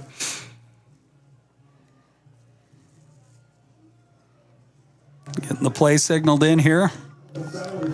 Yeah, I'm sorry. I'm still grinding on the defensive side of things. I think for me, it's got to be Byington offense. Yeah, I just think of guys his name we called who played really good. The 94 was in our picture a lot today, Tucker French. And he is a nightmare. He plays really hard. And same with Steele. It feels like we've talked about him a ton. Wilson moving to his left. He'll air it up to the sidelines. Caught that time by Levi Torgerson down to the 43-yard line. Or that guy for offensive player of the game. He played so good today. Catch number 13. He's approaching 200 yards receiving on the day. I mean, he came in with, 2,150 yards of all-purpose yards? He just loves to make plays. It's the deal. 2 receivers on each side of the formation. Jarrett Wilson dropping back. Across the middle, has a man. Torgerson again. Torgerson across the 20 to the 18. He's got a decision to make, too, at the end of this season. I'll tell you what, Montana Tech. Quickly to the line of scrimmage, and they will spike it. So we lost. When he spiked it, it showed 21, and it rolled to 20. So Montana Tech stopped the clock inside the Case IH red zone of the 19-yard line. College of Idaho leading by 15. Torgerson, 14 catches, 202 yards receiving. I don't know that you needed the promo video for him. It's just incredible. 7 returns. He made a whole new one today. Wilson steps up, pump fake once. He'll drop it off on the sidelines. Milanowski stays in bounds. That's a heck of a play, and he'll fight his way down to the 5. That's a great bit of running by Nate Milanowski. This is a great bit of quarterbacking by Jarrett Wilson. Watch him. This thing top to bottom. Attack the line of scrimmage. Know where he cannot go beyond right here, and just whoop. And just dumps it off, and Milanowski right on the sidelines. Look at that. That's a heads-up football play. I didn't know any better. I think Milanowski just stepped in from the sideline. So, as of right now, Torgerson over 200 yards receiving and 137 yards returns. In motion, Snyder. 1st and goal from the 6. Wilson looking to the end zone. Throws it to the back. It's caught. Is it in play? And the official says out of bounds. Torgerson at the back of the end zone. They say out of bounds. I don't know if you don't want to take a look at this. So Wilson in the pocket. Holding. Offense. Number 60. An offensive holding. Boy, he was in bounds. That looked awful close. Honestly, through the replay, it looked a lot closer than it did live. It's awful. It's all for naught. Excuse me. But it takes another 6 seconds off the clock. Yeah. 41-26. Montana Tech up to the line of scrimmage. A 10-yard holding penalty back to the 16-yard line. 3 receivers, 1 back. Pressure coming. Wilson stands in the pocket. He throws it into the back, and that's going to fall incomplete. Looking for Torgerson again. Basically triple coverage. Had a safety in the middle, corner on his hip, and had deep coverage on top of it. I think this time they'll just go probably same set. Michelotti over here. I think they'll just give Michelotti a jump ball here down the sideline. It looks like they're going to double cover him here, but the underneath coverage is not running with a vertical release. So you're essentially getting one-on-one. And now they move him to the other side. But I think it will be the same principle. 4 seconds remaining in the season. College of Idaho leading 41-26. Wilson scrambles, moves to his left, the final play, and he's going to run. Wilson Jumps over one, and he is down to the 2-yard line, and that is game. 41-26, the College of Idaho will advance to the national semifinals as they take down the Digs in a rematch of a Frontier Conference battle earlier this year. What a season out of both these programs. The Frontier Conference will have the College of Idaho in the national semifinals. Montana Tech will finish a season where they broke how many school records and firsts for this program. They go 12-0, and they'll finish 12-1 with a hard-fought battle here to the College of Idaho this afternoon. Yeah, great season. College of Idaho will move on. Montana Tech's got nothing to be ashamed of. No. And you know what? It's a bummer. I'm bummed out that this team didn't win here today and is not going on to the national semifinals. But not just the undefeated season up until this point. This is a team that replaced 26 seniors. I don't know that I didn't expect this, and I don't know how many people did. And another key thing is going into next season, this cupboard's still full. There's a lot of youth on this team. Granted, there were 19 seniors on senior day here, but it's just layer after layer of good product that they're getting up here. They're good students, they're good people, and they just do a great job in this community, and they're all happy together here. They're a big, happy family in that locker room. And I just look forward to another season because there's so many good young dudes on that team. They're going to have another great recruiting year, and it's all the culture that they've put in place up here. And they still got a ton to be proud of. Boy, that they do. And as we take a look at numbers, we'll get the presentation of individual trophies here in a minute. For Montana Tech, 65 offensive plays, 459 total yards. Jared Wilson, 25 of 39 for 367 yards, 2 touchdowns on the day. He was the leading rusher as well with 82 yards. And receiving-wise, Levi Torgerson, 14 catches, 202 yards. And again, he had nearly 140 yards in return yards on top of it. Just a huge day, wrapping up a huge, huge season for Levi Torgerson. Michelati, 6 catches for $122 and a score. Pierce at tight end, 3 catches for 23 and a score. On the other side, College of Idaho, Young is going to lead them into a victory here today. They ran 62 offensive plays, 483 yards. Young, 9 of 13 for 127. And then the rushing game, 356 yards on the ground for the College of Idaho. 25 carries for Byington, 206 yards and 4 scores. Young goes for 86 on the ground and a touchdown. And Echo Hawk, 2 carries, 48 yards, 1 touchdown for the College of Idaho, as they will advance into the national semifinal. And my guess is Grandview, but obviously I have no idea who it's going to be, but that would be my guess. Yeah. Just it's hard to watch.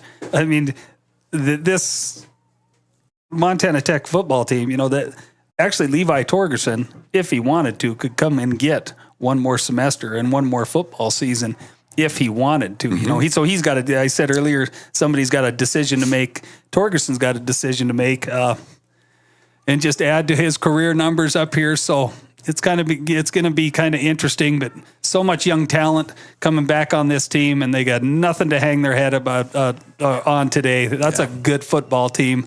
I said it all week. I said it all year, but I certainly said it all week. This is a team that Montana Tech will have to play really, really well to beat. And they played well today, but a couple early turnovers just put them in a catch-up mode all day long. And, it was unfortunate. And College of Idaho executed, especially in the running game. Quarterback made the plays when he needed to make them. And, it's going to take a good football team to knock College of Idaho off. And that is the truth. So